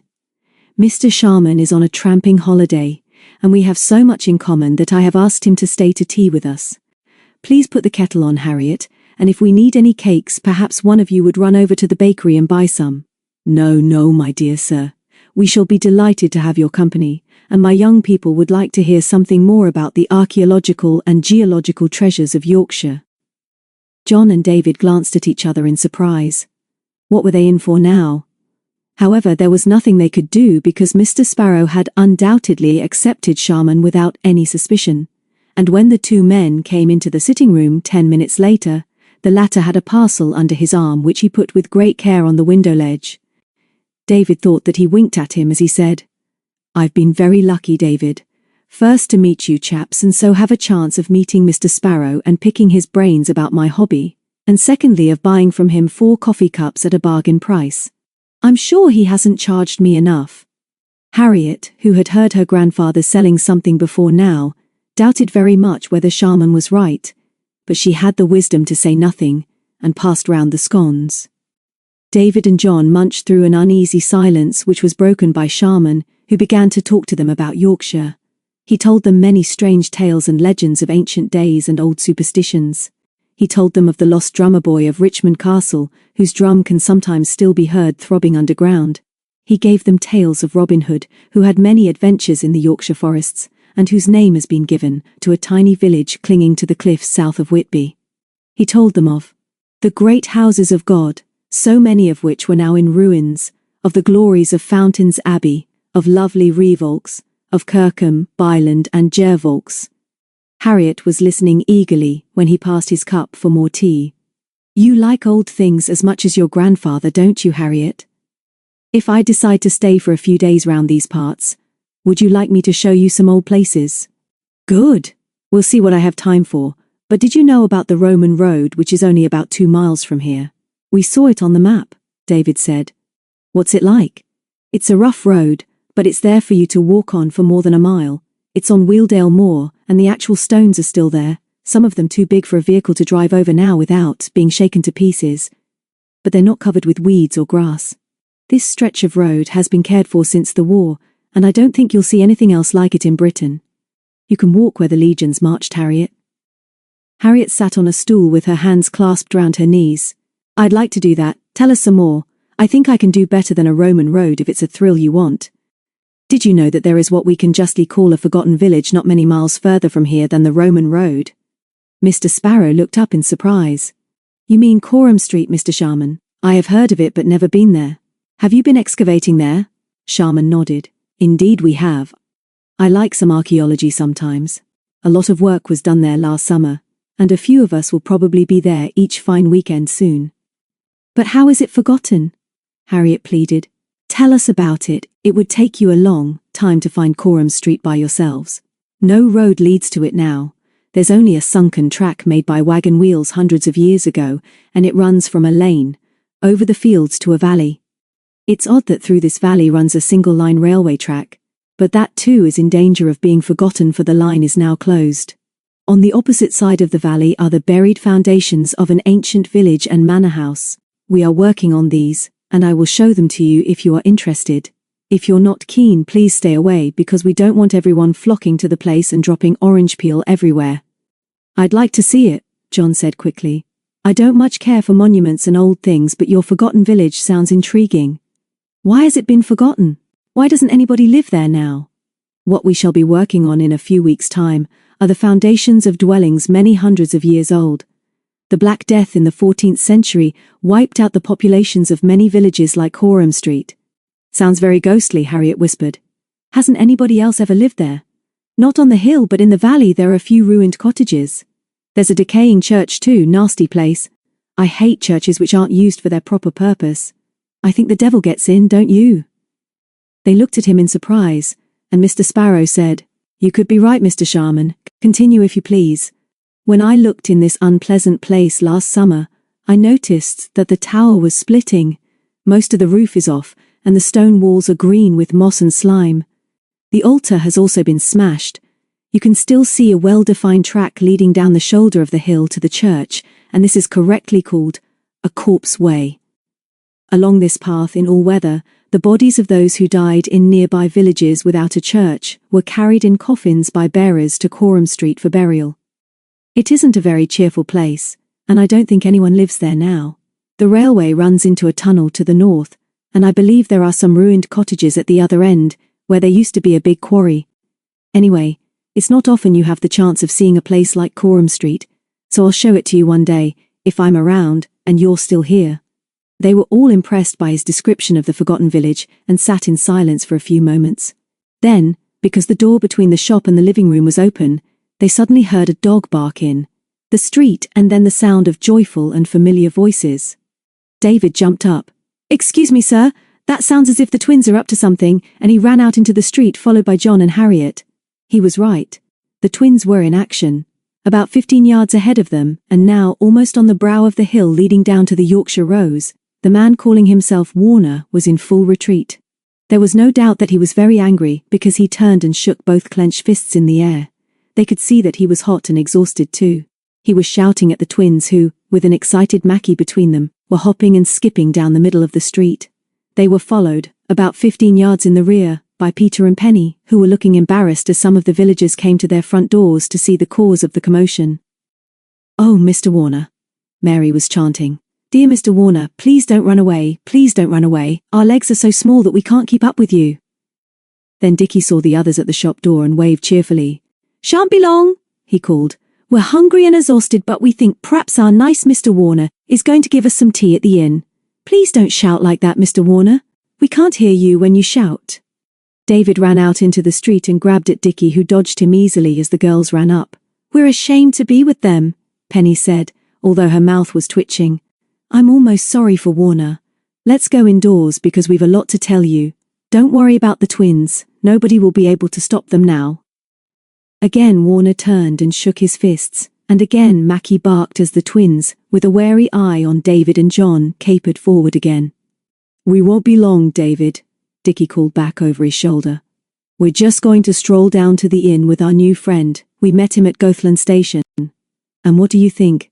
He met a man who said he was a walker but who didn't walk, if you know what I mean. He was a fabulous man, and here, mercifully..." He paused for breath, and because he had a clear and carrying voice, everybody else stayed quiet, so that the scene in the street was rather like the game of statues when everyone stays quite still when the music stops. Even Warner stood still, although his beard twitched with fury as Mary went on. "This fabulous friend of our friend got out of the train from Pickering and sat on the seat with our new friend, and they talked for a very long time before we came onto the other platform and made friends with the new friend, if you know what we mean. What happened was that when the train from Whitby to Pickering came in, our new friend got onto that train, and although he told us all that he was a walker, he didn't seem to do any walking at all except just across the railway to the other platform." At this, Warner, with a final shout of rage, turned and ran down the hill with the twins and Mackie in hot pursuit. "Let them go, David," Peter said excitedly. "I know they're worse than usual, but they're making him so mad that he may do something very silly. We've got some terrific news, David. I know who that chap is," and having got as far as that, she cried out as David gripped her wrist. "Not now," he whispered. She turned and saw Mr. Sparrow, with a good-looking young man, standing in the shop doorway. Peter coloured as she caught the man's eye, because she had the feeling that he had heard what she had been saying. Mr. Sparrow then introduced the girls to Philip Sharman, who followed them back into the sitting room. Considering that he had already had tea with them, Harriet thought this was rather cheek. She liked Sharman but was sure there was something he still wanted from her grandfather, and it didn't take long to discover what it was. Peter and Penny found themselves clean cups and a new loaf, and settled down to their tea. But as neither Mr. Sparrow nor Sharman seemed disposed to go elsewhere, they had to wait to tell their story to the boys. Mr. Sparrow murmured something about the twins, and received an evasive answer, and then Penny, who was getting bored, asked Mr. Sharman how he had met the others. "Are you on a walking holiday too, Mr. Sharman?" she said.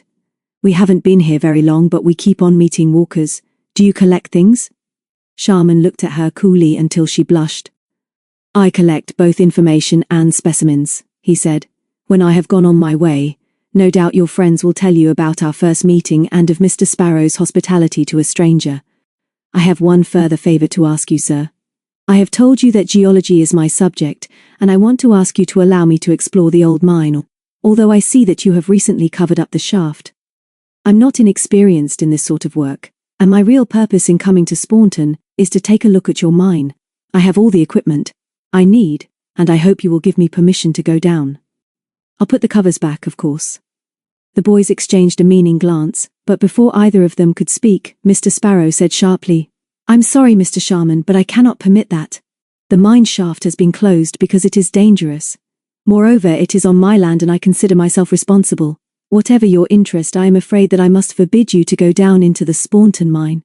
I enjoy your company, Mr. Sharman, and I hope you will call here again and see some of my treasures, but the mine must be left alone." Mr. Sharman stood up and smiled. "I cannot press you, sir, but Staunton mine should be of particular interest.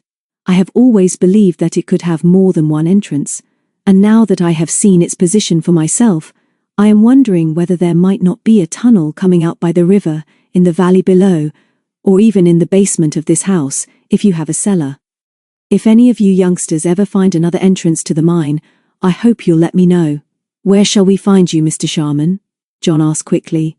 "We like the idea of looking for hidden tunnels." Sharman laughed. "I'll keep in touch, and thank you very much for your courtesy, Mr. Sparrow, and you, Harriet, for my tea. I shall see you all again soon, I hope. Perhaps I'll take some of you to the deserted village one day soon. Goodbye, and thank you again." And he picked up the parcel of coffee cups he had bought and went out with Mr. Sparrow. As the door closed behind the two men, the others all began to talk until David silenced them. "Do shut up, please. Peter's got something important to tell us, but don't let's discuss anything with Mr. Sparrow yet. We'll have to tell him everything soon, Harriet, but we must talk it over together first. I'm going to fetch the twins now, and let's all meet at the caravan in a quarter of an hour. Better bring some rations for the twins, else they'll want to come in here first." The others agreed to this, so David escaped washing up and went out to meet the twins toiling up the last 50 yards of the hill. They both looked tired, and Mackie had his tail down and his tongue out. "Well," David said as they came up, "you've been making a worse exhibition of yourselves than usual, haven't you? Didn't you hear me shouting at you from the shop? I've never heard such a row as you were making in the street. What have you found out about that chap?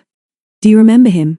Dickie stopped and put a hand to his side. "Stitch," he gasped. "Ghastly, torturing Stitch. Don't fuss us, David, because we're not trying to be funny now and we really are exhausted. We're still not sure about that chap, Peter is. She wouldn't tell us until you were there. She's soppy about you, which we think is most peculiar."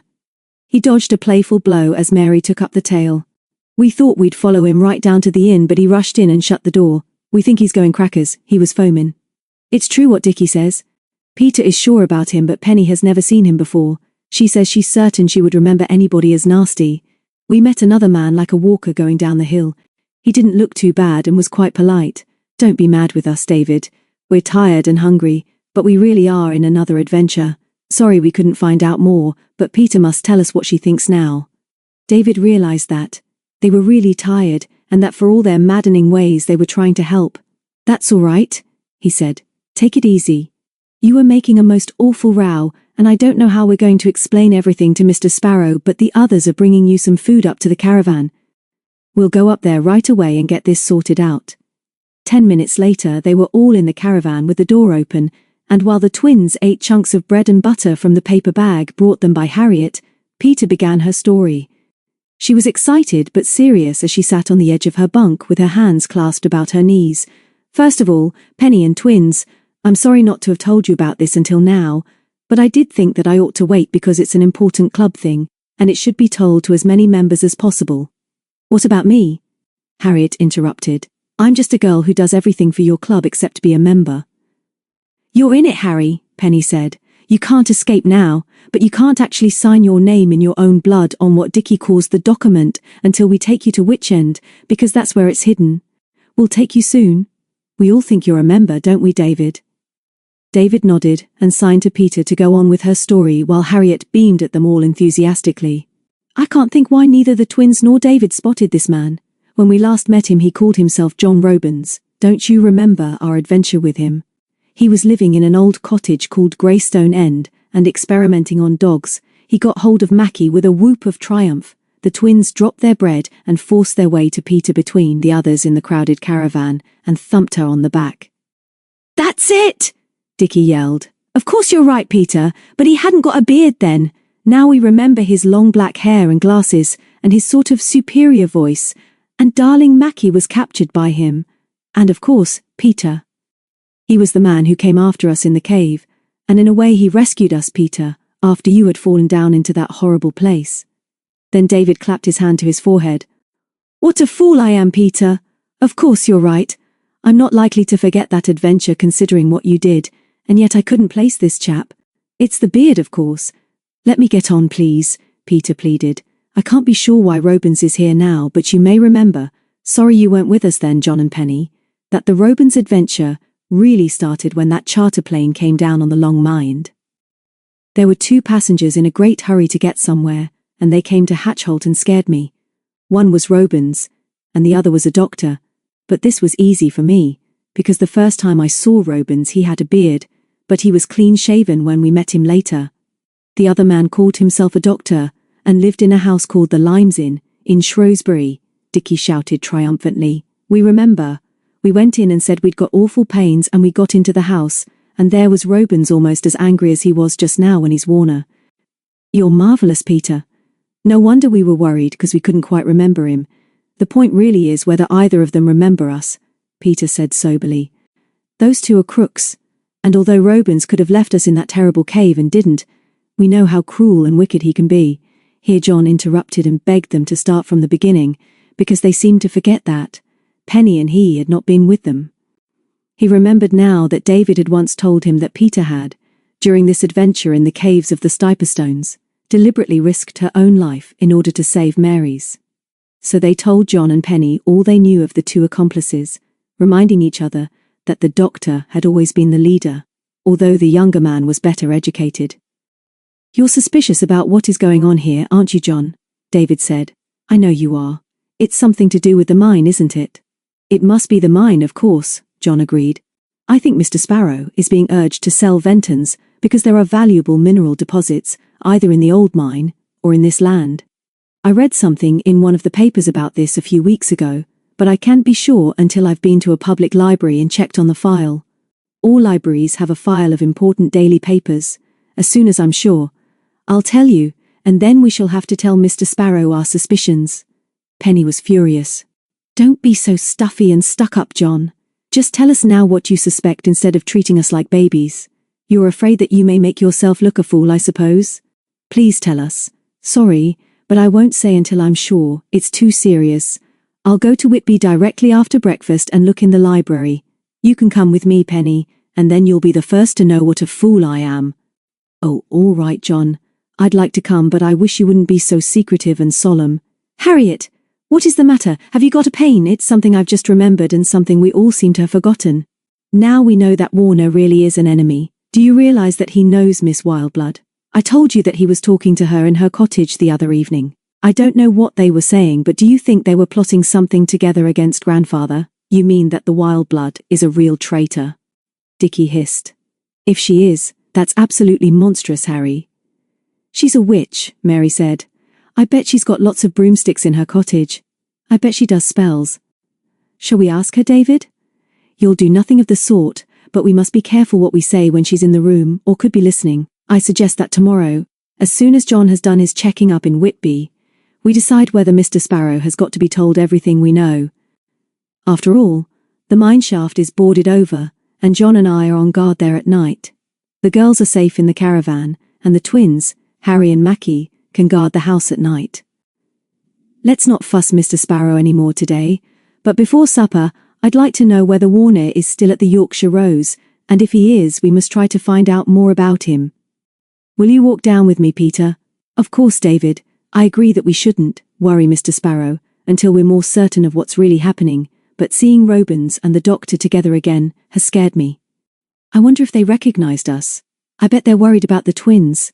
They nearly remembered us, I think," Mary suggested. "The doctor asked us where we lived." "I nearly told him I lived in Shropshire and only just remembered in time," Peter said. "I think if I had given that away, he would have remembered seeing me at Hatchholt. It's the doctor I'm afraid of. Robins only does what he's told. Let's go down now and see whether he's at the Rose. It would be better if John and I went," Penny suggested. "He hasn't seen us before. You two go for a walk somewhere else. And another thing, do you all believe this young man Sharman with his tales about old mines and deserted villages? I don't. I think he's bogus too. I know that he bought those coffee cups and he's intelligent enough to make Mr. Sparrow like him. He's clever too because he said straight out that he was interested in mines. I don't mind an adventure, but I don't think much of this one. Come on, John, lead me to the Yorkshire Rose." "Good idea." David laughed. "Find out all you can about Robins. We'll meet at the house for supper. Will your grandfather mind us exploring the cellar, Harriet?" "Good, and you two might keep an eye open for Sharman as well. He seemed all right to me, but perhaps Penny is right. I'm beginning to wonder who is real." The twins and Harriet wandered off with Macbeth for a walk over the moor, and the others went down to the village, and then to the top of the hill together. When John and Penny were alone, the latter said, "You're not very happy about all this, are you, John? I'm wondering whether it might not have been better if Peter and I had stayed in Shropshire. You're not much fun, you know." "I bet I'm not," John said grimly. "If what I suspect about this mine is true, and if what I suspect about those two men, Robins and the doctor, is true, then there could be a lot of trouble. Glad you suggested we do this job together. Haven't seen much of you lately, have I?" Penny, taking almost 2 steps to one of his long strides, looked up at him quickly and was gratified to see that he was serious. "No," she said much too brightly. "No, you haven't, John. Makes quite a change, doesn't it?" At this he laughed but didn't say what she was hoping for. "I'll tell you everything. I know about this business after I've been to the library tomorrow, but I'd like to be sure that none of us will ever see the doctor or Robins again. Here we are. What's his other name? Warner? That's it. Stand by, Penny. I'll ask for him first, and then we'll see how things develop. If he's in, I'll ask to see him, and you can apologize for your disgraceful behavior this afternoon. Here we go. And he opened the front door of the inn. There was nobody in the stone-flagged passage, so Penny rang a small handbell which was standing on a ledge. After a moment, a woman came into the hall and greeted them. "Good evening," John said. "We were wondering whether a Mr. Warner is staying here. We're anxious to see him." "I'm sorry, but he left unexpectedly a few hours ago," the woman said, as if she disapproved of her late guest. "He was in a hurry." "Oh dear," Penny sighed. "What a disappointment. Somebody asked us to look up Mr. Warner. We heard that he wasn't going to stay here very long. I wonder if he happened to mention where he was going." "He did not, my dear. He had plenty of luggage and heavy stuff in leather cases that nobody was allowed to touch, and after paying his bill he went off without as much as a thank you for all the trouble he's given the girl in cleaning his room every day." "You're the youngsters from Venton's, aren't you? Did you know this Mr. Warner?" "Not well," John said quickly. "Not really well, but—" "Hello, you two," said a familiar voice. "Nice to see you again so soon. Just how well did you know this Mr. Warner?" "I should really like to know that." With a gasp of surprise, Penny turned to see Philip Sharman standing behind them. Chapter 8. John and Penny. Breakfast the next morning was not very cheerful. Mr. Sparrow was testy, and went into the shop to deal with his letters as soon as he had finished his meal, and the others agreed with Harriet that he was certainly more worried than they had ever seen him. "Don't fuss about him too much, Harry," Penny said. "We all like your grandfather, and we're going to look after him. I know John is going to find out something terrifically important in Whitby this morning, and I'm going with him just to see that he gets back safely without being lost in the fog. We'll have to start in 10 minutes to walk to Gothland to catch the Whitby bus. Why don't some of you come some of the way with us?" "Good idea," David agreed. "But somebody ought to keep an eye on Mr. Sharman, who asked so many nosy questions yesterday. When will you be back, John?" "I can find what I'm looking for in half an hour," John said. "I may buy little Penny an ice or a bag of shrimps, but we'll catch the first bus or train back to Gothland and should be back here for dinner." "I think somebody should keep an eye on the wild blood too," Peter said, and then blushed as the door opened quietly and the housekeeper stood on the threshold glaring at them with her piercing black eyes. As soon as the woman realized that Mr. Sparrow was not there, she spoke in surly fashion and said, "I've my work to do, and would be glad if you'd help me clear the table.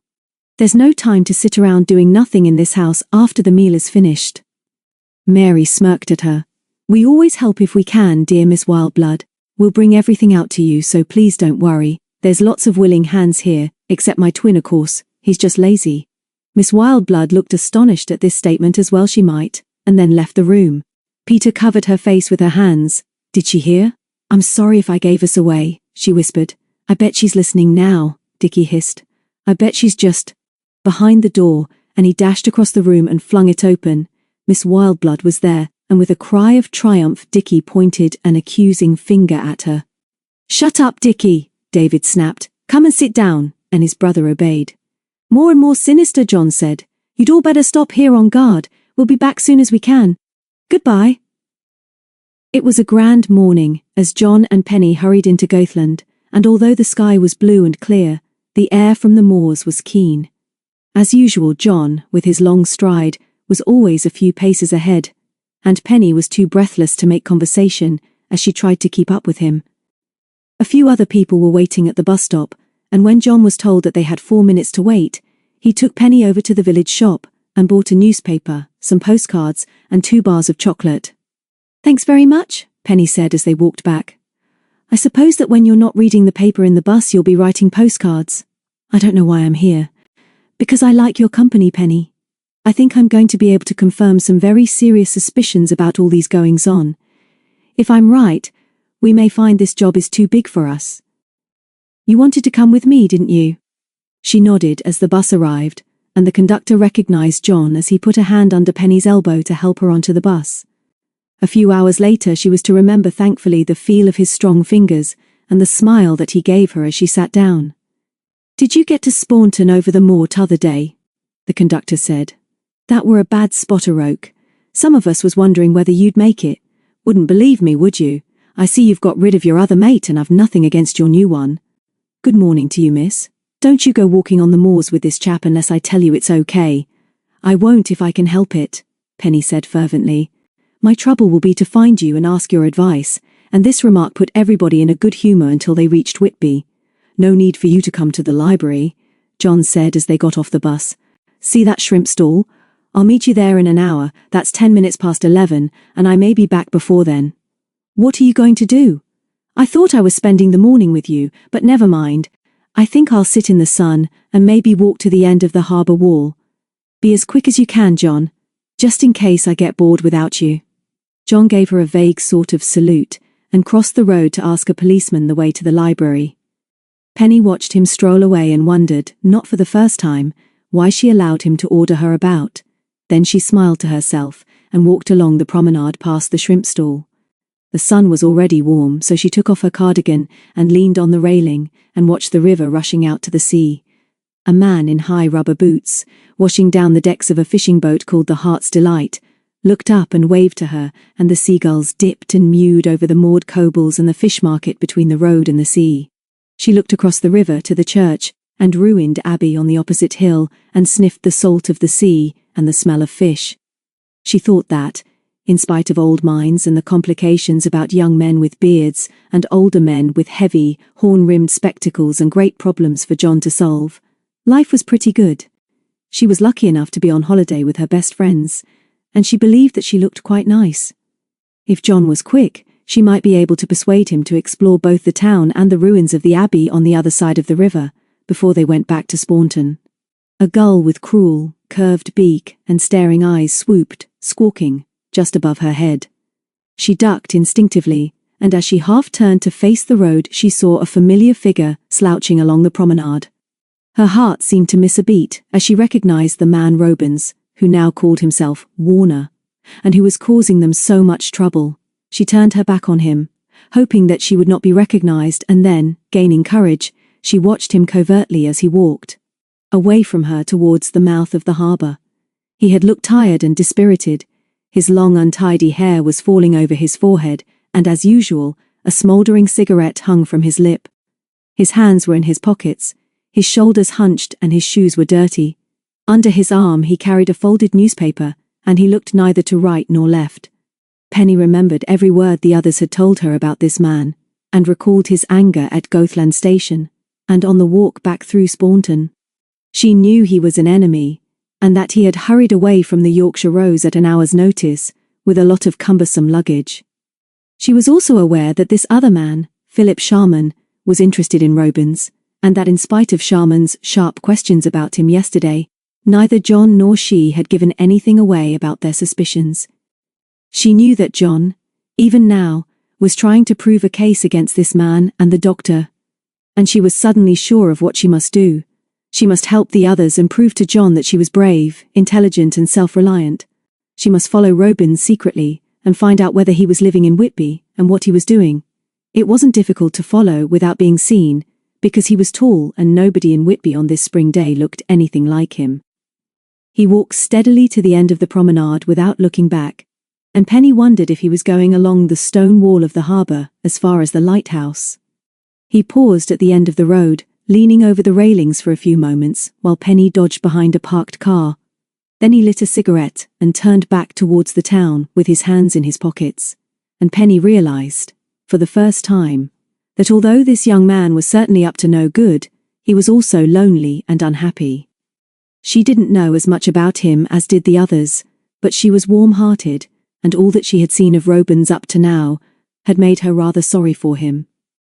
She moved from behind the car and crossed the road to the promenade. There were plenty of people about now, and as he never turned round he was easy to follow. Penny reminded herself that John and David were really worried about the pressure being put on to Mr. Sparrow, and that John had been particularly serious about the situation this morning. It would be wonderful if she could, by herself, discover something important about their enemies. There were still times when John seemed to consider her as little more than a schoolgirl, and although she never bore a grudge, she was still a bit sore because he had deserted her for Yorkshire almost as soon as they had arrived in London. Now was her chance, with cool courage, to prove once again that Penelope Warrender on her own was a match for their enemies. She smiled as she imagined how she was going to impress John when she met him in about half an hour's time, and then blushed when she realized that two unpleasant youths leaning against the railings were grinning back at her. Then Robins crossed the road and turned into a narrow street which climbed up towards the west cliff. Penny hesitated at the corner. The street, but for her fugitive, was empty. If he turned round now he would certainly see her, and although it was possible that he would not recognize her as one of the children who had annoyed him at Goathland Station and at Spaunton, it was a chance. Now that she was away from the crowds, Penny was not quite as confident. The houses in this little street were grubby, and their windows stared at her like blind eyes. Robins was now 50 yards ahead, nearly at the top of the street. She leaned against the wall of the house at the corner, wondering if it would be foolhardy to follow him at once. A skinny cat minced delicately down the gutter, and then pushed, purring, against her ankles. When she looked up, Robins had disappeared. Now a decision was easy. She forgot the cat and raced up the hill. There was a sharp and unexpected turning to the right into another narrow street, and she was just in time to see Robins turn into a small grocer's shop. She paused again, and a woman in a black dress and soiled white plimsolls stepped out of the door of the nearest house and stared at her.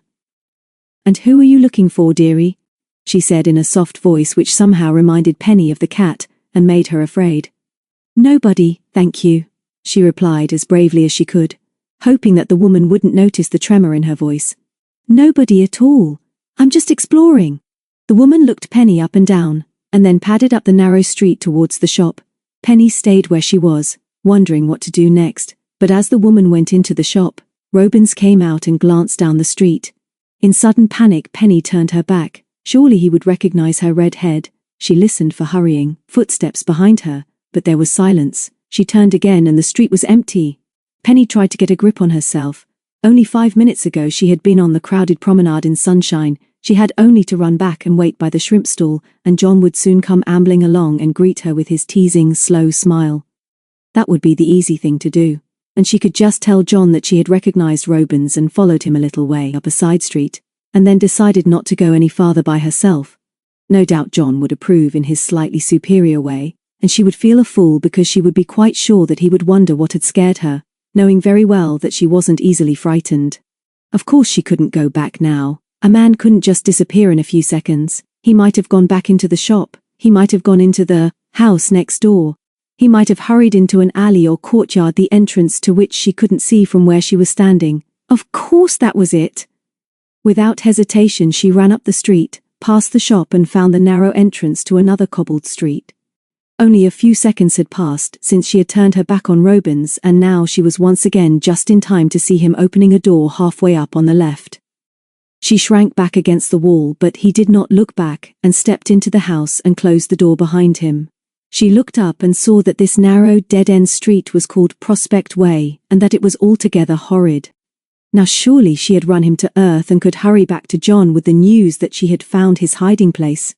While she stood hesitating, she noticed that the door through which Robins had disappeared was next to another small shop. She might as well be certain about all this, and although her heart was thumping with excitement, she had, for a moment, lost her fear because she was sure that if Robins suddenly reappeared, she could turn and run, and that he would never catch her. She felt proud of herself as she walked steadily up the street, trying not to look into the curtained windows of any of the little houses. The little shop was even more unattractive than the grocer's in the next street. She tried to look in, but the window was so grubby that it was difficult to see the dummy packets of tobacco and cigarettes, and the cards of cheap ballpoint pens. Outside the door was a rack of comics, and inside the glass were hanging rows of vulgar postcards. The door through which Robins had gone was at the other side of the window, and Penny guessed correctly that it must be a separate entrance into the house. The shop had no name or number above the window. It would be easy to bring John here, and then perhaps together they could go into the shop and make some inquiries about Robins. It didn't seem possible that he could actually live here, and then with a flash of inspiration she realized that this was exactly the sort of place in which a man who didn't want to be recognized might hide. Why wait for John? Why not finish the job? She was sure that if Peter had been here alone she wouldn't have hesitated. She would go into the shop and ask some question about Robins, the answer to which would be useful to them. It was ridiculous to be afraid. Robins was not in the shop, and it would only take a moment or two to confirm that he was actually living here, and what Peter could do. She wanted to do better. Penny lifted her chin, opened the shop door and stepped over the threshold. A bell jangled above her head, and as she peered into the gloom, a man moved forward out of the shadows, slipped behind her, and bolted the shop door. Then a fight was switched on, and Penny stifled a scream as she realized that the man between her and escape was the doctor.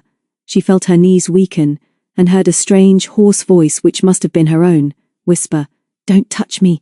Don't you dare to touch me!" as the man grasped her arm and pulled her under the light. The shop was small, dark and smelly. Behind the short counter piled with papers was a slatternly woman in an overall and with a cigarette hanging from her lip. From a room somewhere behind the shop came the sound of the radio playing dance music. In the split second of Penny's realization of what had happened to her, she knew that never again would she hear dance music in a more inappropriate place. She wondered whether Robins had recognized her as soon as she had seen him, and had deliberately led her into a trap, and then she thought of John and her loyal friends, and her courage came back. And with courage came the certainty that whatever they tried to do to her, she must not show them that she was afraid. She shook her arm free. "Take your hands off me and let me go," she raged. "Unlock that door." Only the sound of the radio broke a long silence. This morning their enemy was wearing a tweed suit and a cap to match. His eyes looked small behind the thick lenses of his spectacles, but she could see now that they were cruel eyes, hard and cold. His lips were unsmiling as he stared back at her. Well, he said at last. "A little red-headed spitfire. Quite an unexpected meeting, my dear. It was on Gothland Station that I had the pleasure of making your acquaintance, I believe. Don't trouble to deny it. What are you doing here?" He rapped out the last question with such venom that she stepped back instinctively. "Where I go is nothing to do with you," she said, struggling to keep her voice steady.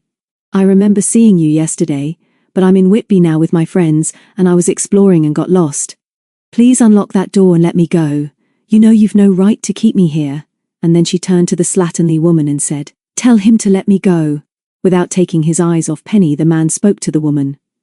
"You keep quiet. This is nothing to do with you. We're going upstairs and I don't want to be interrupted. If you see any other strange kids snooping about in the street, lock the door again and let me know. Otherwise stay here." Then, to Penny, "Are you coming quietly or have I got to carry you? I'm not going to hurt you if you're sensible and answer a few questions." Penny considered. It was obvious that she couldn't escape from the shop now, and she shivered at the idea of struggling with him. She knew that Robins was upstairs, and it was just possible that he would have some sympathy for her. He wasn't as bad as the doctor, and she didn't believe that he would allow her to be ill-treated, and it wasn't likely that two men would really hurt her. There was another thing. This might be the best chance of finding out more about the connection between these two men and what they were trying to do. Surely it was inconceivable that they were so desperate that they would consider keeping a schoolgirl a prisoner. Perhaps her best plan would be to pretend that she was stupid and didn't really know what they were talking about. She looked round at the white-faced woman who would not meet her eyes, and Penny knew at once that there would be no help from her. So she glanced quickly at the doctor, twisted her fingers together nervously, and looked down as she said, "I don't know what questions I can answer. All I want to do is to get back to my friends who will be worried and looking for me if I'm not back soon. I can't see why you should try and bully me. I haven't done anything to you. Please let me go." "That's much better," the man said as he took her arm again. "That sounds like a sensible young lady talking. Just come upstairs with me, my dear, and we'll have a little chat. I'm sure it won't be long before you are able to join your friends." She shuddered at his touch as he led her through a curtained doorway at the back of the shop, through a stale-smelling sitting room, in which the wireless was still playing, and up a dark, narrow stairway. On the landing he pushed past her, opened a door, and then dragged her into the room. In a shabby chair by the window, Robins was sitting, smoking the inevitable cigarette. One end of the table was piled with dirty crockery, and the other with books, scientific magazines and clips of newspaper cuttings. In the hearth was a pair of walking boots caked with dry mud. The doctor locked the door behind him and pushed Penny gently enough towards a chair as Robins got to his feet. "Good morning, Robbie," the doctor said coldly. "I'm sure you didn't expect to see me, and it's very obvious that you didn't expect to see our charming visitor. Or did you? Do you know who she is?" Robins sat down again. "I didn't expect to see either of you, and this is one of the interfering children I warned you about. She's one of the gang that put on that act at Gothland yesterday, and I'm sick of the lot of them.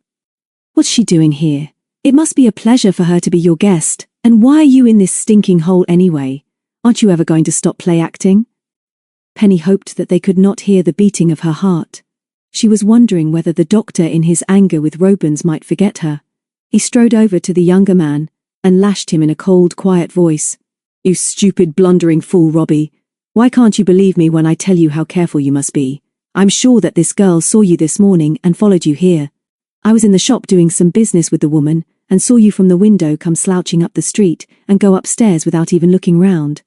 Then this girl comes along and says she's exploring, but she was close on your heels and for all I know she's followed you for miles. She's got more courage than you've got sense.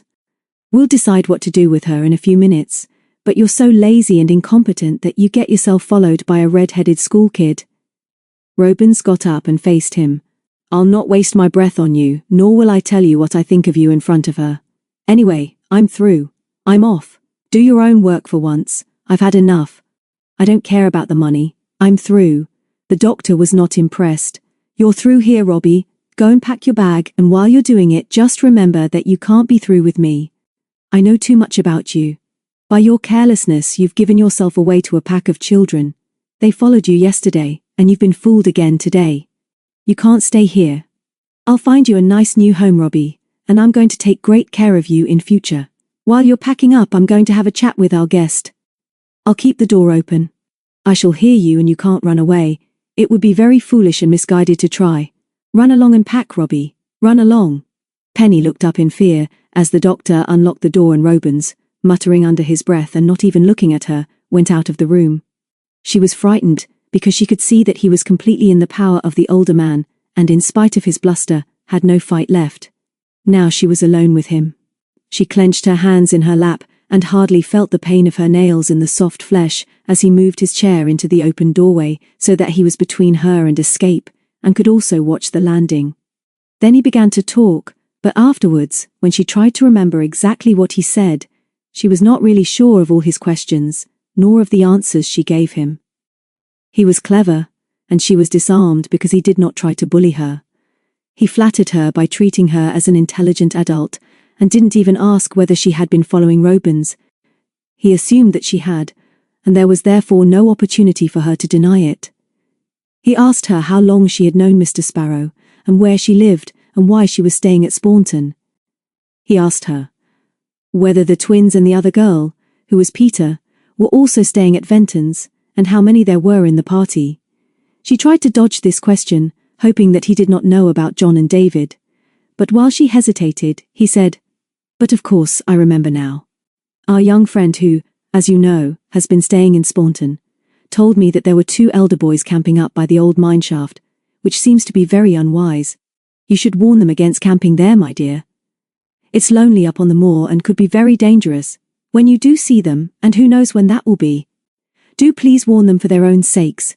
Who are those boys, my dear, and where do they live? Penny, now thoroughly scared, but remembering Peter's comment about the danger of associating any of them with Shropshire, tried to bluff. You mean my cousin? He'll be looking for me everywhere now, and I do wish you'd let me go, please. He lives at Rye too in the holidays. He's funny about camping and seems to like a sleeping bag much better than a bed. Isn't it peculiar? Very odd, my dear.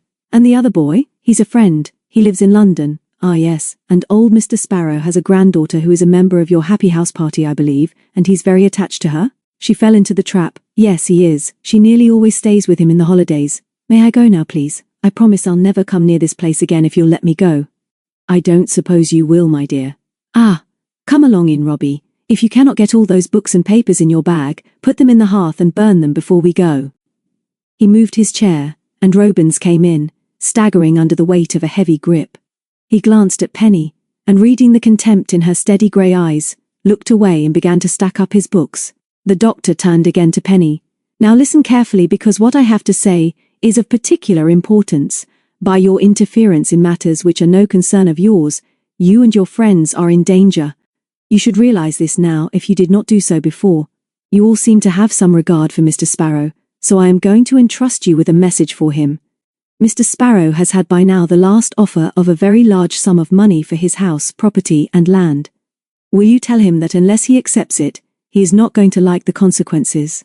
Can you remember that? He has an offer of money which could make him independent, and if he does not accept it within the time limit, He is not going to like the consequences. You are an intelligent girl, and should understand clearly that this is a warning both to all you interfering children, and to Mr. Sparrow.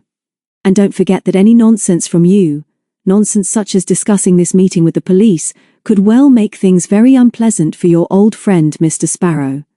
Do you understand? The doctor's warning was spoken quietly and without undue emphasis, but Penny shivered as she listened. She knew that he was not bluffing, and she was afraid. Do you understand me? You and your young friends will be wise to leave Staunton as soon as possible. Go back to your homes and forget Mr. Sparrow and what you have learned today. How can I go back anywhere if you keep me in this beastly place? Penny flared. No doubt you'll get back to Staunton eventually, and then you can give old Sparrow his warning. Meanwhile, stay here and keep quiet. Ready, Robbie? All the books and papers in your bag? Good. Now we'll find you another nice, cozy little home. This hasn't been your most successful day, has it? We must remember to keep you well away from intelligent school children. Yes, Robbie. You go first if you please. Into the shop. Robins went out without a backward look. Penny could see that he was angry, but his fear of his companion was very much greater than anger, and she could now understand why. There was something about this older, commonplace-looking man which was terrifying. He gave her one last, menacing glance through his thick spectacles, and then followed Robins and locked the door on the outside. Penny sat, still with her hands twisted in her lap. They would expect her to shout or scream for help or bang on the door, so she sat quietly and made no attempt to check a tear that trickled down her nose. From somewhere below she heard the rumble of voices and the everlasting crooning of the radio. After a little she got up and tried the door, but as she suspected there was no escape there. Her legs felt weak as she walked over to the window and looked down into dingy Prospect Way. She could not see the sky, but it looked as if the sun was shining. She had forgotten all about the time until she looked at her watch and saw that it was 5:20 to 12. She had promised John to be at the shrimp stall at 11:10 at the latest.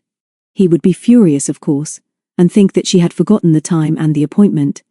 She didn't believe that he would go back to Staunton without her, but although he was not quick-tempered, he might be so annoyed at being kept waiting that he would wander off on his own.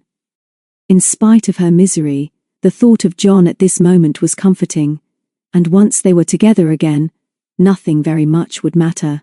Then she heard voices directly below her, and when she looked down through the window she saw Robins and the doctor, walking quickly down Prospect Way. Robins was carrying his heavy grip, while the doctor had a hand on his other arm. Penny knew that gesture, and felt her own arm where the man's fingers had gripped her. Neither of them looked back. She ran to the door again, shook it and then pummeled it with her clenched fists.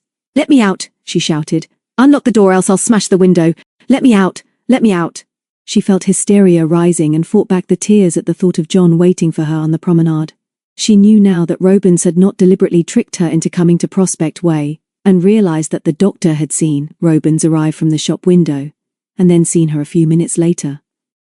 It seemed that both the horrible woman in the shop and Robins were in the doctor's power and pay, but now she must get out. Even if she smashed the window, she couldn't get down into the street unless someone brought a ladder, and this seemed unlikely, and there seemed no life in Prospect Way. The sinister little street was deserted but for a cat sniffing in the gutter. She ran again to the door and beat on it in a frenzy. Nothing happened except that she bruised and grazed her knuckles, and as she stood back and sucked the blood, tears of pain and frustration trickled down her face. Then she sat at the table with her chin in her hands and tried to think things out. And the more she considered her dilemma, the clearer it became that she'd never get away from this place unless she used her wits.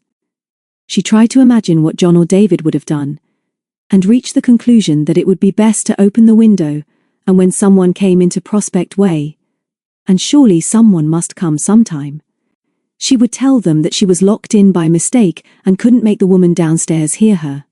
That might do for a start. She looked at her watch and saw that the time was now just after 12.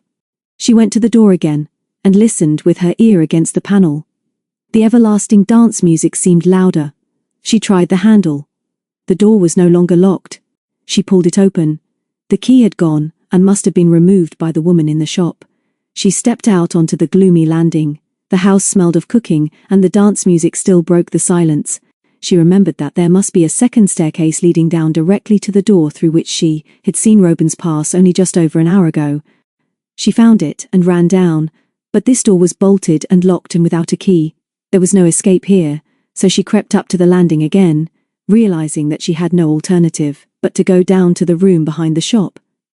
There might be a backyard where they kept dustbins, and it was just possible that the woman had gone out leaving the radio playing. Penny, with wildly beating heart, stepped slowly down the other staircase leading to the room behind the shop. The dance music had now been replaced by a comedian with an American accent who laughed at his own jokes. The door of this room was ajar, and Penny pushed it open gently. There was nobody there, although the remains of a meal were on the table. At the far end of the room was another closed door, which, she supposed, led to a scullery. On her left was the curtained entrance to the shop, and as she hesitated she smelled fresh tobacco smoke. What should she do? Somebody was in the shop, but as there were no voices the woman was probably alone. Penny decided to risk escape through the shop, and before her courage went, she pushed the curtain back and ran for the door. The woman was behind the counter, with a cigarette smouldering between her lips, and looked up as Penny felt the handle move under her fingers. She looked at the girl without expression, and suddenly Penny lost her temper. "I'm going to tell everyone about this. You let that man bully me and lock me in that beastly room upstairs. You know you did. Why didn't you let me out when I shouted for help after those two men had gone? I wish I'd smashed your windows now. I'm going straight to the police," and she flung open the door. "Sorry, dearie," the woman said, without removing the cigarette. "I've sold out of radio times. You'll get one down in the town. What was that you said about the police and two men?" "I'm a bit hard of hearing, but there've been no police here." Penny stared. "I said I'm going to tell the police about you and the two men who locked me in. You were here.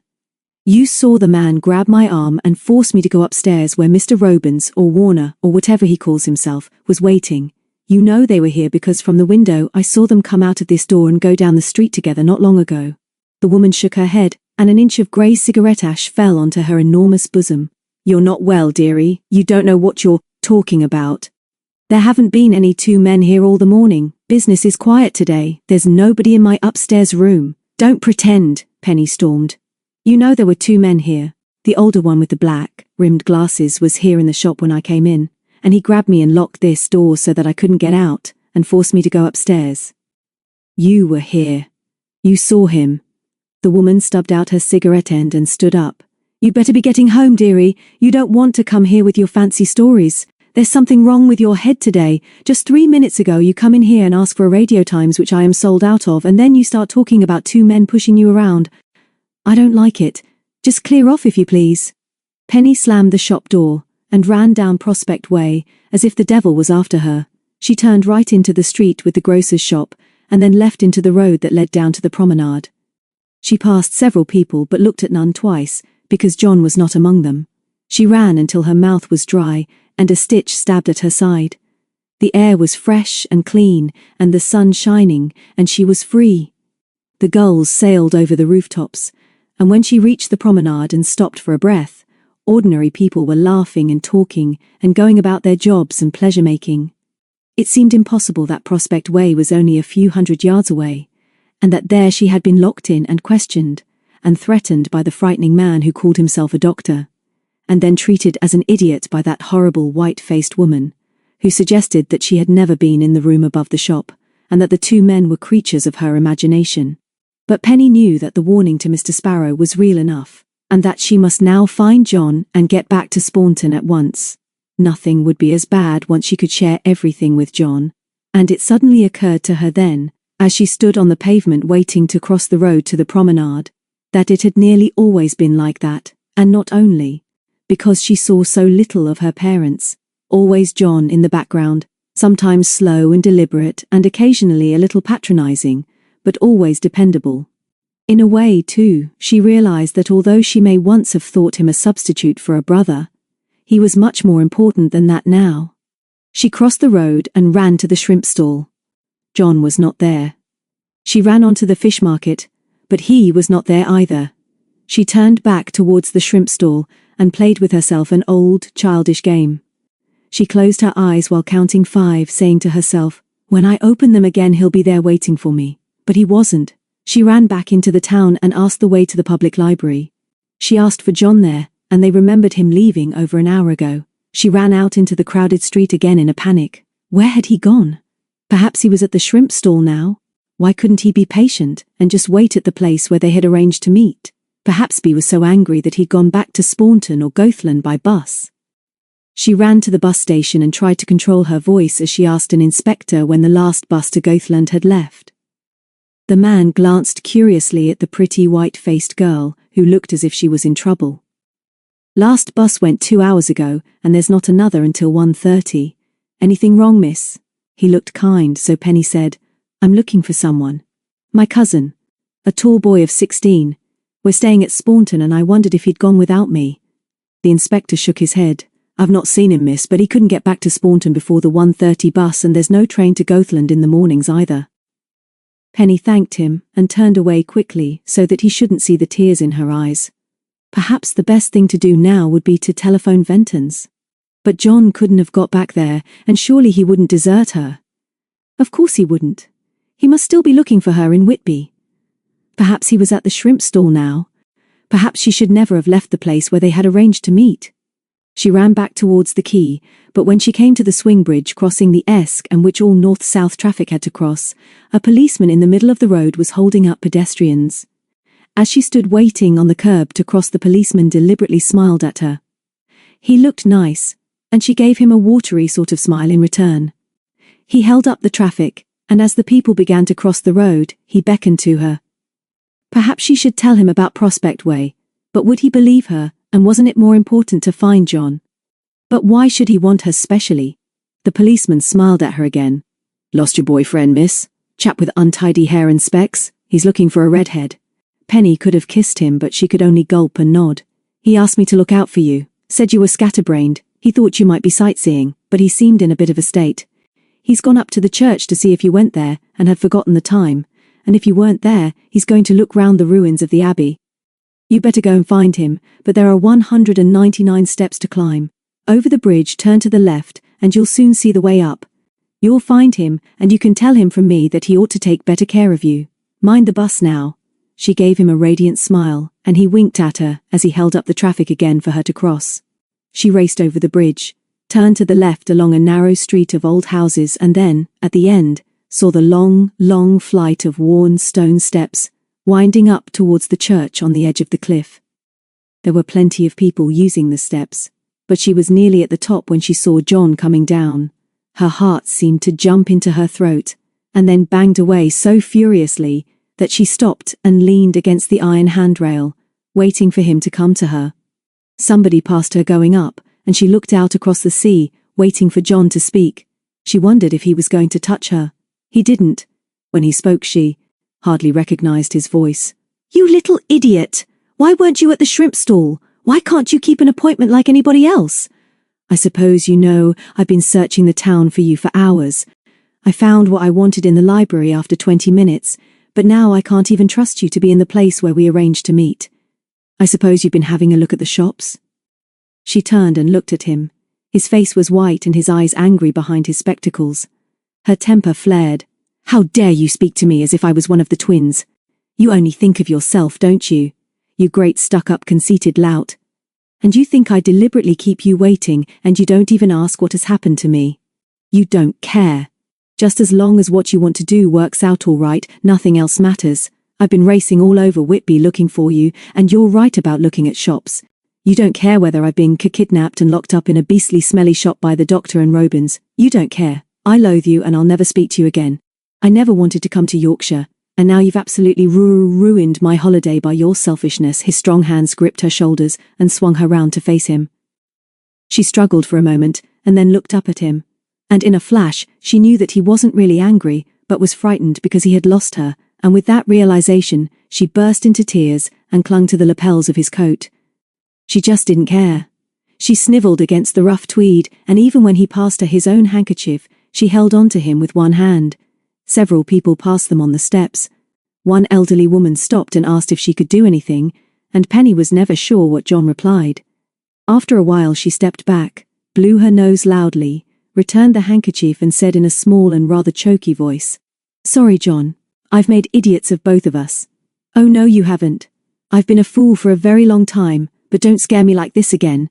Then he took her firmly by the hand with the bruised, grazed knuckles, but she hardly noticed the pain, led her up the steps and then across the churchyard to one of the seats on the edge of the cliff. "Now tell me everything," he said, still holding her hand as they sat down. She told him.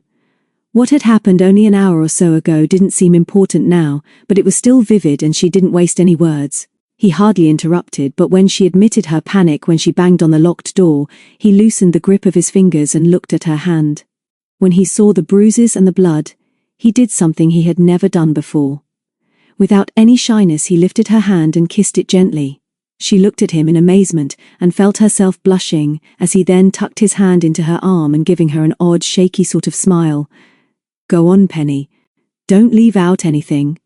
And somehow, John, the most horrible thing of all, was that putty-faced woman with a cigarette who tried to make me believe that I was making it all up.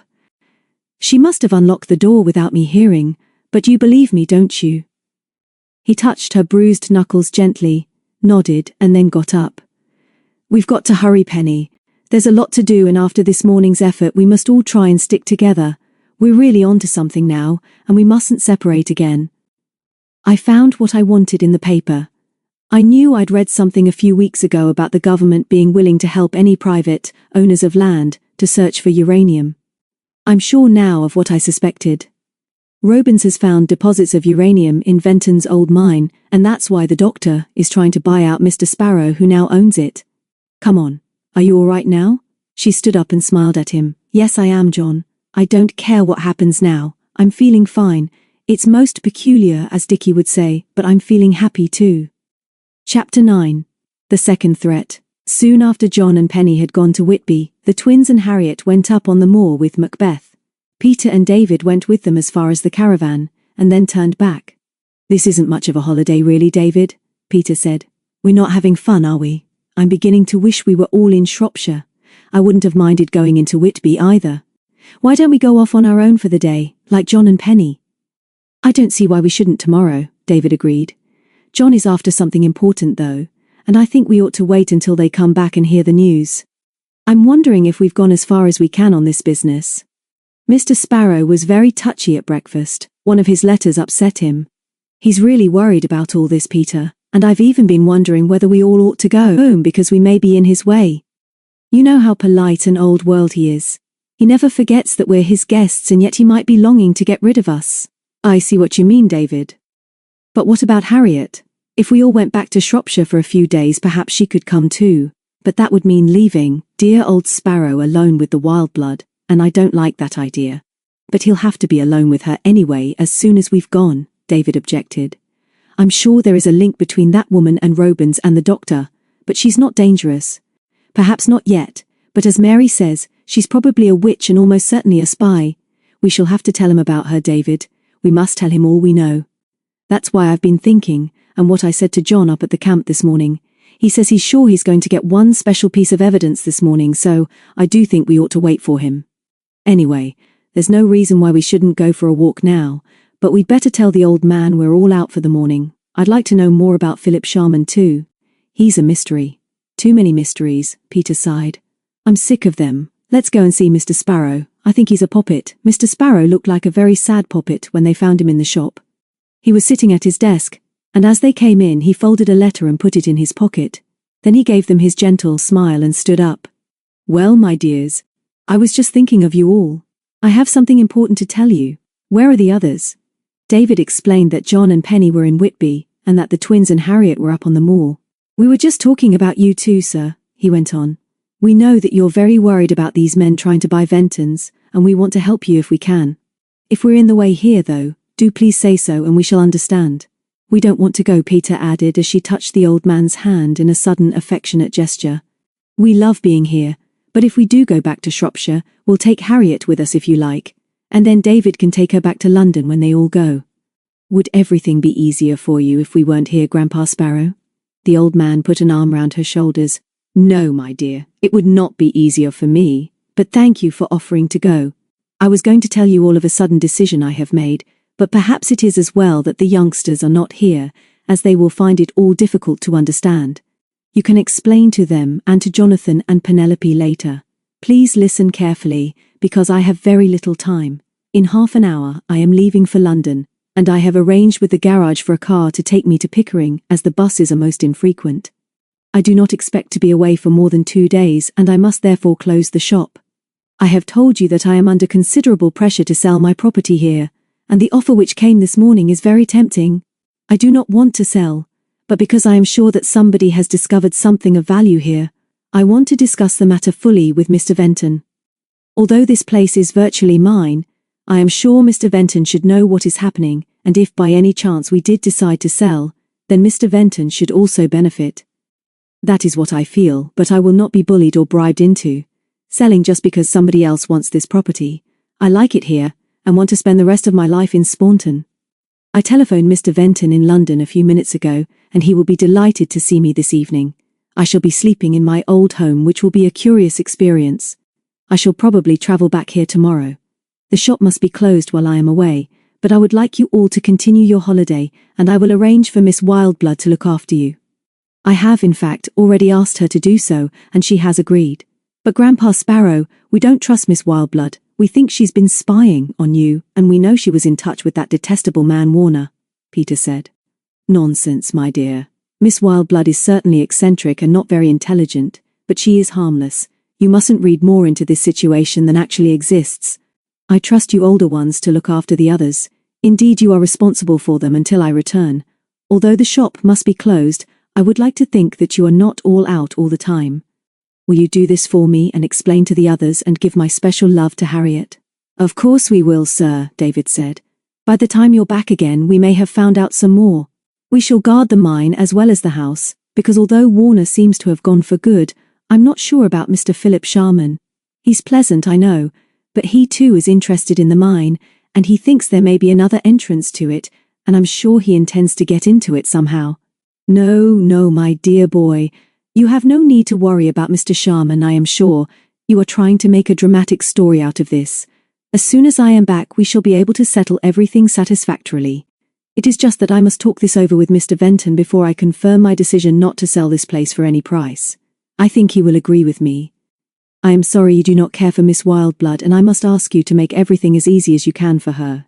She does not care for the telephone, nor does she understand it, so I would like you to take any messages for me.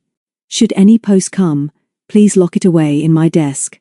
Here is a spare key, David, and here, on this slip of paper, my telephone number in London. Now I must go and pack because the taxi will be here in 10 minutes. I shall lock the shop now. He did this and fixed a card with the word closed inside the glass panel in the door and went upstairs. I don't like this much, David, Peter said. He's very sweet, but he's worried. He didn't say much about Harriet either, and she'll be upset that he's gone off without saying goodbye to her, and we've got to be on our best behavior with the Wildblood too. David nodded. I wish John and Penny would come back. I really couldn't say more to the old man, could I? If John has found anything really important, we could telephone London tonight, I suppose. Better not say any more to Mr. Sparrow now. He's made up his mind to go, and nothing much can happen here in 24 hours or so. But that was where David was wrong. 10 minutes later they said goodbye to Mr. Sparrow, who had changed into one of his old-fashioned, elegant London suits, and looked most out of place as he drove off in Staunton's only taxi. When they went back into the house, Miss Wildblood came out of the kitchen and gave them a sly look. Mr. Sparrow said you'd be doing all you can to help me while he's away, so I'll ask you to be punctual for meals. There's shepherd's pie for your dinner, and it will be done in an hour. It's a big pie, and enough for all 7 of you. You'll be getting your own tea, and I suppose you can have bacon and eggs with it, and you'd better have cocoa and bread and cheese for your supper. Thank you very much, Miss Wildblood, Peter said politely. That's most helpful. Don't bother to stay now because I can manage the pie in the oven. We'll run over to your cottage if we're in trouble. The woman looked as if she didn't quite know what to make of this, but before she could answer, the telephone rang. I'll answer it, David said with a meaning look at Peter. Don't you bother. Just fix up everything with Miss Wildblood. He didn't recognize the pleasant voice at first. May I speak to Mr. Sparrow, please? Not there at the moment. I see. Who is that? Who wants him? This is Philip Sharman. I think you must be the chap without the specs. David Morton, isn't it? Good. Listen, David. I met your twins and Harriet Sparrow on the moor, and they're coming back to lunch with me at the pub if nobody minds. I can't ask you to join us because the dining room here wouldn't hold us. There's another thing, David. We were talking about the Roman road, and I'd like to take you up to see it sometime. Will you four come down here presently and we could go together this afternoon? David was suddenly suspicious. No sooner had they got rid of Robins than Sharman popped up, and it looked now as if he was going to be difficult to shake off. He wondered too whether the twins and Harriet really were there. It was rather tricky. You still there, David? What about it? The others are out now, Mr. Sharman. Thanks for suggesting the Roman road, but I must see what John and Penny would like to do. May I speak to Harriet, please? This was the test. Was Harriet really there? She was, for Sharman merely told him to hold on, and in a few moments, David was nearly deafened by her excited, "Hello, David! It's Harriet! Grandpa won't mind us staying down here to lunch with Mr. Sharman, will he? We're having a lot of fun and he wants to take us up to this mysterious Roman road presently. Will you all come? Now listen, Harry, and don't fuss. Your grandfather has had to go to London suddenly to see Mr. Venton, but he'll probably be back tomorrow night. He's quite all right and he sent his love. Don't tell the twins or Mr. Sharman about Mr. Sparrow. And I think you'd all better come back here after lunch as John and Penny aren't back from Whitby yet, and we'd better talk things over. The shop is closed and we're in charge here. But tell Mr. Sharman that maybe some of us could go to the Roman road tomorrow. Don't worry about your grandfather, and don't answer too many questions about him. See you later. Bye."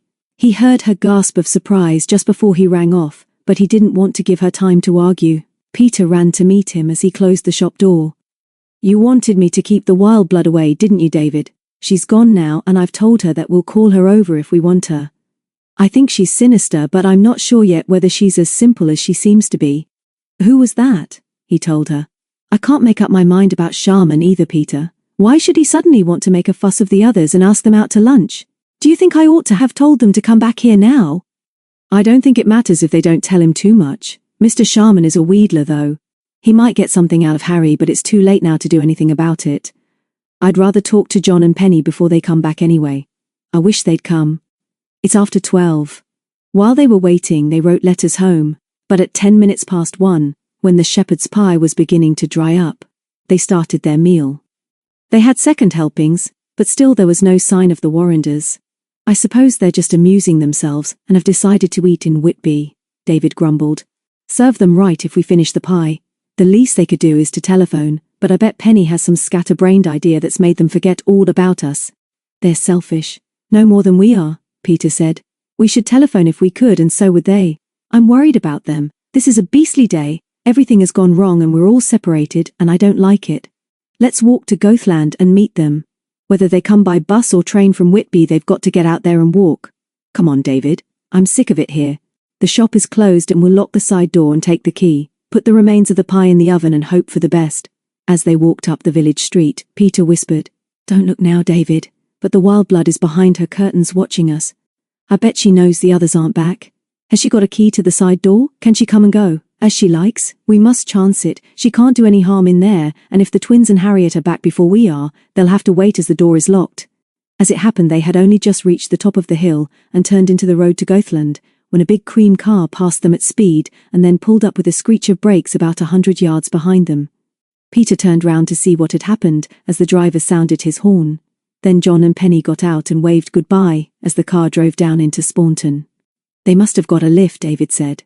"I bet they've had their lunch and I bet they don't say they're sorry. He would have lost both bets." Penny ran to meet him. She looked excited and bright-eyed but pale. John looked grim. "Were you coming to meet us?" he said. "Sorry we're late, but we missed the bus and we're lucky to get a lift. We're hungry too because we haven't had anything to eat. We've had quite a morning one way and another. Penny has been kidnapped by the doctor and Robins, and I'm now convinced that there are uranium deposits in Staunton mine. And Penny has got a warning for Old Man Sparrow and we've got to tell him about all this at once." "You can't," David said. "He's gone to London, and the other kids are being entertained by Sharman at the Yorkshire Rose, and Peter and I are fed up with you for being late, and fed up with 2 helpings of shepherd's pie. Hurry back and finish it, and talk as you go. Old Man Sparrow hopes to be back tomorrow night, but he had another offer for the property in the post this morning. He's obviously worried, and wants to discuss it all with Mr. Venton, but we can telephone him in London tonight. We're sure that the wild blood is spying on us, so altogether we're having a nice, restful, carefree day. Tell us the worst as we walk back and finish your story while you're eating, but don't say too much to the twins and Harriet yet. We couldn't tell Harry over the telephone how worried Peter and I are about her grandfather. Now tell us everything. John and Penny's stories were not finished until they had finished the shepherd's pie, and then before the others could comment, the telephone bell rang. I'll go, David said. It might be Shaman. You tell them our story, Pete. He shut the door between the shop and sitting room, and sat behind Mr. Sparrow's desk as he lifted the receiver and announced his number. He did not recognize the voice that replied, but was sure that it was not Shaman's. May I speak to Mr. Sparrow, please? The matter is personal, and very urgent. Mr. Sparrow is not here. Who is it speaking, please? I can take a message, or perhaps he will ring you when he comes back. The moment he spoke the last 3 words, he wondered if he had made a mistake. It might have been better to say later. The caller sounded pleasant enough, but David realized that he had never before heard either the doctor's or Robin's voice on the telephone. He knew now of the warning the doctor had sent to Mr. Sparrow through Penny, but it was always possible that the man now speaking was part of the doctor's organization. When he comes back, you say, will he be long? I was thinking of coming in the car to see him this afternoon or evening. Who is it speaking? I'm a friend of Mr. Sparrow's and I'm staying here. My name is Morton. Who shall I say is calling him now? It's no use coming here to see him because the shop is closed until he returns. But when will that be? I must get into touch with him at once. It concerns his most intimate welfare. Do you mean that he is not in Spaunton? No, he isn't. You give me your name and telephone number, and I'll ask him to telephone you when he comes back tomorrow. I see. Not till tomorrow. Will you kindly give me the number of where he is staying now? I must speak to him. I do assure that it will be to Mr. Sparrow's benefit for me to do so. Please give me his number. David was suspicious. I'm sorry, but I can't do that. If he rings me tonight, I'll give him your message. Very well, the voice said, still smoothly and calmly. I'll speak slowly so that you can be sure of what I have to say. Listen carefully. Tell Mr. Sparrow to return to Spaunton immediately and to accept the offer he received this morning. This sounds dramatic, but unless he does so within 24 hours, what he cares for most in the world is likely to get damaged or mislaid. This is serious. Give him that message at the earliest opportunity. It will help him if you do your part. Get that message to him. There was a click, and the line went dead. David replaced the receiver and was still staring ahead when Harriet opened the door and ran into the shop. David, she whispered, whatever has happened? You look as if you've seen a ghost. Chapter 10. The Doctor, at home. The time is the early afternoon of the day following John and Penny's adventures in Whitby, but the scene is very different. A deserted stone quarry cut into the side of a little hill. In the long rank grass on the floor of this quarry, there are clumps of golden ragwort and of rose bay willow herb. There is also a stagnant pond, the sides of which are thick with clusters of frog spawn. There are many birds in the bushes, and the air is full of their song, but there is no other living thing in sight. About 200 yards away is a row of 4 ugly red brick cottages built at the beginning of the century, to house the men who worked in the quarry. 2 of these cottages are in a state of decay. There is no glass in the windows and there are no doors. Tiles have slipped from the roof and never been replaced, and the floorboards are soft and spongy with dry rot. The 3rd cottage in the row seems to be untenanted, but is in much better condition, with doors and windows intact and the roof sound enough. But it is the cottage nearest to the derelict quarry, which is most interesting, because there are curtains across the windows, a wisp of smoke coming from the chimney, and, most remarkable of all, telephone wires running from it, supported on single posts, away over the little hill behind the quarry. Another odd thing about these lonely cottages is that there is no road leading to them. A faint track can be seen behind them, running under the telephone wire, and there are signs of another path from the door of the occupied cottage. This is interesting because it leads from what was once a tiny front garden, through the tangle of weeds, to a single railway line running parallel to the fronts of the cottages. This line runs, on a slight down gradient, away to the right, and then curves out of sight round the shoulder of the far end of the hill, over which the telephone wires are carried. To the left it runs obviously uphill for 200 yards, before vanishing into the gloomy mouth of a tunnel burrowed under the hill, some of which has been quarried. Much nearer the tunnel, points carry a branch line towards the quarry itself. This had obviously been used to carry away some of the stone. Although weeds and wild flowers now grow between the sleepers and at the side of the track, a careful observer would notice that the rails, although not bright, are certainly not as rusty between the tunnel and the cottages as might be expected. He would notice too that the points had been oiled recently, and that a strong pull on the lever at the side of the track would slide them into place so that a goods wagon, a railway carriage, or even a locomotive, after emerging from the tunnel, would leave the main track, rattle over the points and run into the deserted quarry where once, no doubt, there was some sort of a siding. At about 10 minutes to 3, the door of the occupied cottage opened and a woman stepped out onto the weed-covered path. She was bare-headed with untidy black hair, and although the afternoon was warm, she was wearing a shabby belted coat. She stood for a moment by the little gate which had once opened into the garden, but did not seem to be searching for anything particular. She looked rather stupid. After a little, she walked through the rough grass towards the railway line, and when she reached the track, she turned towards the tunnel, with her head tilted as if she was listening. There seemed nothing to hear but bird song and the whisper of a little breeze rustling the long grass. As the woman waited, 2 butterflies hovered above her untidy head, and a dragon, fly from the pool in the quarry, flashed by with a gleam of royal blue. The woman looked round vaguely, and then, taking a grubby handkerchief from her coat pocket, she wiped her face as if affected by the heat. Suddenly she looked more alert, and after a quick glance at the tunnel, she turned and ran clumsily back to the cottage, went in and closed the door. The butterflies were still hovering above the railway track when, from the mouth of the tunnel, with a roar and a rattle, rushed one of those flat, 4-wheeled trolleys used by railway plate layers, and which are propelled by a lever which can be worked backwards and forwards. The man on the trolley was the doctor, dressed as he had been yesterday in a tweed suit and cap. As his unusual vehicle approached the points, he applied a brake. It passed over them, slowed down and stopped opposite the row of cottages. The doctor stepped off and removed his gloves. No doubt he had no wish to rub blisters on his soft hands, and then took off his tweed cap. He glanced back towards the mouth of the tunnel, and then along the rusty track in the other direction. Then he looked at the telephone wires rising up over the hill, glanced at the watch on his wrist, and walked briskly up to the garden gate and pushed open the door of the cottage. The doctor had come home. The door opened into a narrow hall with a door on the left. The woman, now without her coat, was waiting to welcome him with a servile smile. "Good afternoon, sir. Very pleasant weather for the time of year. Nice and warm.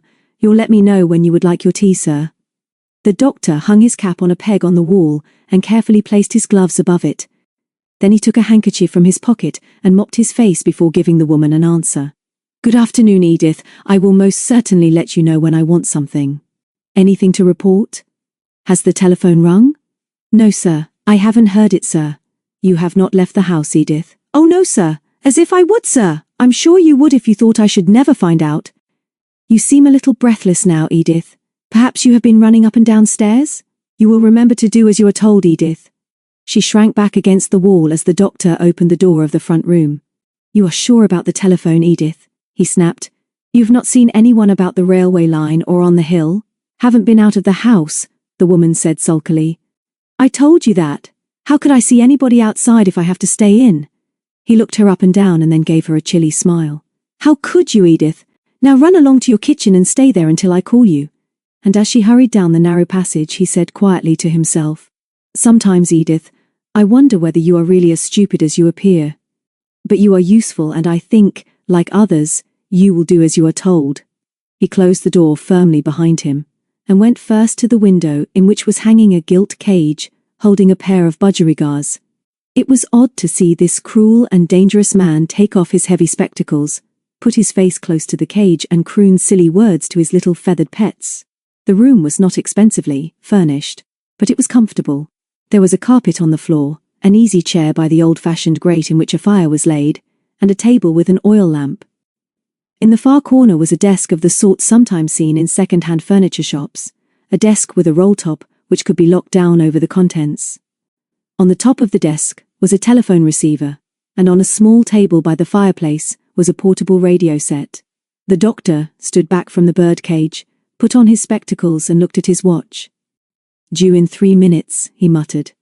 Today I should be able to clinch this business. A real scare would make this stubborn old man see sense. Once that is through, I shall have to do something about Robins, who is becoming unreliable. Then the telephone rang, and with a self-satisfied smile, the doctor lifted the instrument from the desk and took it, on its long cord, to the easy chair. He sat down, lifted the receiver and said quietly, "Who is that?" "Ah, yes, of course you are punctual. Just hold on for a moment or two if you please. I am not going far." He put down the telephone, and on tiptoe crossed quickly to the door which he suddenly flung open. There was nobody in the hall, and as the kitchen door was closed, he went back into his room and picked up the receiver again. But this was one of the few occasions when he was not clever enough. The woman Edith had been caught like this before, and it was not until the sitting room door had closed for the second time that she came out of the kitchen, crept down the hall in her stockinged feet, and put her ear to the thin panel of the door. Although he was speaking quietly, she could hear everything he said. He sounded very sure of himself. "Now then, Robbie, not so excited if you please. Just tell me one thing at a time and I will ask the questions. What is the news of the old man? What do you say? Not back until this evening?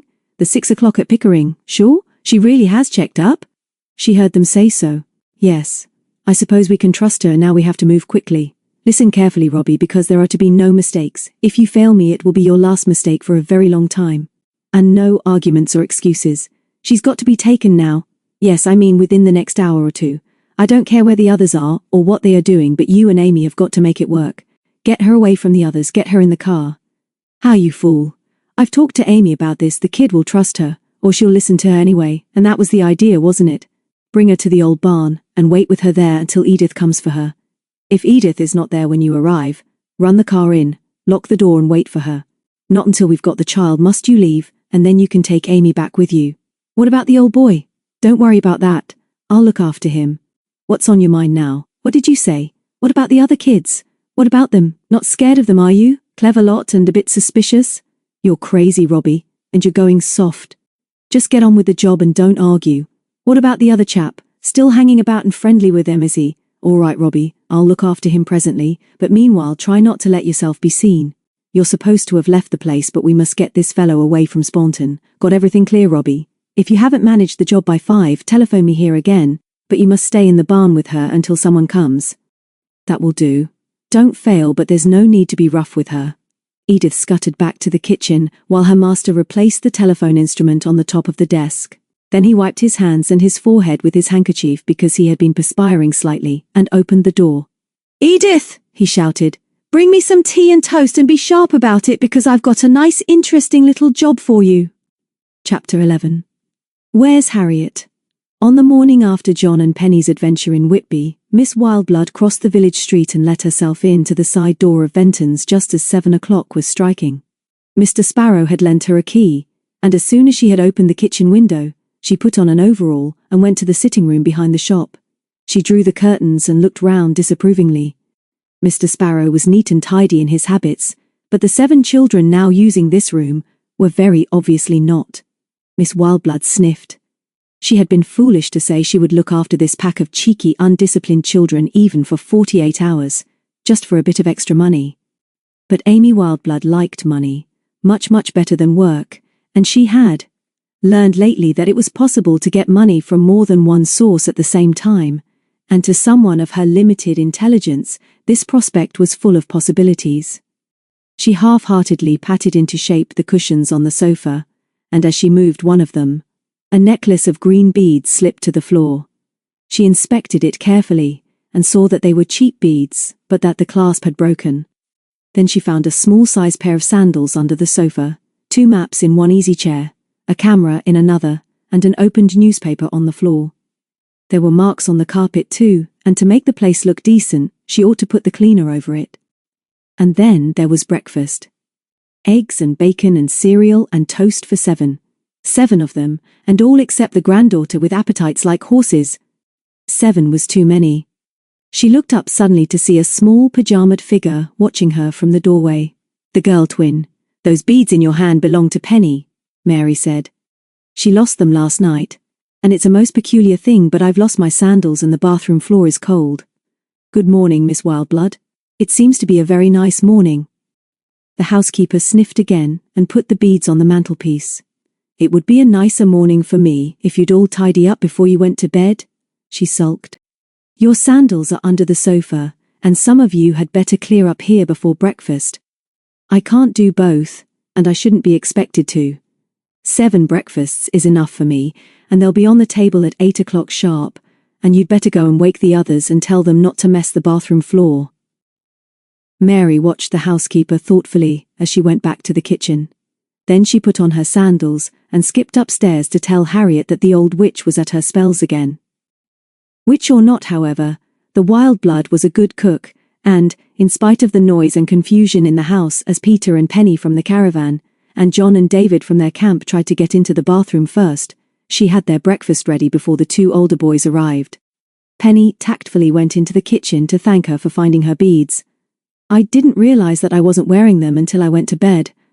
I'd hate to lose them because my cousin John gave them to me when we were once in Paris on holiday. Thank you very much. The woman was obviously trying to think of some sarcastic comment, but when she looked up from the oven and saw Penny smiling at her from the doorway, her eyes softened and she mumbled, "That's all right, miss." Shaking out the cushions I was. Breakfast was a noisy meal, and Harriet seemed in much better spirits. When at last they were sitting down together with their eggs and bacon, and the kitchen door was closed, she said, "Now please do be quiet and let me say something. Last night when we spoke to Grandpa on the telephone was so exciting that I've nearly forgotten what's going to happen today, except that he's coming back here with Mr. Venton tonight. Did he sound worried, David, when you gave him that awful message? When I spoke to him he just told us not to worry, and that he would see us all soon after 6. He said they would get a taxi from Pickering, didn't he?"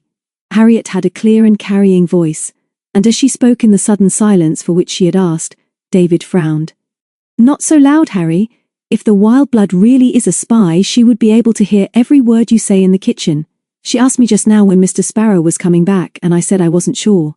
We must speak quietly, and it would be better if we didn't talk about it until after breakfast." "This is ridiculous," Peter said indignantly. "Why should we whisper? We're guests in this house, and even if that woman has heard that Mr. Sparrow is coming back this evening, what does it matter? I suggest we all go out together today and enjoy ourselves, and try and forget these horrid people. Nobody can hurt Mr. Sparrow if he isn't here, and when he and Mr. Venton come home tonight, we can tell them everything. We can lock the house and the shop, and if the telephone rings we shan't know." "Wild blood has a key," John said quietly as he passed Penny the toast. "She can get in and we can't stop her." Dickie spoke out of the side of his mouth. "Listen to me, brother. There's one way to deal with that old telephone. Cut it. Cut the wire, and then..." With a meaning look at the closed door he emptied the sugar into his pocket, grabbed the bowl, tiptoed to the kitchen door, and flung it open. Miss Wildblood was sitting at the table eating her breakfast, and the look she gave him was unfriendly. "Hello, Miss Wildblood," Dickie said cheekily. "Sorry to disturb you, but actually we've run out of sugar. Please could we have some more? We're quite fabulous about sugar in our family." "Greedy, I'd call it," she grumbled as she went to the cupboard. "I'll swear I filled that bowl this morning." "Here you are." Dickie retired with profuse thanks and closed the door firmly behind him. "There you are," he said, again out of the side of his mouth. "What did I tell you?" She wasn't actually listening at the door, but she might have been. She was once before. "And it's no use you looking at me all sneering like that, David. Mary and me think you're much too solemn and serious and grown up about this adventure. You're getting tiresome, if you know what we mean." And he sat down and put some more sugar in his pocket. David was about to reply, when Mary forestalled him. "So you are, David. So is everybody except us twins and Harriet, and after all it's her grandfather that all the fuss is about, and perhaps Peter. We like Mr. Sharman, and he likes us, and he wants to take us to the Roman road today, as we couldn't go yesterday afternoon. Let's do that and take some rations. Dear Miss Wildblood will cut us some sandwiches, and David and John can carry them in 2 big knapsacks. Mackie wants to go to this Roman ruin thing, and he wants to see if there are any deserted bones in Mr. Sharman's deserted village. Kindly pass the honey, John, if you are not too abstracted." "Constructed twin," Dickie said primly. "No it isn't. It's subtracted." "No it isn't," Penny laughed. "You mean abstracted and John isn't that? Well, busy then, or just selfish," Mary said as she licked the handle of the honey spoon. You all know what I mean, and you all show off. Let's go out for the day. What do you think, John? David asked. Not a bad idea, but we mustn't forget the warning for Mr. Sparrow you took on the telephone yesterday. Something that he valued very much might become damaged or mislaid, wasn't it? David nodded. That's it, but Mr. Sparrow didn't seem particularly upset when I told him. He just laughed and said, "Nonsense, boy, don't worry, we'll settle everything tomorrow night." I'm sure that by the time we telephoned, he'd talked everything over with Mr. Venton, and they've made up their minds what to do. He sounded cheerful, didn't he, Harry? Oh yes. He sounded wonderful when he spoke to me. Happy, like he used to be in London, and when he first came here. He told me that we were all to enjoy ourselves. He's coming on the train that gets to Pickering at 6 o'clock. Almost before she had finished speaking, the door opened, and Miss Wildblood came in with a smirk on her face, and another bowl of sugar in her hand. "Thought you might be running short of sugar," she said, as she banged the bowl down in front of Dickie. "Perhaps I could now be told how many will be in for another meal midday." They looked at her in respectful silence and then all burst out laughing. Then Penny, who seemed to have a soft spot for the Wildblood, got up and put a hand on her arm.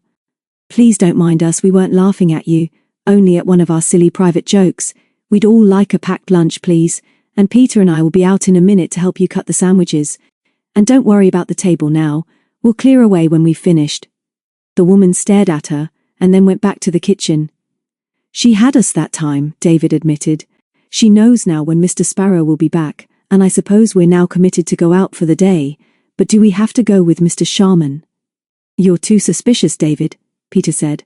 "Mr. Sparrow trusts him, and he's offered to show us these places, so let's go with him. If he's with us, we can keep an eye on him and he can't get back here and poke round, can he?" "Let's go then," John agreed. "It will be quite a change for us not to lose each other or for Penny to be captured by our enemies. All the same, I'm still worried by the telephone threat. I suppose this shop and the property is what Mr. Sparrow values most, and now we're suggesting leaving all day." "I know what's going to happen," Dickie said. "Somebody is going to creep in here and fill the cellar with whatever they blow things up with, and blow the whole place up like Guy Fawkes. I hope they do it today while we're out and before Grandpa Sparrow comes back. Mary and me will now just run down the hill to the Yorkshire Rows. They like us there now that we're quite well known, and tell Mr. Sharman we'll all be ready in an hour with our rations. You can bring ours down with you if we have to start the walk from there. Come on, Mackie."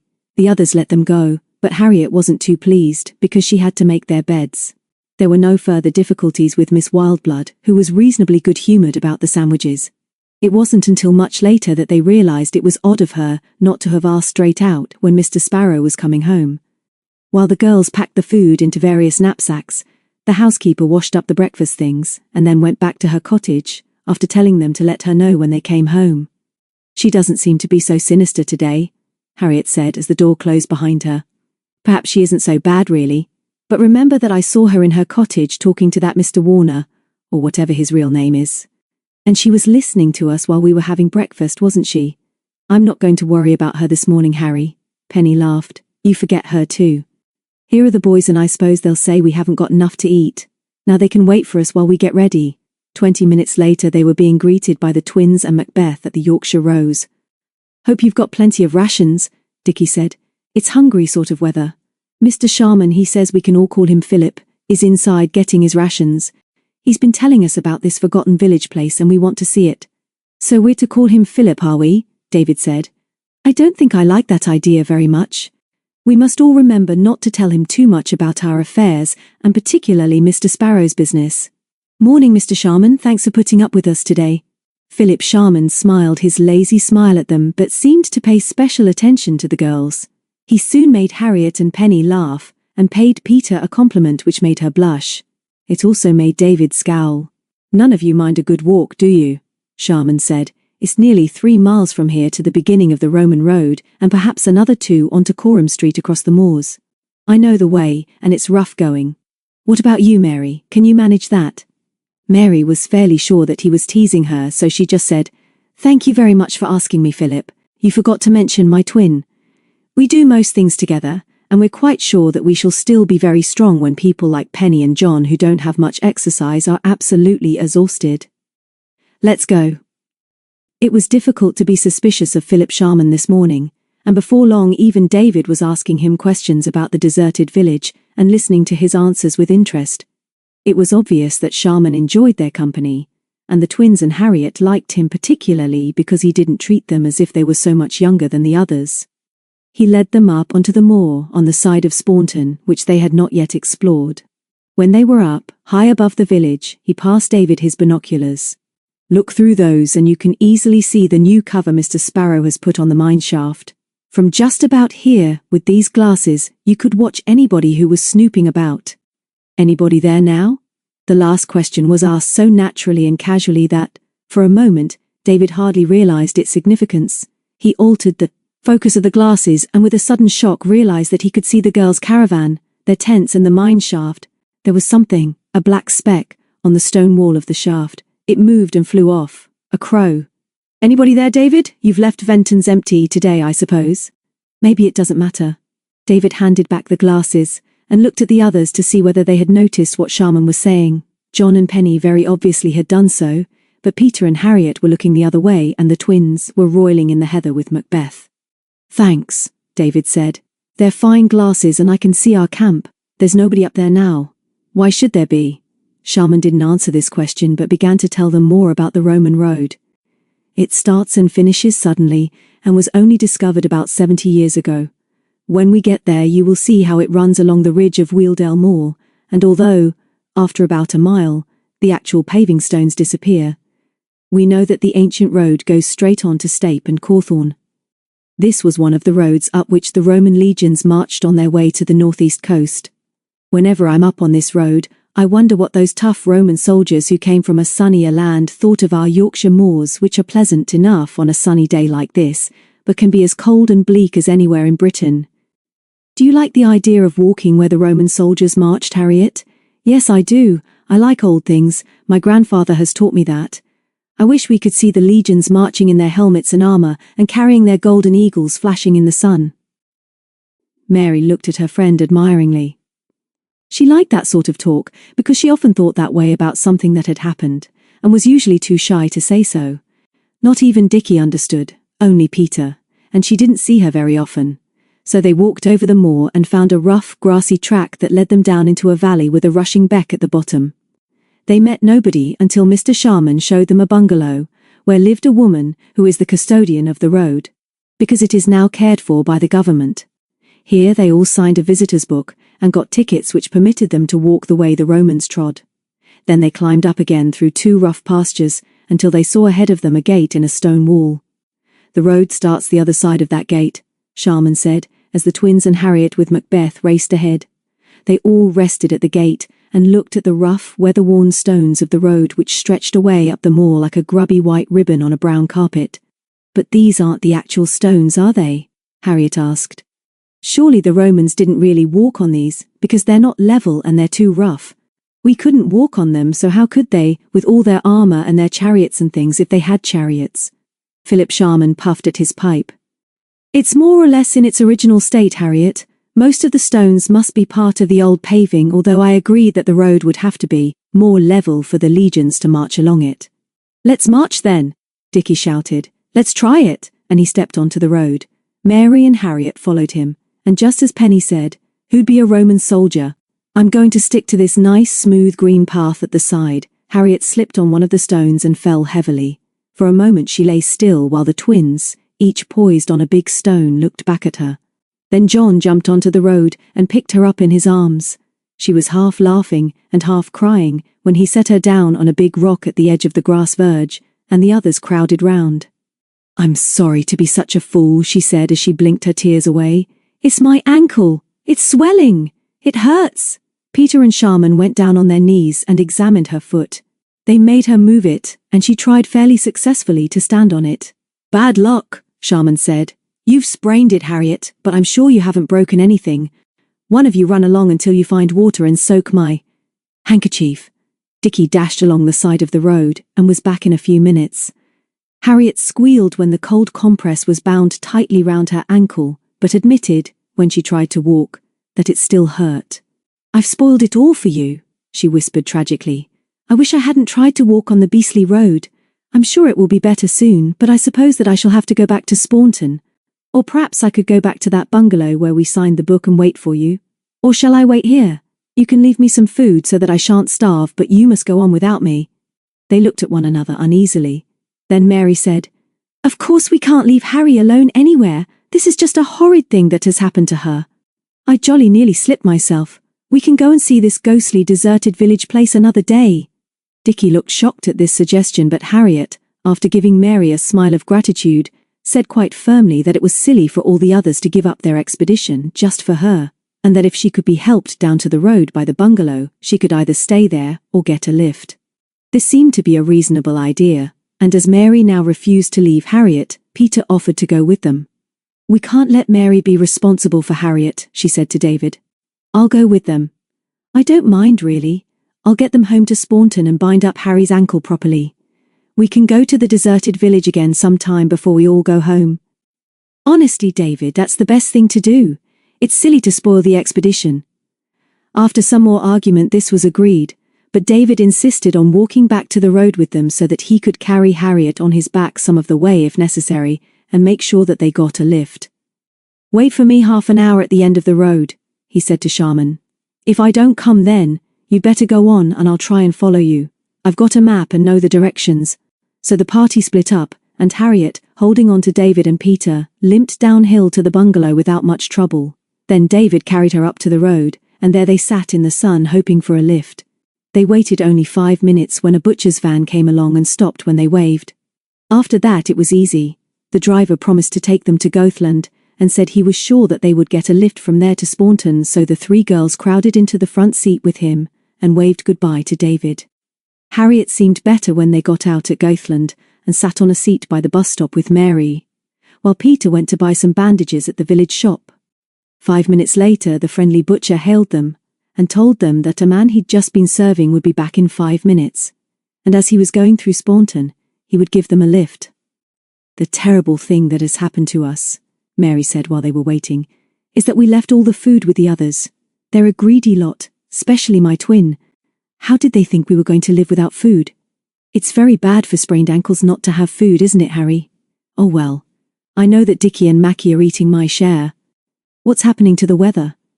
For a spring day high on the moors, it was undoubtedly getting very close, and when they looked up, the sky was heavy with clouds. "It feels like thunder," Harriet said. "I don't like it. I've got a headache. I hate thunderstorms, and I hope this man takes us home soon."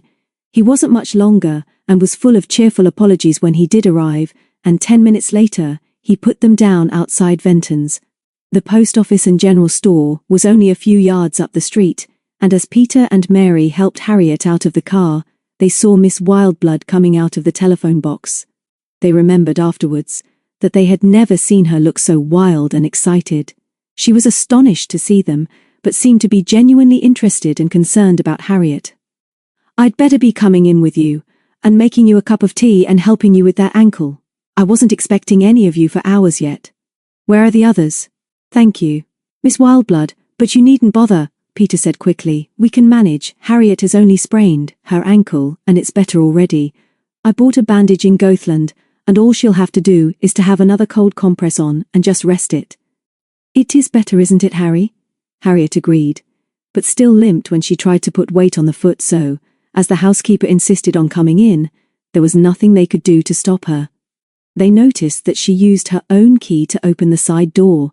"Now you'd better lie down on the sofa in the sitting room, and we'll bind that ankle up again," she said. "Come along now, you girls. Go easy as you help her. What will Mr. Sparrow say when he comes home and finds this child has injured herself? I wouldn't like to be the one he'll blame for this bit of trouble." "Where did you say you done it, dearie?" Harriet explained about the size of the stones on the Roman road. I've heard tell of that place," she admitted. "I've never seen it though. And the boys and the dog, how long will they be? And the young chap from the pub going with him seems a bit odd, don't it? What would you say he was up to, miss?" The last question she put quite sharply to Peter, who was nearly taken off her guard. The Wildblood was certainly acting in a very peculiar way, and they had never heard her so talkative.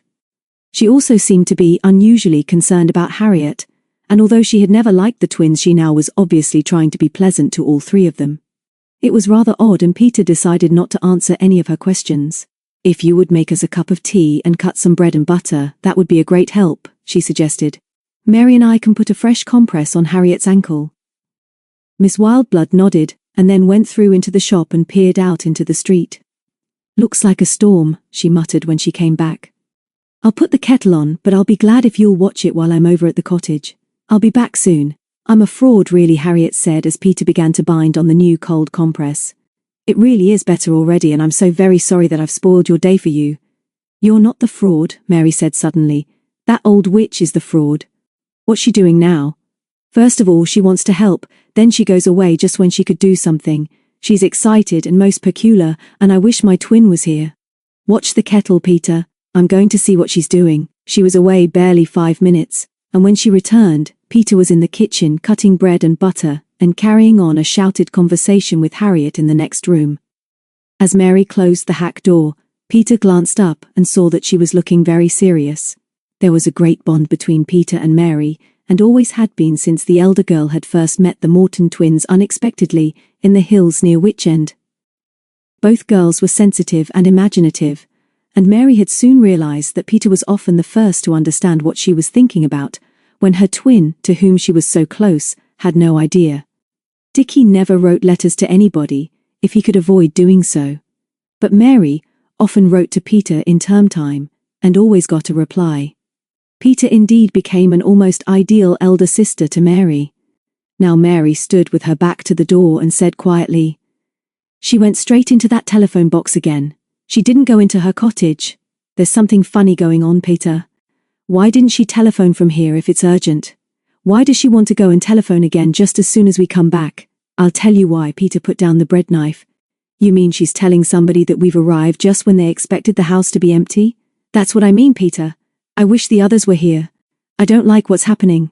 Peter didn't like it either, but didn't want to alarm the two younger girls by showing them that she was uneasy. No harm could possibly come to them together, she was sure, and she did think that the three of them could cope with Miss Wildblood, however oddly she was behaving. Then Harriet, from the other room, accused them of whispering, so Mary went in and told her what had happened, and Peter heard them giggling together while she made the tea. She was just putting some plates on a tray when the housekeeper came back looking more excited than before. "Now you go in the other room, miss, and I'll bring this in to you. Run along. I'm supposed to be looking after you while Mr. Sparrow is away, and that's what I'm going to do. I just had to go over the road for a minute, but here I am now, so you go and see whether that child's ankle is better. It's got to be rested. She must stay where she is and rest it, but if you and the twin want to go out and meet your friends, I'll stay with the child. Now you run along in there, and I'll bring your tea." "I've never heard her talk so much," Harriet whispered to Peter as she sat down beside her. "All the same, I'm jolly hungry, and maybe that's why I've got a headache. The swelling is going down, Peter. Perhaps presently we could go for a walk and try it. You must rest it, miss. That's what you must do until your grandfather comes back," Miss Wildblood said as she came in with the tray. "You mustn't go out. I'm sure you mustn't go out. That would be very wrong. Now get on with your tea. You must all be hungry." They looked at each other in surprise but had little or no chance to discuss her while they were eating because she kept coming through the room and going into the shop to look out of the window. Twice Peter suggested that she might just as well go home as they could now manage, and eventually she said, "Very well, miss, but there's something I ought to tell Mr. Sparrow. But as he's not there and you don't know when the others will be back, I reckon I'd better tell you. There's some odd goings-on round here, and I don't like it. There's been some strangers hanging about round your caravan up on the hill for an hour or more. It's just on 4 o'clock now, and I see them first just before you come back. It's not for me to say, of course, but if I were you, I'd take Mary up for company and see what they're up to. Strangers they were. A man and a woman so far as I could see. I didn't really want to worry you, miss, but it's your caravan. Maybe you lock it. Maybe you don't. But I'd run up there and see what's going on. I'll stay with Harriet until you come back and just wash up these things, and then I'll go over to my place and stay until the others come back and you want me again. I'll come in at 6 o'clock anyway." Peter was puzzled. The woman was obviously in earnest and very excited, and no doubt her concern about the strangers on the hill accounted for her peculiar behavior since their return.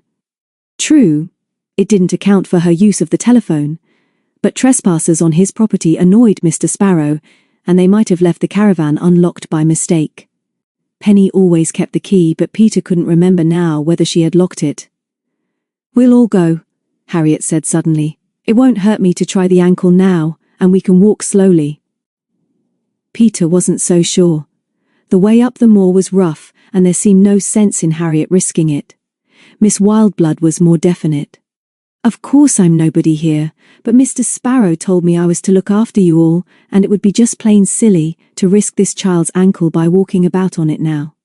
I'm saying she should stay here and rest that foot, and I'll stay with her." "Miss Wildblood is right, Peter," Mary said. "I'll stay with Harriet too, while you run up to the caravan. It won't take you 10 minutes, but if there's anybody up there you don't like the look of, you come back quick as quick, and we'll think of another plan. I wish we'd got darling Mackie with us. He'd fight them all off." But this suggestion didn't please Miss Wildblood. She seemed in a fever of impatience, and was twisting her overall in her hands. "No, no!" she cried excitedly. "You two girls go up together. Two's better than one. I'll stay with Harriet, but you should go at once, both of you." "I'm not going with Peter. I'm going to stay with Harriet," Mary said firmly. "Please hurry, Peter. Just go and look and come back quickly." "Very well," Peter agreed. "I expect the strangers Miss Wildblood saw are only hikers, but they're trespassing, and I'll go and tell them so. Perhaps I shall meet them on their way down to the village. I won't be long. Outside." Everything was quiet and still, and as she hurried up the steep path to the moor, a flash of lightning split the sullen sky, and far, far away the thunder muttered a warning of the gathering storm. Peter wished that the others were back, and wondered what they were doing at the deserted village. It would, she was sure, have been more sensible if they had postponed their trip to Coram Street, when Harriet had sprained her ankle. And David, anyway, should have come back with them. As she toiled up the hill, she puzzled again over the curious behavior of Miss Wildblood, who seemed now to be so concerned about Harriet. Perhaps, after all, she was just rather peculiar, and not really dangerous. She paused for breath when she came in sight of the caravan. She could not see anybody there, so went on more slowly and much relieved. The caravan door was locked, and although the windows were open, there were no signs that anybody had been there or had tried to break in. Having gone so far, she thought she might as well look at the boys' camp up by the mineshaft 200 yards away. The 2 tents were closed, but she opened the flaps and looked in. Neither of them was tidy, but although John's was in more of a muddle than David, there was no way of knowing whether a stranger had been interfering with them. There was an open 1-inch map on John's sleeping bag, and guessing that he would be annoyed at leaving it behind, she picked it up. When she had closed up the tents again, she went up to the mineshaft and looked around. There was nobody on the moor, and thunder still growled in the distance. She turned and looked down at the roofs of the houses in Spaunton in the valley below, and across the moors up which they had climbed this morning on the way to the Roman road. Somehow she felt uneasy and suspicious. Although she could not see anybody, and although she did not have that uneasy feeling that she was being watched, she was sure that something was wrong. There was something she ought to know. Or was it something that she had not understood or realized? Another jagged fork of lightning split the sky, and thunder crashed around her as she put her hands over her eyes and tried to force herself to remember this something which she was now sure was vitally important. She stood still, unheeding the first heavy drops of rain, and suddenly, as quick as the lightning flashed, she knew the truth. She looked down again at the village, and because she could not see the street, she realized that it was impossible for Miss Wildblood or anyone else to see the caravan on the hill from the street itself. It couldn't be done, and they had been fooled by the Wildblood, who wanted to be left alone with Harriet. With an involuntary cry of fear, Peter raced down the hill as the storm broke. Once she fell and grazed her knee, and then had to go more carefully because the grass was slippery. The houses below were blotted out as the storm broke, and she felt the cold rain running down her back. She fought for breath, and nearly fell again when she saw the little garden gate of Venton's a few yards ahead. Now, in just a few seconds, she would know whether her fears were justified. She pummeled on the side door, and then, trying the handle, found that it was open. She had no breath left to shout, and when she tried to call Harriet, the only result was a panicky squeak. The kitchen was empty. She ran into the sitting room, hoping against hope that Harriet and Mary would be there waiting for her. They were not, although there was a dent in the cushions on the sofa where Harriet had been lying, and a screwed-up grubby handkerchief of Mary's on the floor. The door into the shop was open, but Peter knew now that there was nobody there and that the house was empty. She looked into the shop, saw through the window that the rain was now torrential, and then, sick at heart, She stood for a moment in the sitting room with water dripping from her sodden skirt to the floor, calling first for Harriet, and then for Mary. There was no reply. Next, fighting against panic, she searched the house methodically, every room including Mr. Sparrow's. Then she tried the door to the cellars, but that was locked. She did not know where the key was kept because Mr. Sparrow had never shown them the cellars in spite of Philip Sharman's interest in them. She shouted again through the thick door, but there was no answer. Then she grabbed her mackintosh from the peg in the hall and went out into the rain. She ran across the road to Miss Wildblood's cottage and tried the door. It was locked. She banged on it, but there was no reply. For a moment she leaned against the door, fighting against panic. She thought of her friends, and especially of David, and wondered what he would do. She wondered too what Dickie would say when he was told that his twin had disappeared with Harriet without sign or message. Then, as the thunder crashed again, she knew what she had to do. First she must ask in the village shop whether the children or Miss Wildblood had been seen in the street. Next, reminded by the map found in John's tent, and which she was still clutching, she knew that she must somehow go and find the others. She must find them before Mr. Sparrow came home, and she had to tell him that she had failed in her trust. Some of her courage came back as she walked across the street to the shop and went in. 2 village women were gossiping with the proprietor. Peter knew at once by the way they looked at her that she was not going to get much sympathy here. The women were just curious, and the man looked as if he hated strangers. "Good afternoon," she said. "I know I look awful, but I got caught on the moor in the storm. I wondered if any of you have seen Miss Wildblood and 2 girls about 12 and 10. They're my friends and I expect you know we're staying at Venton's. I thought they'd have been indoors when I got back, but they've disappeared, and Miss Wildblood isn't in her cottage. Have either of you noticed them in the street in the last 20 minutes? Please help me." The women glanced at each other but did not speak. The mean little man behind the counter said with a sneer, "Funny goings on here, miss. Funny you don't know what's happening to your friends. That Amy Wildblood has just gone off with those 2 kids in a car. At least I reckon she has. There was a car pulled up outside Venton's after driving up and down the street for a while. It came past here a while ago, and I see Amy and what looked like those kids in it, going fast. It was too fast. What car, what colour, what number? Who was driving it?" "How would I know, miss? Thought they were friends of yours. Too many strangers about this place in these days." Chapter 12. Edith and Amy. Only a few minutes after Peter had gone up to the moor to see whether there were any strangers near the caravan, Miss Wildblood, left with Mary and Harriet, began to fidget again. "I've something in my cottage I want to show you girls," she said. "Something in the paper it was. I cut it out but I forgot to bring it, so I'll just run over and get it.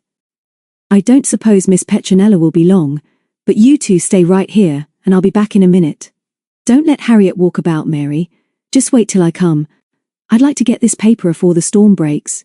As soon as the door was closed, Harriet sat up and put her feet carefully to the floor. "Well," she said, "what do you think of that, Mary? Is she all right, do you think? Perhaps she's ill? She can't stay still, and she can't stop talking, and she's red in the face. She never used to be like this." Mary frowned. "I think she's a liar," she said tersely. She couldn't think of a better fib than that about the paper. "She's gone to telephone again. She's crazy about telephoning, and she must have a pocket full of pennies. If I hadn't promised to stay with you, I'd go and spy on her again, but I'm sure that's where she is. I can't understand her, Harry. How does your ankle feel now? We don't want you to walk on it, but just because the witch said you must stay where you were, it might be a good thing to see if you can move. Has she put a spell on you so that you can't?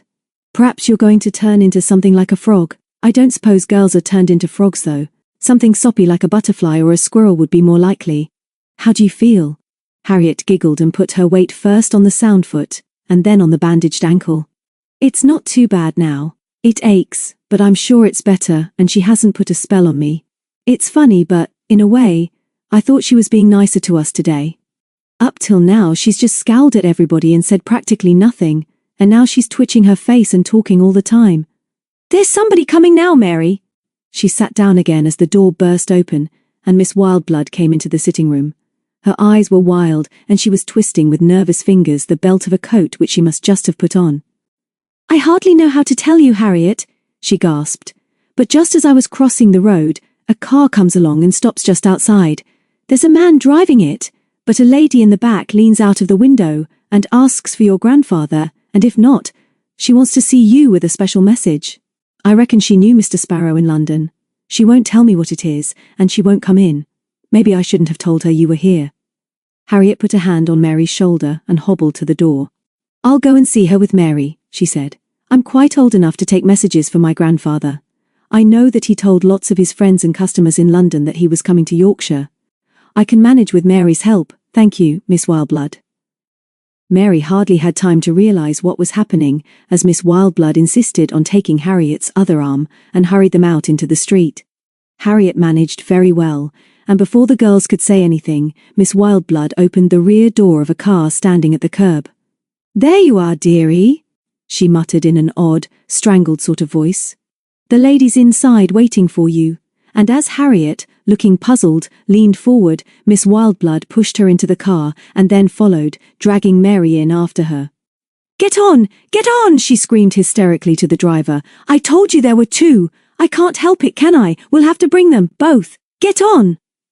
The man in the driving seat had a felt hat pulled down almost over his eyes. As he started the car, he looked back over his shoulder and snapped, Shut up, all of you!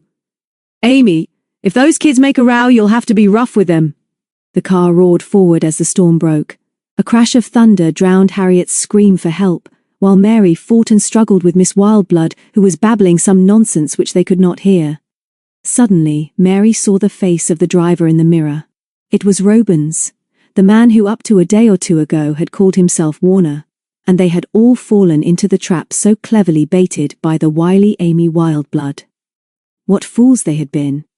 In the moment of realization, Mary saw how easily Peter had been got out of the way and how, but for her own stubbornness, she too might have been persuaded to leave Harriet alone.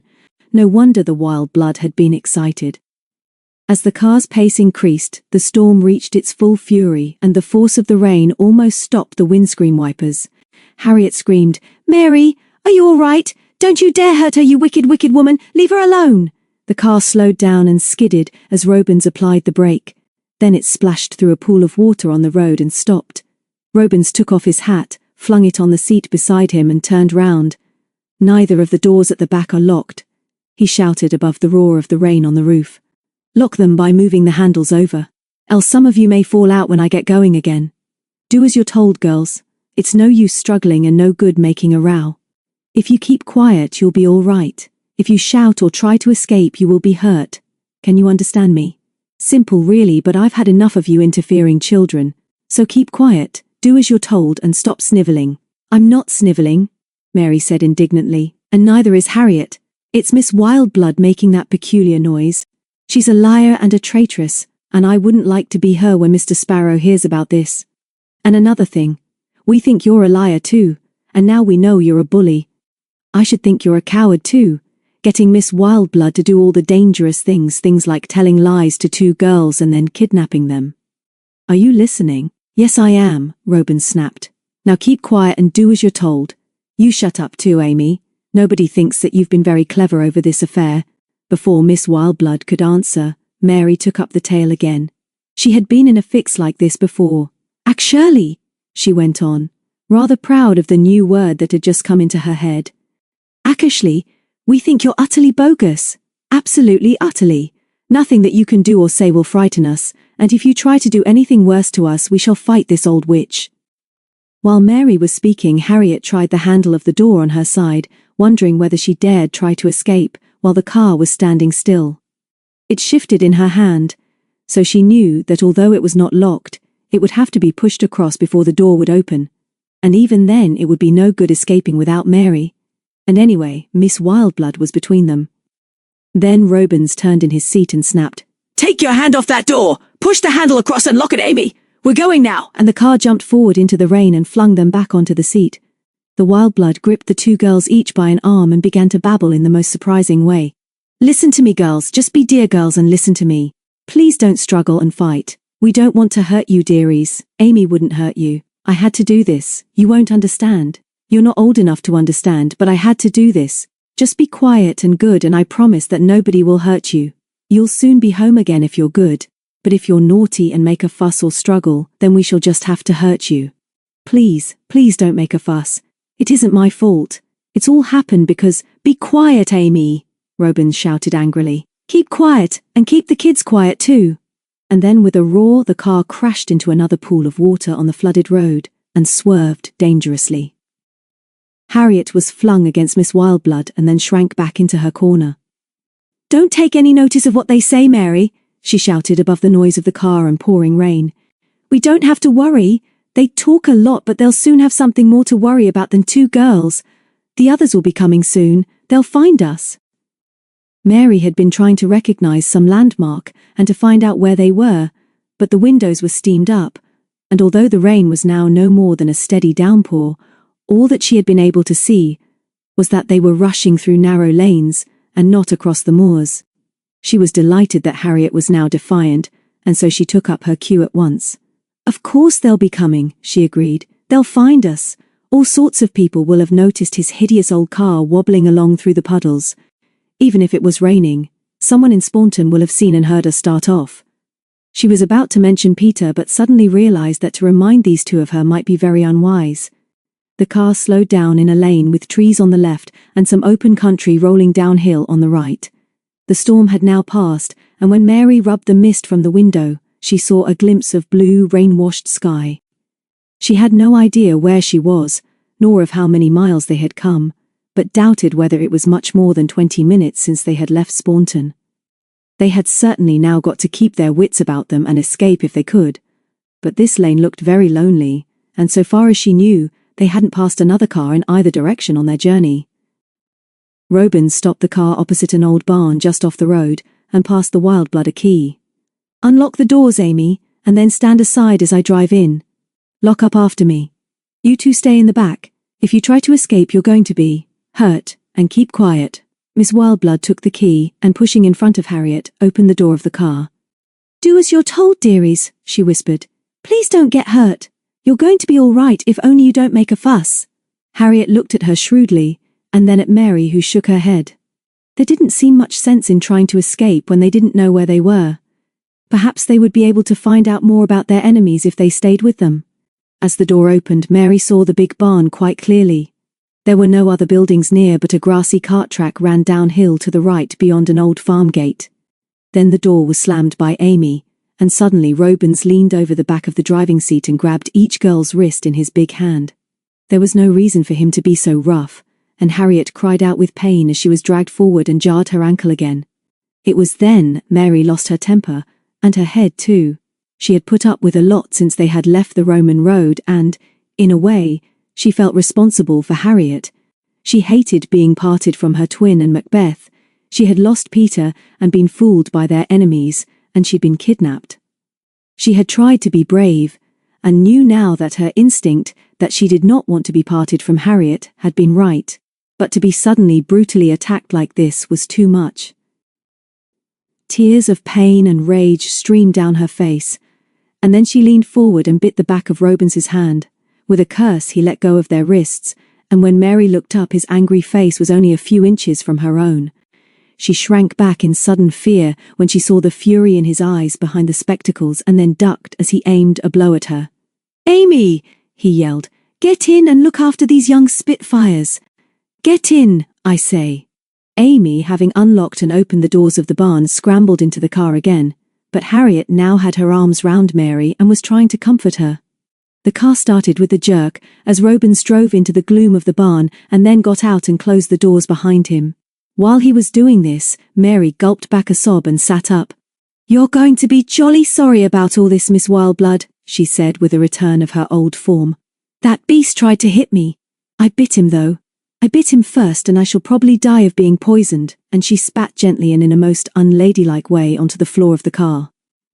"Get out and behave yourselves," Robin snapped as he opened the car doors again. "If you're quiet and do as you're told, you can wait in here. You can't get out unless I unlock the doors, and if you shout, I shall gag you both." "I mean that." There was enough light from 2 cobwebby windows high in the roof for the girls to see his face, and they both realized that he meant it. He looked excited but ruthless, while Amy seemed so nervous and scared that she hardly knew what she was saying or doing. Mary turned her back on them both. "Don't speak to them, Harry. Don't have anything to do with them. They're bullies and I'm sure that they're criminals. Did you ever meet a real criminal before? My twin and me think they're monstrous. I expect these 2 are really so frightened of us that they'll tie us up soon, so we might as well have a look round this smelly place first. The barn reeked of oil and petrol. At the far end another shabby old car was parked, and on a rough table was an oil lantern and a few tools. Several petrol cans were stacked along one wall, and when they looked up at the roof where sunlight was now filtering through some gaps between the tiles and the wooden walls, they saw swallows' nests plastered against the beams. "Keep as far away from them both as we can," Mary said loudly and distinctly. "I forget what the word is, but it means that if we get too close to them we may be sort of poisoned. If they come too close we'll just walk away." "I don't want to speak to them," Harriet agreed. "I never want to see them again, but I can't walk far because of my ankle. I hurt it again in the car, Mary." "Well, sit in this other car then," Mary suggested, but Robins wouldn't have this. He had been standing with Amy close to the locked doors of the barn but watching the girls all the time. Once they had heard him say, "I tell you, we're not to move from here until she comes," and after that they whispered so that their prisoners could not hear what was said. When Mary tried to open the door of the car, however, Robins ran up the barn and pulled her back. "Little fools," he snapped. "I'm trying to make things easy for you, but you won't mind your own business. If you want to sit down, go back to my car. And don't speak so loudly." "Don't you dare to touch us again," Harriet said. "I'd like to sit down again, please, Mary, but I'll scream if that man touches me." So back they went to Robins's car, and as they were getting in they heard another car approaching. Just as they realized that it was stopping only a few yards away on the road outside, Robins clapped his hand over Mary's mouth, ordering Miss Wildblood to do the same to Harriet. The girls realized that it was useless to struggle, and although they fought for breath, they were able to hear quite distinctly what was going on outside the barn. They heard first the rather noisy running of the car's engine, and then the clear voice of a girl, and the voice seemed familiar. Surely it was Peter's. "Thank you so much.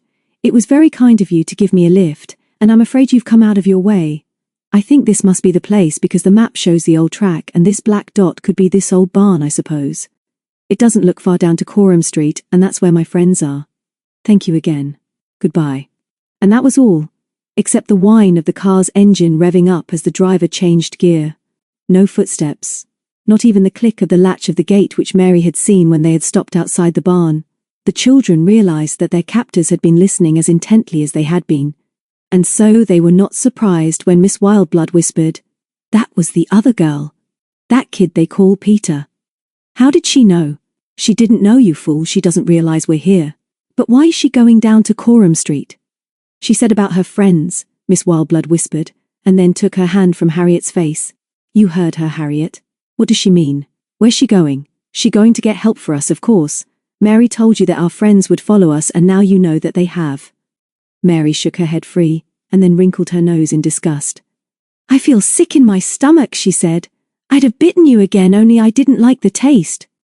"Don't tell them anything else, Harry.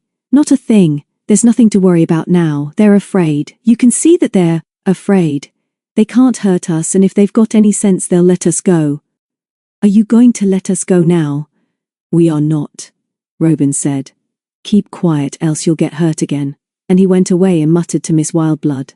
Then he lit a cigarette and paced up and down the barn, and while he did so, the woman came over to them and whispered, "You mustn't be too hard on me, dearies. Amy never wanted to hurt you. Amy has to do what she's told.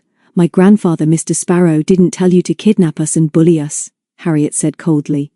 "You're a liar and a traitor, and a very, very wicked woman. It won't be long now before my grandfather comes to fetch us, and if you've got any sense you'll unlock those doors now and let us go. If you don't, I'm quite sure that he'll fetch the police, and then you'll be sorry anyway." Miss Wildblood blinked at this and went over to Robins, now smoking furiously at the far end of the barn. They whispered together while Mary took her friend's hand. "That was wonderful, Harry. They really are worried. Are you scared?" Harriet nodded and Mary went on. "So am I. Peter couldn't have known we were here, but she remembered that. The others were going on to the deserted village. She's gone to tell them that we weren't in the house when she came back from the caravan. Poor Peter. Now that we know where she's gone, perhaps we could escape presently and run down to meet them." Harriet didn't remind her friend about her painful ankle. She just made up her mind to run as hard as she could when the time came. Instead, she whispered, "But why have? They brought us here, Mary. All we know is that we're waiting for somebody to come. A she. Who can it be? Perhaps they're going to take us somewhere else in another car." Before Mary could answer, they heard a gentle knocking on the doors of the barn. Tap, tap, tap, tap, tap. Robins dropped a freshly lit cigarette, but had the sense to put his foot on it, and hurried down to the door. With his head against it, the girls heard him whisper, "That you, Edith?" "Yes, yes," came the reply. "Let me in. Have you got the girl?" As Robins opened the big doors and let in the evening sunlight, the two girls slipped out of the old car and looked at the newcomer. She too was untidy and wild-eyed, with the same gypsy look about her as Amy Wildblood, and suddenly they realized that she was indeed another Wildblood, and that these two eccentric women were sisters. Mary and Harriet shrank back against the car as Edith with staring eyes pointed a shaking finger at them. "There's two of 'em," she babbled. "I can't take two. I was only told about one. I can't manage two of the little dears. It's all a mistake to bring two. He said only one. I don't like what's going on here. Tell me what's happened, Amy." "I don't like it. There's a girl, a strange girl, quite a big girl, fair she was, and running down the old road. Nobody round here has ever seen her before, but I don't like strangers, so I hid behind some bushes and watched her. What's she doing here? I don't like it. And he said to bring only one, and now there are two. I don't like it. One of you will have to come with me." "You all have to come, Amy." Robins ran his nicotine-stained fingers through his hair and stood in front of the two girls as he answered the more eccentric of the Wildblood sisters.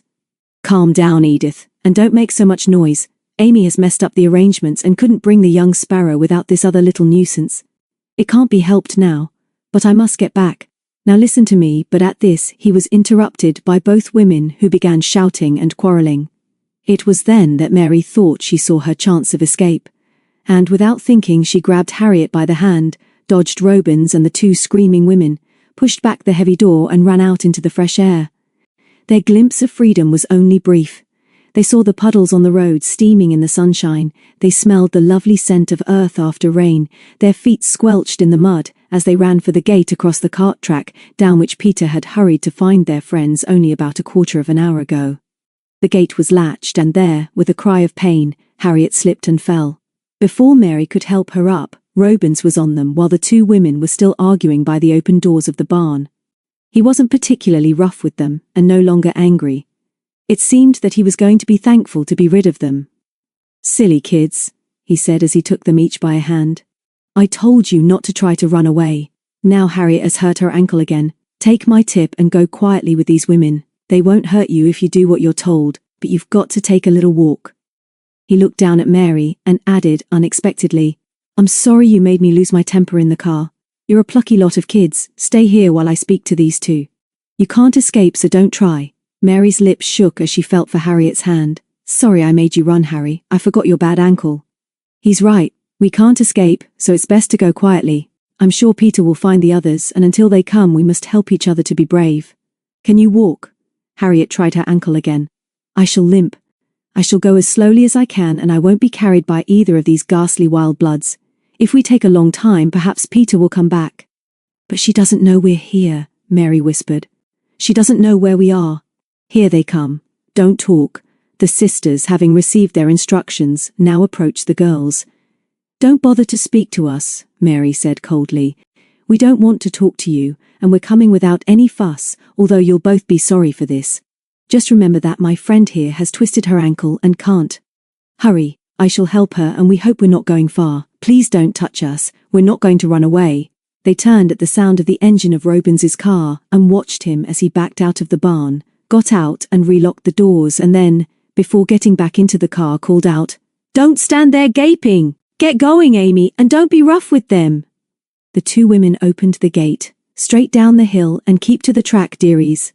You're going to have an exciting surprise." The banks on each side of the track were steeper and higher as they went slowly down the hill, with Mary helping Harriet not to put too much weight on her ankle. Neither of them realized that they were on a road which had first been used centuries ago. The banks were deep because they had been worn down by the wheels of thousands of vehicles that had traveled through the centuries to and from the village of Coram Street, now deserted and forgotten, but once a busy community. Mary and Harriet walked a few paces behind the muttering sisters. Harriet stopped several times to rest, and refused to be hurried. Presently they saw a pleasant valley below them, and on the opposite hillside, groups of trees and strange grassy terraces and mounds. But these they hardly noticed because, to their surprise, They saw that their road crossed a single rusty railway line by a bridge, and that on the left, just before the bridge, were the ruins of a stone-built church standing in a wilderness, which once must have been the graveyard. Before the girls could discuss what they saw, the two sisters began to jabber excitedly and urged the children forward. "Hurry now, you must hurry, we'll help you now, but you must be quick. We haven't got to walk much longer. You're going to have a lovely ride. Take her hand, Amy, hurry now, down the embankment, down here." Edith grabbed Mary and dragged her down a rough track to the railway line while Amy somehow got Harriet under an arm and stumbled down after her. On their left was the dark arch of the crumbling bridge, but right before them, on the rails, was a workman's four-wheel trolley. "Get on that," Edith snapped. "Get on and hold tight. You too, Amy. Get the girl on first." "I'm not going on that," Amy shouted. "I won't do it. Why should I? I've done enough today. I'm going home." By now, Edith had taken control and the children were almost mesmerized by her and clung to each other on the trolley. Then she hauled her protesting sister on too and yelled, "Hold them on! We're going now!" And with these words she grasped the lever and, working it to and fro, moved the trolley forward. The wheels squeaked and then rumbled on the rusty rails. The lever clanked as Edith Wildblood increased the speed. Amy shouted and pointed ahead, and the girls saw the dark round mouth of a tunnel about 50 yards ahead. The single track was swallowed up in its blackness. Harriet opened her mouth and screamed, while Mary struggled out of her yellow cardigan and dropped it on the line as the trolley, with its unusual cargo, hurtled towards the tunnel and into the unknown. Chapter 13. The Link. Philip Sharman and the others stood at the edge of the Roman road and watched David, Peter, and the two girls walk back towards the road. "I'm sorry about Harriet," he said. "Perhaps we ought to have gone back together, but I'm sure she's not badly hurt. Shall we go on slowly or wait for David here? There's quite a way to go." John stood with his hands in his pockets and watched the others. Peter turned at the gate and waved, and they all waved in reply. He wasn't feeling happy about what had happened. He realized why David had gone with the girls, and he knew too that he was still suspicious of Sharman. There was so much about this young man that they did not know. Why, for instance, did he seem to be so keen on their company? Did he want to get them away from Staunton? If that was his idea, Harriet's ankle must surely spoil. His plan? Every now and then John caught Sharman watching them quizzically until he wondered how much the pleasant stranger knew about them. He turned to Penny, who had always been so keen on this expedition. "Let's go on, John," she said. "David will soon catch us up. If he isn't in sight by the time we get to the end of the road, we'll wait for him there and have our 11s. So they went on, with Dickie and Macbeth a few yards ahead, and Philip Sharman talking to John and Penny about archaeology and the fun of digging for ancient treasures and unfolding the past. Penny soon got bored. She wasn't interested in old things because the present held more for her than she would ever be able to grasp. She was interested in Sharman the person, but not in his enthusiasm for what had happened a long time ago. After a while she ran ahead to be with Dickie. "I wish I'd gone with Mary now," he confided. "It's not that this isn't fun in a way 'cause I like Philip, but I've got a feeling that I ought to have gone with my twin. I don't suppose you'd understand, but I feel something is going to happen.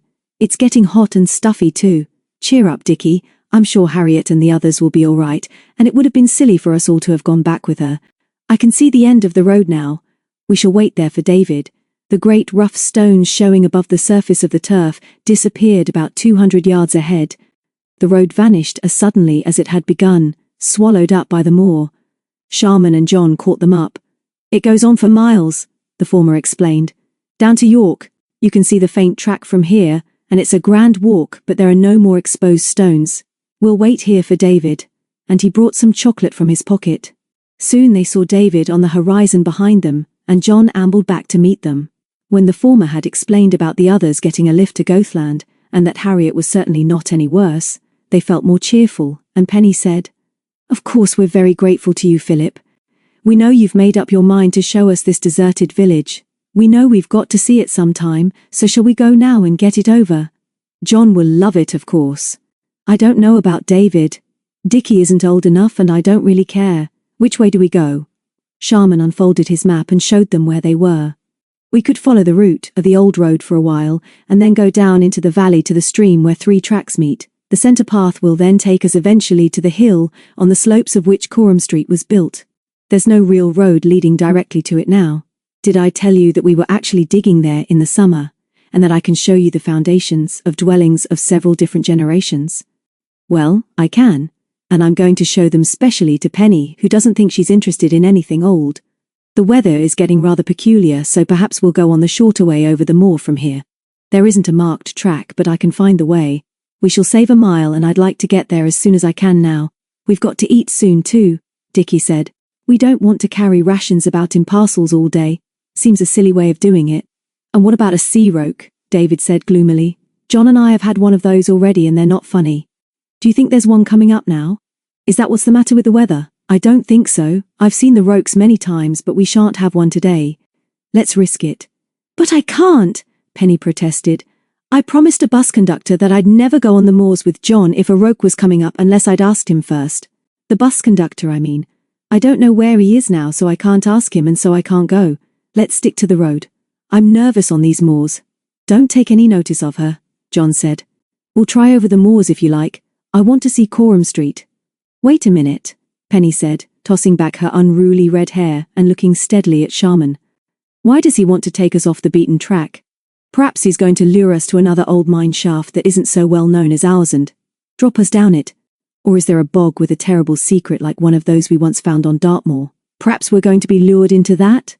Perhaps we're going to be lured to a hidden cave and chained to the walls until we divulge the secrets of our innermost hearts?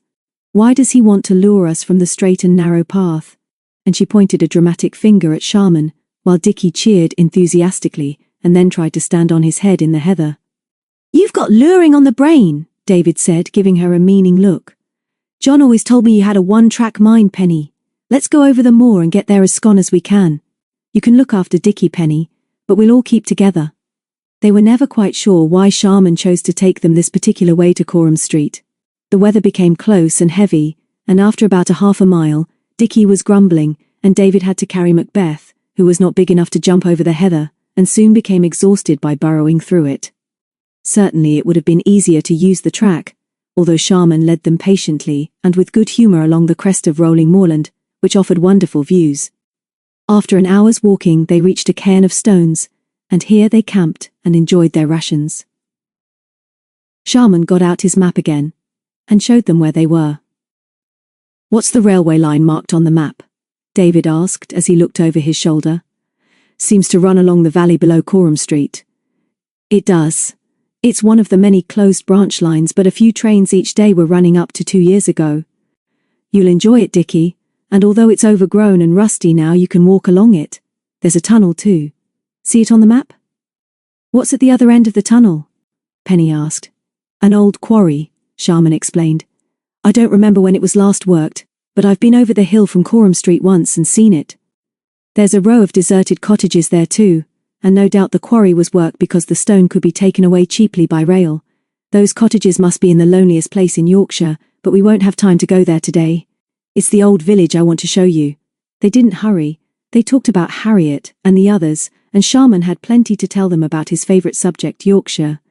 Then, when none of them seemed suspicious, he questioned them cleverly about Mr. Venton, Mr. Sparrow, the shop, and the old mine. Although the answers he was given were evasive, David realized that Philip was mildly amused by them. He was sure too that it couldn't be long now before they asked each other some straight questions. It was ridiculous for there to be so much suspicion between them, and he looked up suddenly to see Sharman's eyes on him. He flushed because he was sure that the man knew what he was thinking, and, in an odd sort of way, he was glad that he did. He opened his mouth to speak, but Sharman, with a shift of his eyes towards Penny, who was watching them curiously, shook his head slightly. Come on, he said. Time to be getting on. There's a track leading from this cairn to the hill above Coram Street, so your dog can walk all the way now. See it, Dickie? You lead the way. They packed up their litter and stuffed it into the empty haversack, and then Dickie got to his feet with some difficulty. I suppose I ought to say something now, he explained. I suppose I ought to tell you all that I've eaten my twins' rations as well. Do you think she's starving? You little hog, Penny said indignantly. You've eaten Harriet's too. I put hers in with yours, and somebody has eaten Peter's. There's nothing left. You've eaten hers. John laughed. I watched you wolfing it. Try and waddle ahead, Dickie, and take your silly little dog with you. Dickie gave him a glance of hatred, and half an hour later they left the moor and walked abreast down a grassy slope to a clump of hawthorn trees.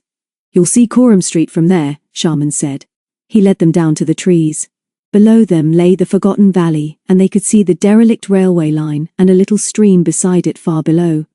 Opposite was a hill, the sides of which were covered with bracken, and across its slope, running gently down to the valley, was a grassy track. "That's the Corpse Way," Sharman explained. "That path has been there for hundreds of years, and until the old church fell out of use and it was deconsecrated 100 years or so ago. Coffins were brought over that Healy for burial from villages without a church. No easy job in winter either. None of you have seen snow in Yorkshire yet, but it can be as deep here as anywhere in the country. See how the Corpse Way runs down the side of the hill to the church? You can just see the tower above that clump of trees which hides a bridge over the railway." "I thought you said there wasn't a road to this place," David said. "I can see a track leading up from behind those trees into another valley." They followed his pointing finger, and saw the dark stone tower of the old church to the right of this track under the slope of the hill. The Corpse Way led directly into the churchyard. That track is a very ancient road and leads up to a little used lane about 3/4 of a mile over the hill. It must have been the only road to the old village, but it isn't in use now. I've walked up it once.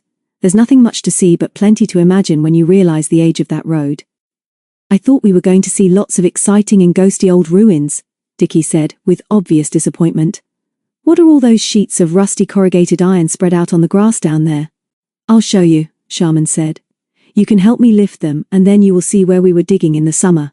The iron sheets keep the rainwater out of the trenches that we have to dig to find the buried foundations of houses built on this spot hundreds of years ago. We find other things sometimes, coins, scraps of pottery and metal. Come and see before the storm breaks." There was no doubt about Sharman's enthusiasm, and as, with Penny and Dickie, he led the way down the hill, John whispered, "What do you make of him, David? He's keen enough on this, but why did he want us to come? Why does he waste his time on us? And why those questions about Old Venton and Sparrow just now? He's sure that we know more than we tell him." David slowed down and kept out of earshot. "I know he is. I can't make it out, but somehow I think he's on our side, John. Come on! We'd better shelter in his trenches. Here comes the rain!" The storm broke with a crash of thunder that rolled round the hills and down the valley. Lightning flashed, and suddenly the horizon was blotted out in a grey curtain of rain. They raced down the hill and helped Sharman and Penny, who were struggling to lift one of the cumbersome sheets of corrugated iron. Dickie was shouting directions and dancing about in the rain, while Macbeth lifted up his black muzzle and howled. John and Sharman, the tallest of the party, managed at last to lift one end of the iron sheet from the wooden posts to which it had been wired and hold it up, while the others scrambled into the trenches which were 4 or 5 feet deep. Then they slid in after the others and crouched in the gloom at the bottom of the trench while the rain thundered on the iron and ran in muddy streams round their feet. "I think I should be more comfortable outside in the rain," Penny yelled above the hubbub of the storm, while Dickie did all he could to comfort Mackie, who was more frightened by thunder than of 100 dogs 10 times his size. Nobody answered her because Sharman was showing the boys the edges of some old tiles which he said were the foundations of an early dwelling on this site. Then the rain stopped, and they climbed out of their gloomy prison and stretched thankfully in the sun. "How long ago did this place die?" Penny asked as she shook the rain from her red head. "Why does a place like this just give up? Where did the people go? Was it dead and deserted when the railway came? The railway came down the valley because that was the easy way to build it and was nothing to do with a ruined church and a few cottages for quarry workers," Sharman said. "We think Coram Street started to die at the time of the Black Death in 1370, but what makes it so interesting is its age before that. That's what I'm trying to show you. We'll get all the iron shelters off this dig now and see it properly in the sunshine." Once again the boys helped him to expose this particular part of the site, but Penny soon got bored and sat down on the damp turf, and with her chin on her cupped hands looked down into the valley. Her thoughts slipped away to the so very different country of the Kent and Sussex borders where she lived, and the windy cobbled streets of Rye standing on its hill above the levels of Romney Marsh. The country that she loved so well was all smaller than this, and somehow less sinister. There was a curious atmosphere about this forgotten valley with its ruins and neglected railway, and the buried traces of a civilization wiped out by the plague in the Middle Ages. She didn't like it much. Then David jumped out of the trench and joined her. "Getting bored, Penny? So am I. Dickie and Macbeth are playing some sort of hunting game and John is the only one really interested in these old ruins. Can you see what I see? There's actually another human being down there. He pointed to the track leading beyond the trees at the bottom of the valley, and Penny saw a woman hurrying up the hill in the direction of the church. She was too far away for them to see what she looked like, so David called back to Sharman and asked for his binoculars. Penny stood beside him as he focused them on the stranger just before she disappeared round a turn in the sunken road past the church. Rum-looking woman, he said, scarf over her head, and looked a bit like a gypsy, but she wasn't carrying a basket. Where's she come from, I wonder? Philip said that there's a bridge over the railway down there, didn't he? I know it's ridiculous, but that woman reminds me of somebody, and yet I don't think I've seen her before. I couldn't have done. He passed the glasses back to Sharman, who with John had now climbed out of the workings. Dickie then handed Macbeth up, and they all sat down on the grass together. Sharman lit his pipe and said, Gypsy sort of woman, did you say? We used to see her wandering about the valley sometimes when we were digging here. No idea where she lives, and she always seemed to want to avoid us. We never saw a gypsy caravan, but it's possible that one or two of the cottages over by the quarry are still occupied. That place is even lonelier than this. I'd like to know how the others are getting on, said Penny suddenly. Shouldn't we all go back to Spaunton first? Then I think some of us should go to Pickering to meet Mr. Sparrow. Sharman looked at his watch. Good idea, but we needn't start just yet. I've got something to say to all of you first, so please listen before we start back. Why don't you tell me the truth? I know that Mr. Sparrow is being pressed to sell his property because there is something of value in the old mine. I think I know what it is, and I'm sure he shouldn't sell. Can't you see that I'm on your side? Tell me what's happened. Why should we? John asked quickly. I know now what's in the old mine. Who are you? Are you a detective? Sharman laughed. Not me. I'm a geologist interested in archaeology, and I'm sure that there are uranium deposits in that mine, and a Geiger counter would prove it. What's happened to that young chap who was trespassing there? The chap who was staying at the Rose and who always carried a lot of heavy stuff round with him. You know who I mean. John and I can tell you plenty about him, Penny began, and then was interrupted by Dickie, who pointed down the valley. Look, he shouted. There's somebody else running down the hill. It's a girl. It looks like Peter. They all jumped up and David snatched the binoculars from Sharman and after one quick look, passed them back and said, I'm sure it's Peter, and she looks in trouble. Please stay here unless I shout for you. I'll bring her up here soon as I can, and he raced off down the hill. Sharman looked at the others in surprise, but as they all seemed to think that this was a perfectly reasonable remark of David's, he said no more except, I hope she's not in trouble, and I hope you'll trust me in future. Meanwhile, David, suddenly afraid, pounded down the hill towards the clump of trees at the bottom of the valley by the railway. He could no longer see Peter, nor the bridge over the line described by Sharman, and he wondered where Peter was going. His brief glimpse of her had scared him because she had looked frightened. He stopped and shouted her name with what breath he had left, and then, with his fingers in his mouth, he whistled the lone piner's signal, the two-note, haunting cry of the peewit. And as he listened, there came from the clump of trees 100 yards below him the faint and wavering reply. Coming, Peter! He shouted and ran forward again. He saw her leaning against the trunk of a tree. Her hands were over her face and she didn't look up when he called to her again. He could run no farther, and as he slowed down to a walk, he felt a sudden stab of fear as he wondered why she was here alone, in this of all places, and what had happened to the others. He stopped a yard from her and gasped, Hello, Pete, what's wrong?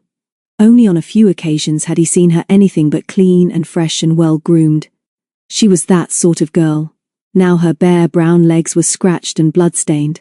Her cotton skirt was torn and muddy, and her blue blouse seemed to be wet through, and her raincoat was torn. Her corn-coloured hair was untidy, and he realized to his horror that she was sobbing and that tears were trickling down between her fingers. He was afraid of what he was going to hear, and afraid of what had happened to her, for he had never seen her in such distress before. Gently he lifted her hands from her face. She was pale under her tan and one lip was bleeding as if she had bitten it. It's me, Peter! David! We're all here! What's wrong? What's happened? Where are the others? Oh, David, she whispered. I've been saying a prayer all the time that I'd find you here. It won't be so bad now. I can't tell you how pleased I am to see you. Where are the others? He looked back over his shoulder and then realized that they could not see them. Up there on the hill, Pete. We'll go up in a minute. Tell me first what's happened. He put his arm round her shoulders and she suddenly turned, clutched his jacket and looked up at him. "We've got to do something quickly, David. We must tell the police before Mr. Sparrow comes back. I was tricked by Amy Wildblood and she's disappeared with Harriet and Mary. All I know is that they were taken off in a car from Spawnton. They've been kidnapped, David, and it's all my fault and nobody in that beastly village knew which way the car had gone." "No, let me finish, David. I must tell you before the others know about it. She tricked me by telling us that she'd seen strangers round our caravan on the moor, and when I got back the house was empty. She's not in her cottage and twice we saw her telephoning and she was most peculiar and excited. And I let it happen, David, and now they've got Mary as well as Harriet. I found John's map and remembered you were going to Coram Street and got a lift and made the man take me. He was nice but I was in such a state that I don't know what I said. Sorry to be such a fool, David, but I don't think I should have been able to go much farther. Lend me a handkerchief and then we'll go and find the others. Let me go now, David, please, and thank you for being here." He let her go and passed her a handkerchief. "Follow me up the hill, Peter. I'll go ahead and tell them first. Don't worry, we'll soon find those two and nobody will dare to hurt them. Philip Sharman has just told us that he's on our side. I wondered if he was a detective, but he says he isn't. Don't sniff so much, Peter, and don't polish your nose away. It's not your fault and nobody could have done more. Here's Dickie. You'd better deal with him first while I tell the others." She blew her nose loudly, stuffed the grubby handkerchief into the pocket of her skirt and gave him a watery smile. "Better now. Thanks, David. You're always about when you're wanted, aren't you?" He ran back out of the shadow of the trees and was stopped by Dickie and Macbeth. "What's happened?" the former demanded. "Where's my twin? I know something has happened and you've got to tell me, David. I was sure something was going to happen. Where's Mary?" "She'll be all right, old chap. Peter will tell you all about it. Tell her not to worry, Dickie. Make a fuss of her. Lone piners stick together." Dickie's lower lip had looked a little shaky, but he gave his brother a shrewd look before running on to meet Peter. 10 minutes later, Philip Sharman had taken control and was leading them as quickly as they could walk along the corpseway. As soon as David had told them Peter's story, John told him about the doctor and Robins in Whitby, and of their now justified suspicion of Amy Wildblood. To save time, Philip had led them straight down into the valley, into the railway cutting, and up the other side of the hill until they struck the ancient track. "You've certainly let yourselves in for something," he said, as they panted up the steep hillside. "It's worse than I thought. Of course the police must be told, but I'm sure the first thing to do is to get to Pickering and meet Mr. Sparrow. He must be told everything, at once. If we're lucky and get a lift on the main road, we can get to the station on time. If we're likely to be late, we'll telephone the station and ask him to wait for us and we'll contact the police as well. This is the quickest way, but we've got to hurry. Can you stick it, Richard? And I should think Peter has had enough too. We're all proud of her, aren't we?" Peter didn't hear this. She was a few paces behind the others with Penny. Of course they had been wonderful to her, and now that they were together again she had regained her courage, and after all they had said, Philip Sharman was proving to be nice, and she knew now how lucky they were to have his help. Dickie liked to be called Richard sometimes by people he respected, and he too had taken to Sharman because he now treated him as an equal. Underneath all the brave talk, however, Dickie was desperately unhappy, and there were moments when he didn't want the others to see the tears on his face. So, when he was asked whether he could stick it, replied, "That's okay. We can all stick it out, Philip. I'll go ahead with Mackie and lead the way." And so they hurried over the shoulder of the hill and down the other side for half a mile or more, until the old track crossed the new road on which they hoped to get a lift to Pickering. It was now 12 minutes to 6, and Sharman, looking at the map as he hurried along, saw that the nearest telephone kiosk was nearly a mile farther on. He was about to ask David or John if one of them would run ahead and get a message through to the railway station, when a car came up behind them, and the girls waved frantically. Luckily, it was a large, old-fashioned car with room for them all, and the driver an elderly and rather bewildered grey-haired lady in tweeds. Philip Sharman exerted his charm, and the lone piners were put down just outside Pickering station as the train arrived. They crowded into the booking hall just as the few passengers came out, and to their surprise they heard the ticket collector say, "Mr. Sparrow, please. Message for Mr. Sparrow." Then they saw Mr. Sparrow with a little gnome-like man with a rosy face, a brown overcoat and a green felt hat. The former spoke to the ticket collector, who passed him a long envelope, and then he saw the lone piners waiting for him. As they crowded round, he seemed to sense that something was wrong. "Bless you, my dears. How good of you to meet me. This is my friend, Mr. Venton. But why have you come, and where is Harriet? David turned quickly to Peter. Philip and I will explain. We can't talk here, so please wait for us outside. Don't worry, Peter, he'll understand. Philip nodded agreement. I saw a garage on the corner. See if they've 2 cars for hire, because I'm sure we must get back to Staunton as soon as we can. Don't let anybody else know of our troubles yet. 10 minutes later they were on their way. It was a most unhappy journey, because they were warned by Mr. Sparrow in the station yard that they were not to discuss what had happened in front of the drivers, but to wait until they got home, Mr. Sparrow insisted. On sitting next to Peter, and when he put his hand on hers and whispered, "You're a brave and resourceful girl, my dear. Never fear, Petronella. All will be well." She could not stop a few tears. It was dusk when the cars pulled up outside Venton's. Sharman was the first to get out, and the others watched him run across the road to Amy Wildblood's cottage. There was no light in the windows, and the door was locked, and he was back just as the others were crowding into Venton's and switching on the lights. There was nobody there, no message on the mat. Nothing seemed to have been disturbed. Mr. Sparrow looked a very old man when they saw him under the electric light. He was stern and angry, but he smiled at the children, and then spoke to Philip. "We are all grateful for your help, Mr. Sharman. Please telephone the police at once, and ask them to send someone here immediately. We must not lose our heads either now, or when they arrive. We want clear heads and must tell all we know as quickly as possible. None of you children must speak unless you are asked to do so. I blame myself for not taking action more quickly. And keep courage up," Mr. Venton said unexpectedly in rather a squeaky voice.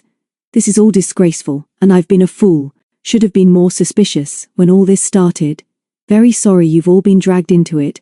Mr. Sparrow and I are in complete agreement. Thought I'd better come back with him and see if I could help. Glad I did. Glad to know you all. Soon get these children back. Nobody dare hurt them, just threats. Better tell them about that impertinent letter, Sparrow. The man must be mad. Very well, sit down, my dears.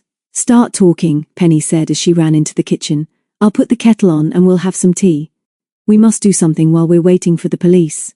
They could hear the murmur of Philip's voice on the telephone in the shop, as Mr. Sparrow told them about the letter which had been left for him at Pickering Station. It is a threatening and unpleasant letter. It was marked confidential and urgent, and although it is unsigned, I think we know who wrote it. I'm sorry to tell you that it states that Harriet and Mary will not be returned unless I agree to sell my property immediately. A document for me to sign was enclosed, and I am to make my decision by the morning at the latest. "Who are you to tell of your decision, sir?" John asked. "Is there an address on the letter?" "No, Jonathan, no address. Our enemies are not so silly as that. They are very clever. If I agree to sell, and obviously they believe that I shall, I am to move the old French clock which you have all seen in the centre of the shop window to the right-hand side." "You're to move the clock, sir? Who will see it? Surely we've only to watch carefully to see who comes up and down the street in the morning," David said. "In the morning?" Peter cried. "We can't wait till the morning to get the girls back. They must be found at once. What good are the police if they can't find them tonight? Who delivered the note at the station?" "They didn't know, my dear. They said they didn't notice. But it hadn't been waiting for me very long, and whoever left it knew that I should be on the London train." "Which Wildblood, of course," Dickie shouted with a catch in his voice. "Foul old Wildblood, witch and traitress. What would they think if you took the clock right out of the window now, and in the morning it just wasn't there?" Penny asked. "Isn't that a brainwave?" They had no time to discuss this, because Sharman came back into the room and gave them a sympathetic smile. "I've described the doctor, Robins and Amy, and told them about Harry and Mary. There's a patrol car not far away, and the police will radio a message at once ordering the car to Staunton. They may be here in 5 minutes." They were, and everybody was thankful to break the tension of waiting. The 2 policemen were young, good-looking, and obviously suspicious and discouraged by the sight of so many children, but Mr. Sparrow took control, and with Mr. Venton's help told them about the anonymous offers for the business, and of what they knew of the doctor, of Robins and of Amy Wildblood. They were impressed by the letter left for him at Pickering Station. Then Sharman tried to speak, but was interrupted by Peter and Dickie, and because the latter would not be shouted down, they had to listen to him first. "Why do you keep on talk, he said with tears in his eyes. There you are with a whacking great car outside, and a radio, and I expect you've got guns and tear gas, and if you haven't, you ought to have, and you don't go and find my twin and Harriet. Can't you jolly well see they've been kidnapped? Can't you jolly well understand that this doctor chap and that skunk Robins are crooks? We know all about them and we keep telling you, and all you do is write in a notebook and look at us as if we're all liars, Richard. Mr. Sparrow warned. Please be quiet. There is no need to be rude. Yes, there is, Dickie shouted. Yes, there is. We've got to find Mary and Harry, haven't we? How do we know they're not being tortured? They're jolly well trusting us, and now we've got these policemen and their cars and things, and what do? Just tell me what they do except talk and not believe us, hi. The younger policeman interrupted. That's enough of that, young man. Who's talking now? And he lifted Dickie and swung him onto the table so that he was looking down on all of them. Stop bullying us. We'll find your girls. Nobody will dare hurt them. Dickie sniffed and brushed the tears away from his eyes as Sharman said, I've given your people a description of the 3 we believe to have kidnapped the 2 girls. Surely every police station should be alerted with descriptions of these 3 and of the 2 children. The elder of the 2 policemen looked annoyed. That, sir, has already been done. If you had notified us earlier, when you were at Pickering for instance, we might have saved nearly an hour, but by now they may be 100 miles away. This man you call the doctor now, the man you think is behind all this, have any of you any suggestions as to where he may be staying or where he might have taken the children? Yes, Penny said quickly. The man Robins had rooms over a horrid little tobacco shop in Prospect Way, Whitby. You don't give us time to tell you, but they tried to keep me there once. Don't look at me like that, please. It's true. We know a lot about these men. We've met them before. I don't think they'd go back to Prospect Way now because they know we know about it, but they might. Okay, the senior policeman said to his companion. Telephone Whitby, George, and ask them to have a look. Tobacconist shop in Prospect Way. Tell them to ask if Mr. Warner is still there, Penny said. That's the name Robins was using then. There's a telephone here in the shop. The younger policeman swung Dickie to the ground. Come and help me telephone, son, he said. You're the sort of chap we want in the force, and Dickie went with him as if he were already a detective. Then John spoke up. Of course we can't be sure, but I don't think the doctor is far away. He met Robins in Whitby, as Penny knows. He also met him on Guthland Station. We know that he's probably looking all over Yorkshire for old mine workings and searching them for deposits of uranium. So that's the racket, the policeman said. What's he going to do with a mine when he gets it? Sell it to the Ministry of Fuel and Power, of course, Sharman snapped. The government has said they'll help private owners who may have uranium on their land. That's what this man is doing. He's buying up land with uranium on it, and will then resell it at a tremendous profit. I'm not sure that John is right about him being near, though. He's a bit crazy, and this kidnapping is a final attempt to make Mr. Sparrow give in, and for all we know, those children may be on the way to London. The others looked at him in horror, and then, as Dickie came back into the room, David suddenly clapped his hands to his forehead. I've got a brainwave, he shouted. When we were at Coram Street this afternoon, I saw a strange woman. I looked at her through Philip's glasses, and she reminded me of somebody. I've been puzzling this out, and now I'm sure that this crazy-looking woman with a scarf over her head reminded me of our Amy Wildblood. The 2 could be sisters. Suppose they are, suppose they've been working together on this. We know that Amy knew Robins. We know that Amy did a lot of telephoning this afternoon, after Peter and the girls got back here. Suppose Amy reported to the doctor that they'd come back unexpectedly. Peter has told us how Amy kept on trying to get rid of her, and how Mary refused to leave Harriet. Isn't there a chance that the doctor is hiding somewhere near Coram Street, and the woman I saw is working for him with Amy and Robins? I bet the woman I saw is the link. See what I mean? Dickie jumped on the policeman's foot in his excitement. Come on then, he yelled. Let's go back to Coram Street. Mackie will find them. Take torches and things and hunt them out. Kill the old Wildbloods. Burn the old witches. Don't you worry any more, Mr. Sparrow. We'll find them. Up the Lone Piners. Chapter 14. The fire, as the trolley carrying the Wildbloods with Mary and Harriet rumbled with increasing speed towards the tunnel's mouth, the 2 girls clung fearfully to each other. Amy's scream was cut short, like an engine's whistle, when it hurtled into the darkness, and Edith, working frantically at the lever, shouted over her shoulder, Hold tight, dearies! Hold tight! Don't rock the boat, dearies!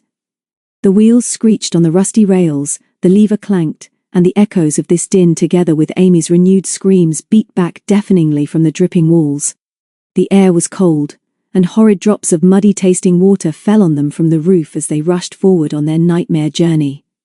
The chill struck through Mary's thin dress and her teeth chattered as Harriet held her close and shouted in her ear, "Where are they taking us, Mary? This can't last forever, can it? I want it to stop!" But it didn't stop. It went faster, and at last Amy's screams became whimpers, and Edith stopped working the lever. "She runs free now!" she shouted in triumph. "See how she runs! She's a beauty!" "What are you fussing about, Amy? I forgot you hadn't been this way before. We've got a cozy little place here. Ever so cozy. You'll like it." While she was speaking, Mary saw far in front of them a tiny white pinpoint of light. It got bigger, the size of a sixpence, of a shilling, a florin, a half-crown. Then it was as big as a dustbin lid. The air smelled cleaner. Now they could see little ferns growing in the crumbling brickwork, and suddenly the noise of the trolley changed as they rattled into the daylight. "Sit still!" Edith shouted.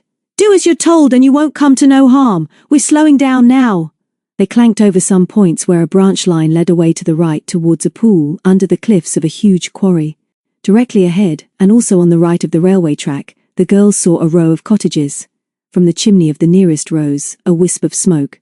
The trolley slowed to a stop opposite a path leading over waste ground to the door of this cottage. "Off you get, dearies," Edith said. "Keep close to them, Amy, and see they don't try any funny capers. I'll open the door." The girls got off the trolley and looked round. Telephone wires ran from the cottage away over the shoulder of the quarry hill, but there was no road. The two women stared uneasily at the girls standing together hand in hand at the edge of the track. Amy, now that she was on firm ground again, tried to forget that she had behaved like a coward and to put herself right with the girls again. "Maybe you'd like to take my hands, dearies. This path is rough. Let old Amy look after you because she knows you're going to be good and not run away.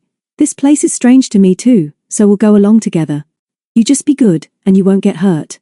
We're going indoors here for a while, and I expect you could both do with a nice cup of tea." "Stop all that silly talk," Edith broke in. "Just come along. No doubt his lordship has seen us and he don't like being kept waiting. Are you two coming quietly?" "Yes, we are," Mary said coldly. "But you needn't think that's because we're afraid of either of you or of anyone else. We utterly despise you." Despise is the word I've just thought of, and it's jolly well utterly right. Please don't touch us, and don't glare at us like that. "Actually, we're afraid for you, aren't we, Harriet?" "Of course we are. Our friends will find us soon. They'll know where to find us too because of certain clues. You dare not hurt us. We've done nothing wrong, but you're the ones who are going to be sorry. What do you think my grandfather will do when he finds out what you've done to us? We think that our friends and the police are surrounding this place now." The women glanced at each other uneasily, and then Edith hurried ahead, the girls following, feeling rather pleased with themselves, but their spirits fell when they had a closer look at the place to which they were being taken.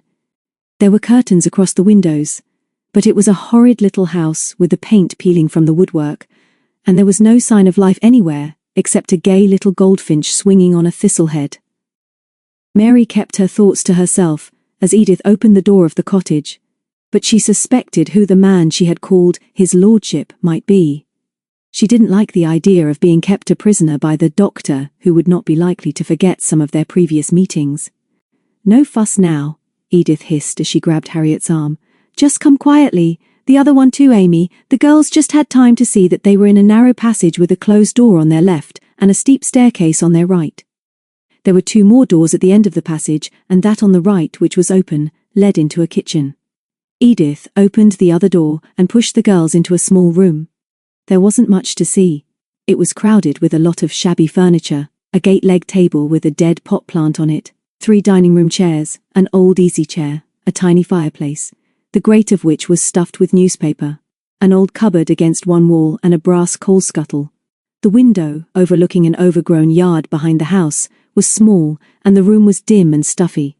"Stay there and be quiet and you won't be hurt," Edith said as she closed the door, and then Mary ran across in time to hear her muttering, "Chair, out of the kitchen.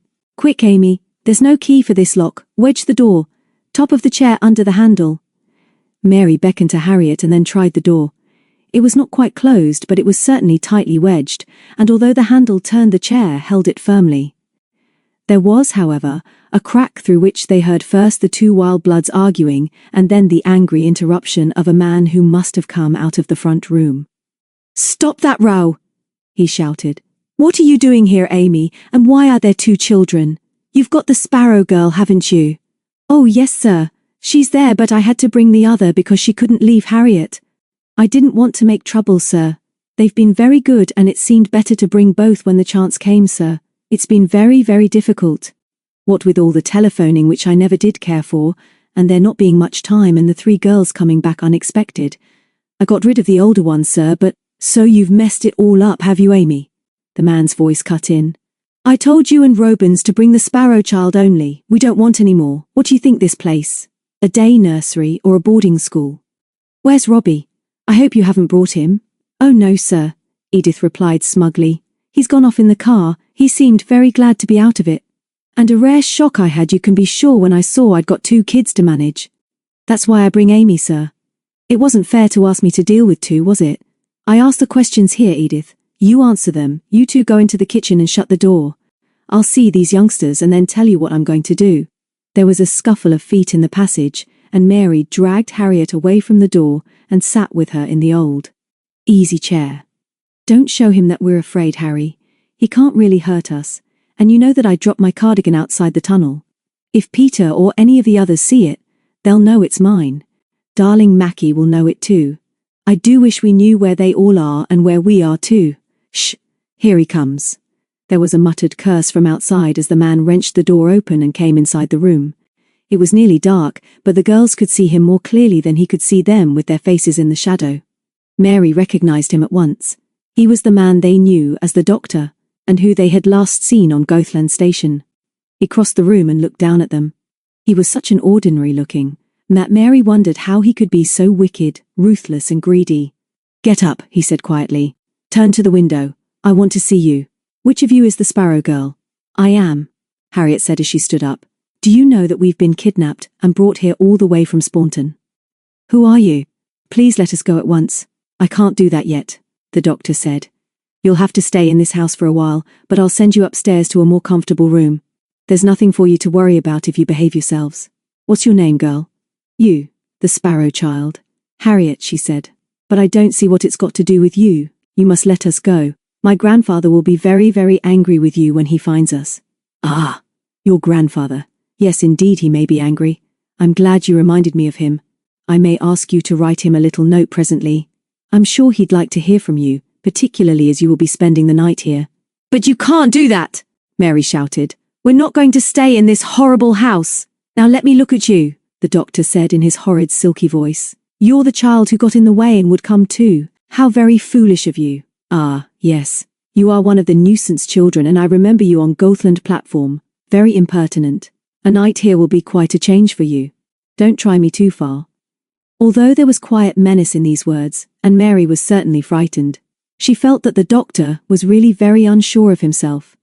She wasn't old enough to know that he did not understand children, was not interested in them, and did not even know how to talk to them. She wasn't quite sure what to say to him either, and was just wondering whether they were going to find a chance to escape, when Harriet said with a catch in her voice, "Why do you say that I might have to write to my grandfather? Where is he? Is there anything wrong with him, I mean?" "Nothing yet," he sneered, and then opening the door he called, "Edith, take these two upstairs into the front room.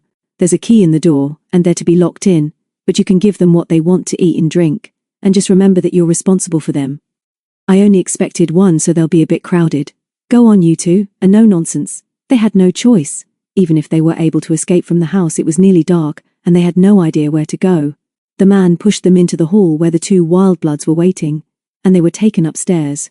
The room into which they were put was a bedroom with a single bed, a cane-seated chair, a hideous washstand, and a small table under a window. There was only just enough light for them to see the two women when Mary said, "You are both very, very wicked women, and if you don't want to get into trouble, you must take us away from here back to Staunton. Mr. Sparrow and our friends will be very angry about this. And we want a light. We can't stay here in the dark. You fetch us a light quickly, 'cause if you don't we shall scream and smash up the place." Amy came across the room. "Don't talk so loud, dearie. Don't make him angry. Please don't do that. You'll be all right if you'll be good. We'll get you a candle and a nice supper. What would you like for your suppers? They'll get what I give 'em, Edith snapped. Stop talking like a fool, Amy. Here they are, and here they'll stay until he says they can go. I don't like them, and I don't want the worry of them, and I wasn't reckoning to feed 3 extra tonight. Yes, you're the third. You'll want food, I suppose. If you're like you always were, you're greedy. Come along. And she dragged her sister out of the room and locked the door on the outside. For a moment the girls said nothing, and then Harriet flung herself face down on the bed and began to cry. Mary was near to tears herself. She hated these people, and this lonely house, and this shabby, stuffy little room. She really did have faith in her friends, and was determined to make herself a nuisance to their enemies if she could. But it was going to be difficult if Harriet gave up. She sat on the bed. Please, don't cry, Harry. I feel like it too, but if those witches come back with a light, they mustn't see that we're scared of them. I was wondering whether we could frighten them enough to make them take us away. I'm sure Amy doesn't really want to hurt us. She's frightened already. She didn't really want to do this. It's just that she's greedy. Don't cry, Harry. You're older than me and we must be brave because of the others and the club. I'm not really a member of your silly old club, Harriet gulped. I do everything with you, but I'm still not a real member, and anyway I'm as brave as you. It's just that I'm so worried about my grandfather Mary. He's so sweet to me, and to us, Harry. We love him very much, and I know why you're so miserable about him. You mean that when he gets home you won't be there, and somebody will have to tell him. But Peter knows that it was Amy who got us away. And Harry. Sit up, Harry. I've just thought of something important. Harriet sat up, fumbled unsuccessfully for a handkerchief, and then dabbed her eyes with the hem of her frock. What is it? I hope it's something to do with Grandpa. Something good, I mean. Listen, Harry, do you remember what we heard Peter say when we were shut up inside the barn? I'm sure she said to whoever it was who had given her a lift that the map she had showed the track from the old barn. Do you remember that? Yes, I do. Oh, I see what you mean now. She also said that it didn't look very far to Coram Street where her friends were. That's it. When she got back to Venton's and we weren't there, she'd soon find that Amy had gone too. I think she remembered that the others were going on to Coram Street, and she hoped to find them there to tell them about us. We didn't think to look for her or the others when they were taking us down to the railway line. But I believe this is Coram Street, Harry. I'd forgotten this when I threw my cardigan on the line. I did it to leave a clue, but if Peter found the others, and they come down to that railway bridge, they'll see my cardigan. I'm sure they will. But it's dark now, Harriet wailed. I hope that if Peter did meet the others, somebody would go straight to Pickering to meet Grandpa. It's my grandfather I'm worried about, Mary, because he'll be so upset about me, and if they don't find us, he'll have to tell Mummy and Daddy in London. Yes, I know, but I'm sure now that they'll find us. Perhaps they will if Peter met them there, but if they'd already gone back to Spaunton she would have a terrible time trying to catch them up. All right, Mary, I won't cry again, I'm sorry. Let's kick on the door until they bring us a light, and I'm hungry too. Let's make them angry. Mary went over to the window. It's easier to see out if there isn't a light in the room, she said. Perhaps we could signal to somebody. The window was small and dirty, and the catch was so rusted that it was impossible to open it. I suppose we could smash it with the chair, Harriet said. But it's too far from the ground for us to jump. Shall we ask one of the witches for a rope? Broomstick would be better, Harry. Look, I think there's going to be a big moon. And the stars are lovely. I can just see the railway line. They stood on tiptoe and wiped away the grime from the glass. Directly beneath them they saw a pool of yellow light coming from the window of the room below. Beyond that was the stretch of waste ground, thick with tall weeds, and then the railway line. They could not see the entrance to the tunnel, but there was a silver sheen in the sky where the moon was just below the horizon. Now we'll make a noise on the door and jolly well make them bring us a light, she said. I'm hungry too. If my twin was here, he would have tried to knock the door down because he would be starving. I wonder why boys are always hungry, Harry. I'm hungry too, and I'm getting angry. I'm sorry I made a fuss just now, Mary. It's just that I'm sure we're here, and I'd be here alone if it wasn't for you because they're trying to force Grandpa to do something he doesn't want to do. They'll make him give in because he'll be afraid they'll hurt us. I wish we could escape. Mary's reply was to run over to the door, kick it, and bang on it with her fists. Bring us a light, she yelled. Bring us something to eat. Let us out, bring us a light. When she paused for breath, and because she had bruised her toe, Harriet took up the refrain and added rather obviously, We hate you all. We loathe you beastly witches. And when she stopped for a moment, they heard the telephone ringing downstairs, and the doctor shouting for quiet. "Now jump on the floor," Mary gasped. "I hope the ceiling falls down and it will be difficult for him to hear what someone is trying to tell him." She jumped on the floor and Harriet banged a chair until the china on the washstand rattled. Down below, the doctor roared louder and louder, and the two wildbloods seemed to be screaming. One of the legs snapped off Harriet's chair just as their door was unlocked and flung back, and the two women rushed in. Harriet held the chair in front of her, and Mary snatched up the broken leg and whirled it round her head. It was as well that she did so, for Edith Wildblood rushed at them. "Be quiet! Be quiet!" she screeched. "If you carry on like this, we'll tie you up. He's so angry that he'll come up and beat you if you don't behave yourselves." "Oh no, he won't," Mary said. "He'd be afraid. You're the ones he'll be angry with. Why didn't you bring us a light? Why don't you bring us something to eat? We're not going to sit in the dark. You just do what we say, else we'll make a noise again, and say that you're not looking after us properly. And please hurry up." The two women stared at them, and in the silence that followed Mary's outburst, they heard the rumble of the doctor's voice downstairs as he spoke on the telephone. Then Harriet put down the chair, and taking courage from Mary, said, "If you come any nearer, I'll jab you with this. Go and get us a light." Without turning round, Edith said to Amy, who was standing with her back to the closed door, "Get a candle, Amy, and matches. Dunno where they're kept. I don't know this house. I wish I'd never come. I don't like this. In the bottom of the cupboard, left-hand side of the kitchen range. In a tin. Bring two. I'm not going. There's likely rats in that cupboard, and anyway, I don't know where it is. It's your kitchen, you get them. I'll stay here. You lock the door." After some muttering and grumbling, Edith did this, and the girls were left alone with Amy. As soon as the door was locked, she stepped forward and began to plead with them. "Please do as I say, dearies. Please listen to me. Don't make them angry downstairs. I don't want you to get hurt. We'll get you candles and a nice supper, but do please be good." "You're afraid," Mary said shrewdly. "You're afraid that you're going to be found out. And you will be found out too. Why don't you help us to escape and come with us, and then we'll tell Mr. Sparrow that you were kind to us. It's moonlight and we could get away out of the front door quite easily. Do you know where this place is, Amy? Have you been here before?" "Quiet, quiet," the woman whispered. "You mustn't talk like that. You don't understand. It's very difficult for Amy. You just do as you're told now and it will be better for you. That's the thing for you to do. Hush now." The girls were sure that she was wavering, but at that moment, the lock clicked back, and the door opened suddenly. The doctor was on the threshold with Edith just behind him. "And what are you whispering about so urgently, Amy?" he asked. "You wouldn't be having any silly ideas of how these children are to be treated, would you? They should not have been left without a light, and they are to have a good meal, and that's all. Don't talk to them. And there'll be trouble for you two girls if you make any more noise. Understand?" "No," Mary said, "or perhaps I mean that I know what you mean. But we shall make a noise if you don't let us go, or if either of these wildbloods bully us, or don't give us enough to eat." "And 2 candles aren't enough," Harriet added. "And we can't go to bed because we haven't got our pajamas, and anyway we're not getting into that bed. We don't like it." "You'll have to sleep standing up then," the doctor said. "You both talk too much, but you're right about the candles. Bring 2 more, Edith, when you fetch their meal, and see that you lock the door. You girls will be here tonight, so you'd better make the best of it." He nodded and turned away while Edith put 2 lighted candies on the washstand. Then their 3 jailers went out and relocked the door.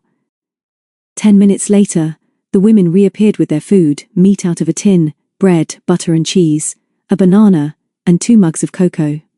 "If you've got any sense, you'll eat that lot and get off to bed," Edith said. "There's nothing wrong with it." "Make the best of it, dearies," Amy twittered. "Everything will be all right in the morning," and the 2 wildbloods went out, and the girls heard the lock click again.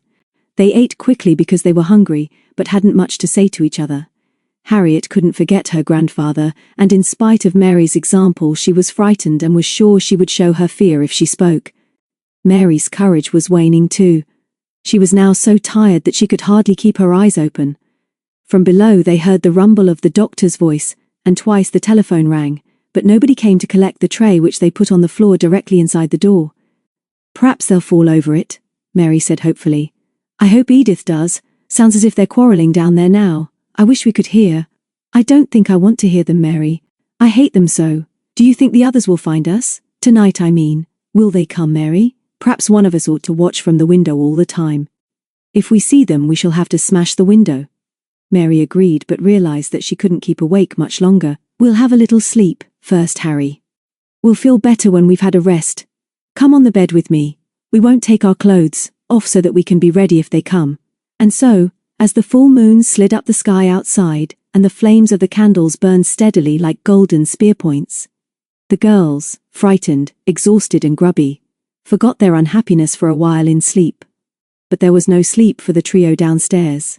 The quarrelling which the girls had heard began when the doctor called the Wildbloods into his room and nagged them for bringing 2 girls instead of 1. He strode nervously up and down the room, and when either of the 2 women tried to speak, he shouted them down. "And you're a fool, Edith.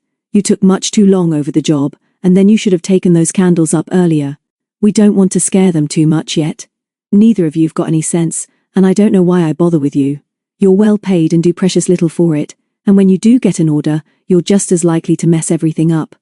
I'm sick of you, and remember that you're responsible for those children upstairs. Either of them has got more sense than both of you. Now I'm hungry, so you'd better get me something to eat. I fancy bacon, and 2 fried eggs and tomatoes." While he was speaking, the 2 women glanced at each other meaningly. Amy fidgeted with the button of her cardigan and looked at her feet while her sister flushed and bit her lip. When the doctor paused for breath after his request for tomatoes, she spoke up with more resolution than he had ever heard from her before. "There aren't any tomatoes," she said firmly. "I can't get tomatoes this time of the year. If you want tomatoes, you must get them yourself. You can fry your own bacon too. Amy and me don't like this business."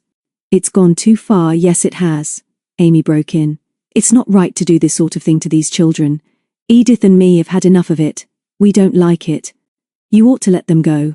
"There'll be trouble," he roared. "There's going to be trouble, all right. You 2 gone mad? I'll deal with you in a minute, Edith, after I've told Amy what she does next.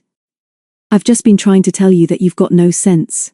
Can't you see that you're the one who kidnapped 2 children this afternoon? You did it and nobody else, and if there's ever any trouble, you're responsible. Surely you can see that. And Edith helped you. Edith is responsible too. Amy started it, but Edith knew all about it and came to meet you. But you give me your orders," Amy shouted. "I telephoned you, didn't I? Soon as they come back early, I got them out of the way and telephoned. And you said you'd send Robbie, and I was to bring the Sparrow child out to the car. But I had to bring the 2. The young one wouldn't leave her, and I did it all. I got her, but you're the one they'll be after. You and Robbie are the ones. Not me, nor Edith." Before the doctor could answer, they heard the sound of hurrying footsteps on the path outside, and then a crash as the outside door was slammed, and Robins stormed into the room. His face glinted with perspiration in the lamplight, and for a moment he was too breathless to speak, and leaned against the door fumbling for a cigarette. "What are you doing here?" the doctor shouted. "I told you to stay away until I telephoned. Anything gone wrong? And what's the matter with you anyway? You're looking pleased with yourself." Robins lit his cigarette and spoke first to the 2 women. "You look as if you've all been having a nice happy little party. Are those 2 girls all right?" Amy nodded. Yes, they're good as gold now, no trouble. They're up in their room nice and cozy, and they've had their supper. I saw the light in the room above." "Is that where they are?" In spite of Amy's caterwauling and Edith's grumbling, "I thought those 2 youngsters behaved very well. They've got plenty of pluck. The younger one bit me, but I deserved it. They're being properly looked after, I hope, Doc." "Don't call me Doc, I've told you before." "Why have you come? You're disobeying orders." "Maybe I am, and I'll tell you why I'm here. And you 2 Wildbloods may as well stay and hear what I've got to say. I'm tired of being ordered around over this business. I've done all the work for you, Doc, and now I'm certain that you've wasted it.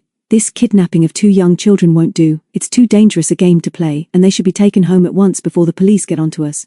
Your plan can't work, Doc, and even if Old Man Sparrow signed that paper, I'm sure you'd never be able to hold him to it. You can do as you like, but I'm going to clear out.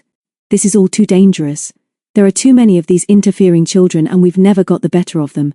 You can't deal with kids, and I've got an idea they know more about us than we guess.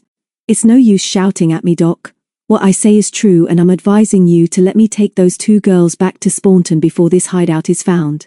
And if you 2 women have got any sense, you'll fetch those children now, and I'll take you all in the car. I had to walk through the tunnel, but it won't take so long to get back on that trolley." "Why don't you?" But he said no more because the doctor, speechless with rage, sprang at him, and the 2, grunting and swearing, struggled together. The women shrank back against the door as the doctor flung Robins against the rickety table and sent the oil lamp crashing to the floor. It was an old-fashioned lamp with a thick glass container, but it fell onto the fender and broke. In a second, the running oil burst into flames as the two men grappled. The flames caught a newspaper which flared up and spread the fire to the tablecloth. Robins, in such a rage now that he hardly noticed the spreading fire, forced the doctor back into a corner and sent him crashing to the floor with a blow to the chin. At this, the Wildbloods, in a panic, fled out of the house and ran as far as the railway line. Edith was about to suggest that they should both escape on the trolley, but before she could speak, Amy screamed. The mouth of the tunnel was in black shadow, but about 50 yards from where they were standing there was a silver pool of moonlight almost as bright as day, and as they watched, a crowd of people ran from the darkness into the light. 2 boys first, then 2 girls, a small boy and a dog, and finally a man. "They found us!" Amy screamed. "They're all here! Get on the trolley and force it through them! Get on!" But they were too late. The lone piners were on the trail, and were too angry to care what they did. The Wildbloods were recognizable in the moonlight, and with a shout of triumph, David and Peter outstripped the others and dashed towards them. Penny was next, then Philip Sharman, and as John was not a very good runner, Dickie and Macbeth were close behind him. David and Peter, the latter carrying Mary's yellow cardigan, had their eyes on the 2 women, and so it was Penny who first saw the flicker of flames behind the window of the cottage. "Fire!" she shouted. "The place is on fire!" And then there came a crash of breaking glass as the window was broken and flames leaped out. Amy Wildblood had her hands over her eyes, but Peter tore them away. "Where are they, Amy? Tell us, now." "Are Mary and Harriet in that house?" Yes, dearie, in the upstairs room. It wasn't my fault. Amy never did it. It's those men. They made me." Philip Sharman and John came up just as the doctor, hotly pursued by Robins, dashed out of the burning house.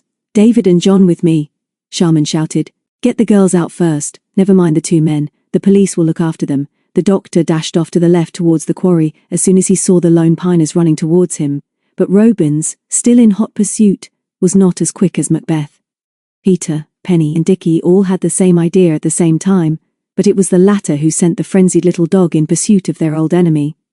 As Sharman and the boys were forced back from the open door of the cottage by the roaring flames, Macbeth had driven the breathless, battered and cursing doctor into the pool in the quarry.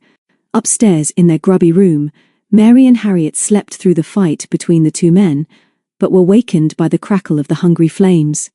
Mary woke first, and as she sat up trying to remember where she was, she sniffed the awful smell of fire. For a moment, she was speechless with fright, and then she shook Harriet awake and dragged her off the bed. "The house is on fire, Harry! Try the door!" Harriet, still half asleep, stumbled across the room, but the door was still locked. The wooden panels were warm to the touch, and her nose tingled with the sharp tang of smoke. "Smash the window out with the chair," she shouted to Mary. "We'll have to jump." Out clattered the glass, and then Mary stood on the chair so that she could see out. Below her were David, John and Philip Sharman shouting at her. "If there's any bedding in the room, throw it out. Everything. You'll have to jump, but we'll catch you. Hurry, we can't get up the stairs, to you. Hurry, Mary." The girls tore off counterpane, sheets and blankets and ran back to the window. "Blankets first," Sharman shouted. "We'll catch you in a blanket. Can you manage to jump clear of the window?" One at a time. Down went 3 blankets, and then Harriet, looking out of the window, wondered whether she would find the courage to jump. She watched Sharman, John, David and Peter each take a corner of the blanket, while behind her, Mary could now smell the paint blistering on the door. "You first, Mary," Harriet said as she stepped off the chair. "You're the youngest." "Yes, you are. Be brave and show me the way." After all, it wasn't very difficult. The horrid part was getting their legs over the sill. The fire in the room below was not now so fierce, and no flames were coming from the window. Although neither of them realized it, the staircase was now the danger. Harriet helped Mary to sit on the windowsill, which was not really very far from the ground. She felt a moment's panic, and then looking down at the faces of those she loved and trusted, she saw her twin, jumping with excitement a few yards away, and Philip Sharman looking up at her. "Now, Mary," he called. "Jump now, Poppet." And she was so surprised to hear what he called her that she held her breath, jumped, bounced in the blanket, and found herself being hugged by Penny and unexpectedly kissed by Peter. Almost before she had recovered her breath, Harriet was beside her, and they were all running back towards the railway line. After that, everything happened so quickly that none of them, afterwards, was sure of the order of events. They remembered Amy Wildblood rushing at them hysterically, and Edith standing moodily by the trolley, as Mr. Sparrow, Mr. Venton and 2 policemen came out of the tunnel into the moonlight. Philip, knowing now that all the lone piners were safe, ran to meet the 4 men, and then a wet, muddy and bedraggled Mackie came trotting proudly up to the twins. Mary fell on him joyfully, and found that, clenched in his jaws, was a piece of dark cloth which later was identified as part of the doctor's trousers. Mr. Venton, who was older than Mr. Sparrow, was exhausted by his journey through the tunnel, but the latter, with tears on his cheeks, refused to be parted from Harriet, who clung to his hand. It was David who first realized that they had all forgotten about the doctor and Robins, and so, by the light of the flames from the burning cottage, John, David, Sharman and one of the policemen searched the quarry and the shallow pool into which the doctor had been driven by Macbeth. There was no sign of either of the men, so it was assumed that they had escaped in the confusion of the rescue of Mary and Harriet. "We'll get them for sure," the policeman said as they returned to the others. "They can't get far. He's got a car in the old barn up by the lane," Harriet reminded them. "And Robins has got a car too. He kidnapped us in it. We've got 2 cars and a man up there ourselves, miss." The other policeman smiled. "It's time you were all back in your beds, I'm thinking. I wouldn't have believed it was possible for so many kids to be mixed up with so much trouble. We'll get back to the cars now, and it will be quicker if we use the trolley to get you all through the tunnel, although it will mean several trips. There's nothing we can do about the fire. It must burn itself out." John and David volunteered to take the twins, Harriet, Penny and Mackie through first, and then John would take it back for the next load. Just as the first party was climbing on, a tall man walked out of the shadows on the other side of the line. It was Robins, and they heard him say to the policeman, "I'll come along with you, plenty to tell you. The doctor is away somewhere, but he'll have had enough by the morning. I see you've a large party here, Amy and Edith too. How nice." Then he strolled over to the children, who stared at him in silence. Penny, Harriet and Mary, who was clasping the agitated Macbeth, were already on the trolley, and he spoke directly to them. "I'm sorry," he said. "He tried to push me over the edge of the quarry, and then I remembered that you 2 were still in there, so I came back. It's as well nobody will ever use those cottages again." He turned to David and John. "You can all be proud of those 2 girls and of the redhead too. Maybe I wouldn't be in this mess now if I'd had as much courage as they have. Bye!" And he walked back to the policeman. Although so much had happened in this one fabulous day, as Dickie called it, all the lone piners with Mr. Sparrow, Mr. Venton and Philip Sharman were back in Spaunton before 10 o'clock. Police cars had been at their service, and they had been taken home before Robins and the Wildbloods had gone off to Pickering Police Station to tell what they knew about the doctor, who had not tried to get his car out of the barn. Mr. Sparrow, with Peter, David, the twins and Harriet, had gone in the first car to open up the house. Harriet on her grandfather's knee, and Mary clinging to David. Both slept instantly, and only woke when the car pulled up outside Venton's. The boys lit a wood fire in the sitting room, while Peter heated milk, and Mr. Sparrow, after forbidding Mary and Harriet to get off the sofa, fussed round the kitchen. Then Penny, John, Sharman and Mr. Venton arrived, and although they were all desperately tired, the lone piners refused to go to bed until they had talked everything over. Philip Sharman telephoned the Yorkshire Rose to tell them that he would be bringing Mr. Venton down later. And then they all settled down with enormous mugs of cocoa, cheese, biscuits and cake to go through their adventure again. Penny, sitting on a cushion on the floor next to John but leaning against Sharman's legs, looked up at him and smiled. "This is not the sort of thing a girl should ever say to a handsome young man, Philip. But we think you've been wonderful to us today.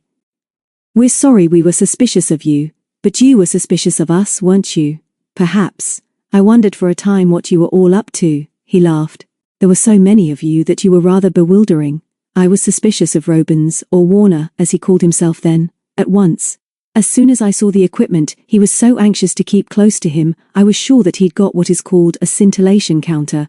I expect John knows as much about those as I do." "Of course I don't," John said. "I read somewhere that although they were originally used only for the detection of uranium-bearing ores, They're now used for oil exploration as well. You know how I checked in the Whitby Library and found the article in the paper about the search in this country, particularly in the north, for uranium. It said that the Atomic Energy Authority will help private prospectors and even members of the public to test anything which might be radioactive. I wanted to be sure of all that before we told Mr. Sparrow of our suspicions, but we left it too late. Not at all, my boy. Mr. Sparrow beamed. You have all been extremely intelligent and proved yourselves to be loyal friends, not only to my Harriet but to an old man who not so long ago was silly enough to think he was lonely. I think you should know that Mr. Venton and I have agreed to share anything of value which may be found in the mine, and it seems possible that we shall be fortunate. Whatever happens, you will all be welcome here at Spawnton at any time. We like coming here to see you much more than discovering uranium or whatever it is, Grandpa Sparrow. Peter laughed. People are much more important than things and money, aren't they? Don't goggle at me like that, John. Have some more cocoa. Sharman broke an awkward silence. Peter is right. I must admit that the longer I know you all, the better I like you. There's not much more to say, except that this man you call the doctor must be much more astute than he looks. I'm a nosy sort of chap, I suppose, and after I'd seen Robins snooping around, and with my knowledge of some of these old mines, I thought I'd make sure that Mr. Sparrow knew what was happening. And I hope, sir, that I've now been forgiven if I seemed impertinent. There's a thing I'd like to do before we have to go back, Dickie said as he smothered a yawn. I'd like to see that deserted village again, and have a whole day working that super trolley.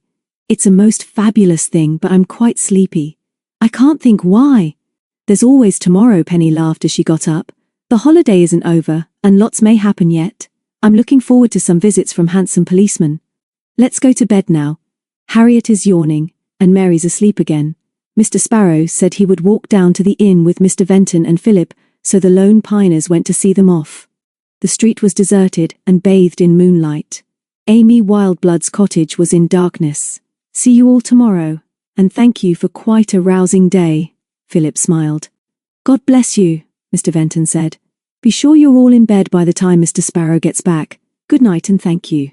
Harriet, followed by Mary, ran over and kissed Mr. Sparrow, and then they stood in the middle of the street, watching the three men as they walked down the hill. Philip turned and raised his arm, and they waved back. He's nice, Peter said, as she slipped her arm into David's. We do meet some nice people, and what a lot has happened since. We all squabbled about coming up here. We must go to bed. The twins and Harriet ought to be there now. Just walk a little way up the moor with us, and then get to bed before Mr. Sparrow comes back. So they all walked into the shadows by the side of the house which had come to mean so much to them, through the little garden and up onto the open moor, where they could see the roof of the girls' caravan gleaming silver in the moonlight. You kids must go back now, John said. You've had quite a day, one way and another. We've forgotten all about Harriet's ankle, which seems to be much better. I think we'd like to say that Mary, Harry and Peter, all right, Dickie, you and Macbeth too, take the honours. Not many of the older lone piners would have put up such a good show after being kidnapped and shut in a room of a house which caught on fire. Don't forget what Peter did, David said quickly. She saved the situation, but of course she'd done that before. Good night, see you in the morning, but not too early. Then a big white owl sailed silently over their heads. They watched him wheel and swoop, and then heard his weird cry break the silence of the night. Just like Witchend, Peter whispered. I never hear an owl without remembering how we all started the Lone Piners. You must come there with us soon, Harry. You belong to us now. The real documents you will have to sign are still under the lonely pine tree where we made our first camp, but we'll make a special one for you tomorrow.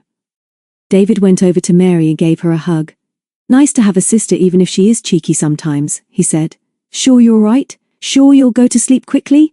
Sure you don't want an aspirin? You don't jump out of burning houses every day? Mary blinked back the tears, not because she was miserable, but because everyone was so nice. I'm sure, David, really I am. It was Harriet who made me jump first, 'cause I'm the youngest, she's the brave one. Good night. The twins and Harriet, with Mackie gambolling between them, ran down to the house, and when they were in the sitting room, Dickie said, Tell you what, you two. Wish I'd been with you in that smelly old cottage. So do we, Harriet said. We didn't tell the others, Dickie, but we were absolutely terrified. We'll tell you every word about it tomorrow, but there's still one thing I want you to do before we go to bed. Please? I know I'm supposed to be a member of the club at last, but will you both sign a special paper for me now just to prove that I am? Then I can keep this paper until I really come with you to Witchend. I want it now, tonight, this very minute. We jolly well will, Dickie said. You find a piece of paper, Harry, and you get a needle, Mary. I've got a ballpen in my pocket somewhere. A pen is a good thing to carry, 'cause you never know when you may not have to send an urgent message or something. It took longer to find the needle than the paper. But in a few minutes Dickie, with his tongue protruding from the corner of his mouth, had written the following. This document signed by us twins Richard and Mary Morton of 7, Brownlow Square, London, promises most solemn and faithful for all time, that on this day in April, Harriet Sparrow, also of London, is made a member of the Lone Pine Club. And all the other older members of the club promise and swear that this is true. Signed in our blood at Spaunton in Yorkshire, in Grandpa Sparrow's new shop. He sat back and read it through. Then with his penknife he sharpened a matchstick to a fine point. Mary passed him the needle, and after licking it, he pricked the top of the third finger of his left hand and squeezed out a fat drop of blood. Then he dipped the matchstick several times in the blood of the Mortons, and with some difficulty wrote Richard M. Mary, with tightly closed eyes, next pricked her finger, and wrote Mary M. and passed the document to Harriet. You're in now, Harry, she said as she sucked her finger. When we get to Shropshire you'll have to sign in your own blood though.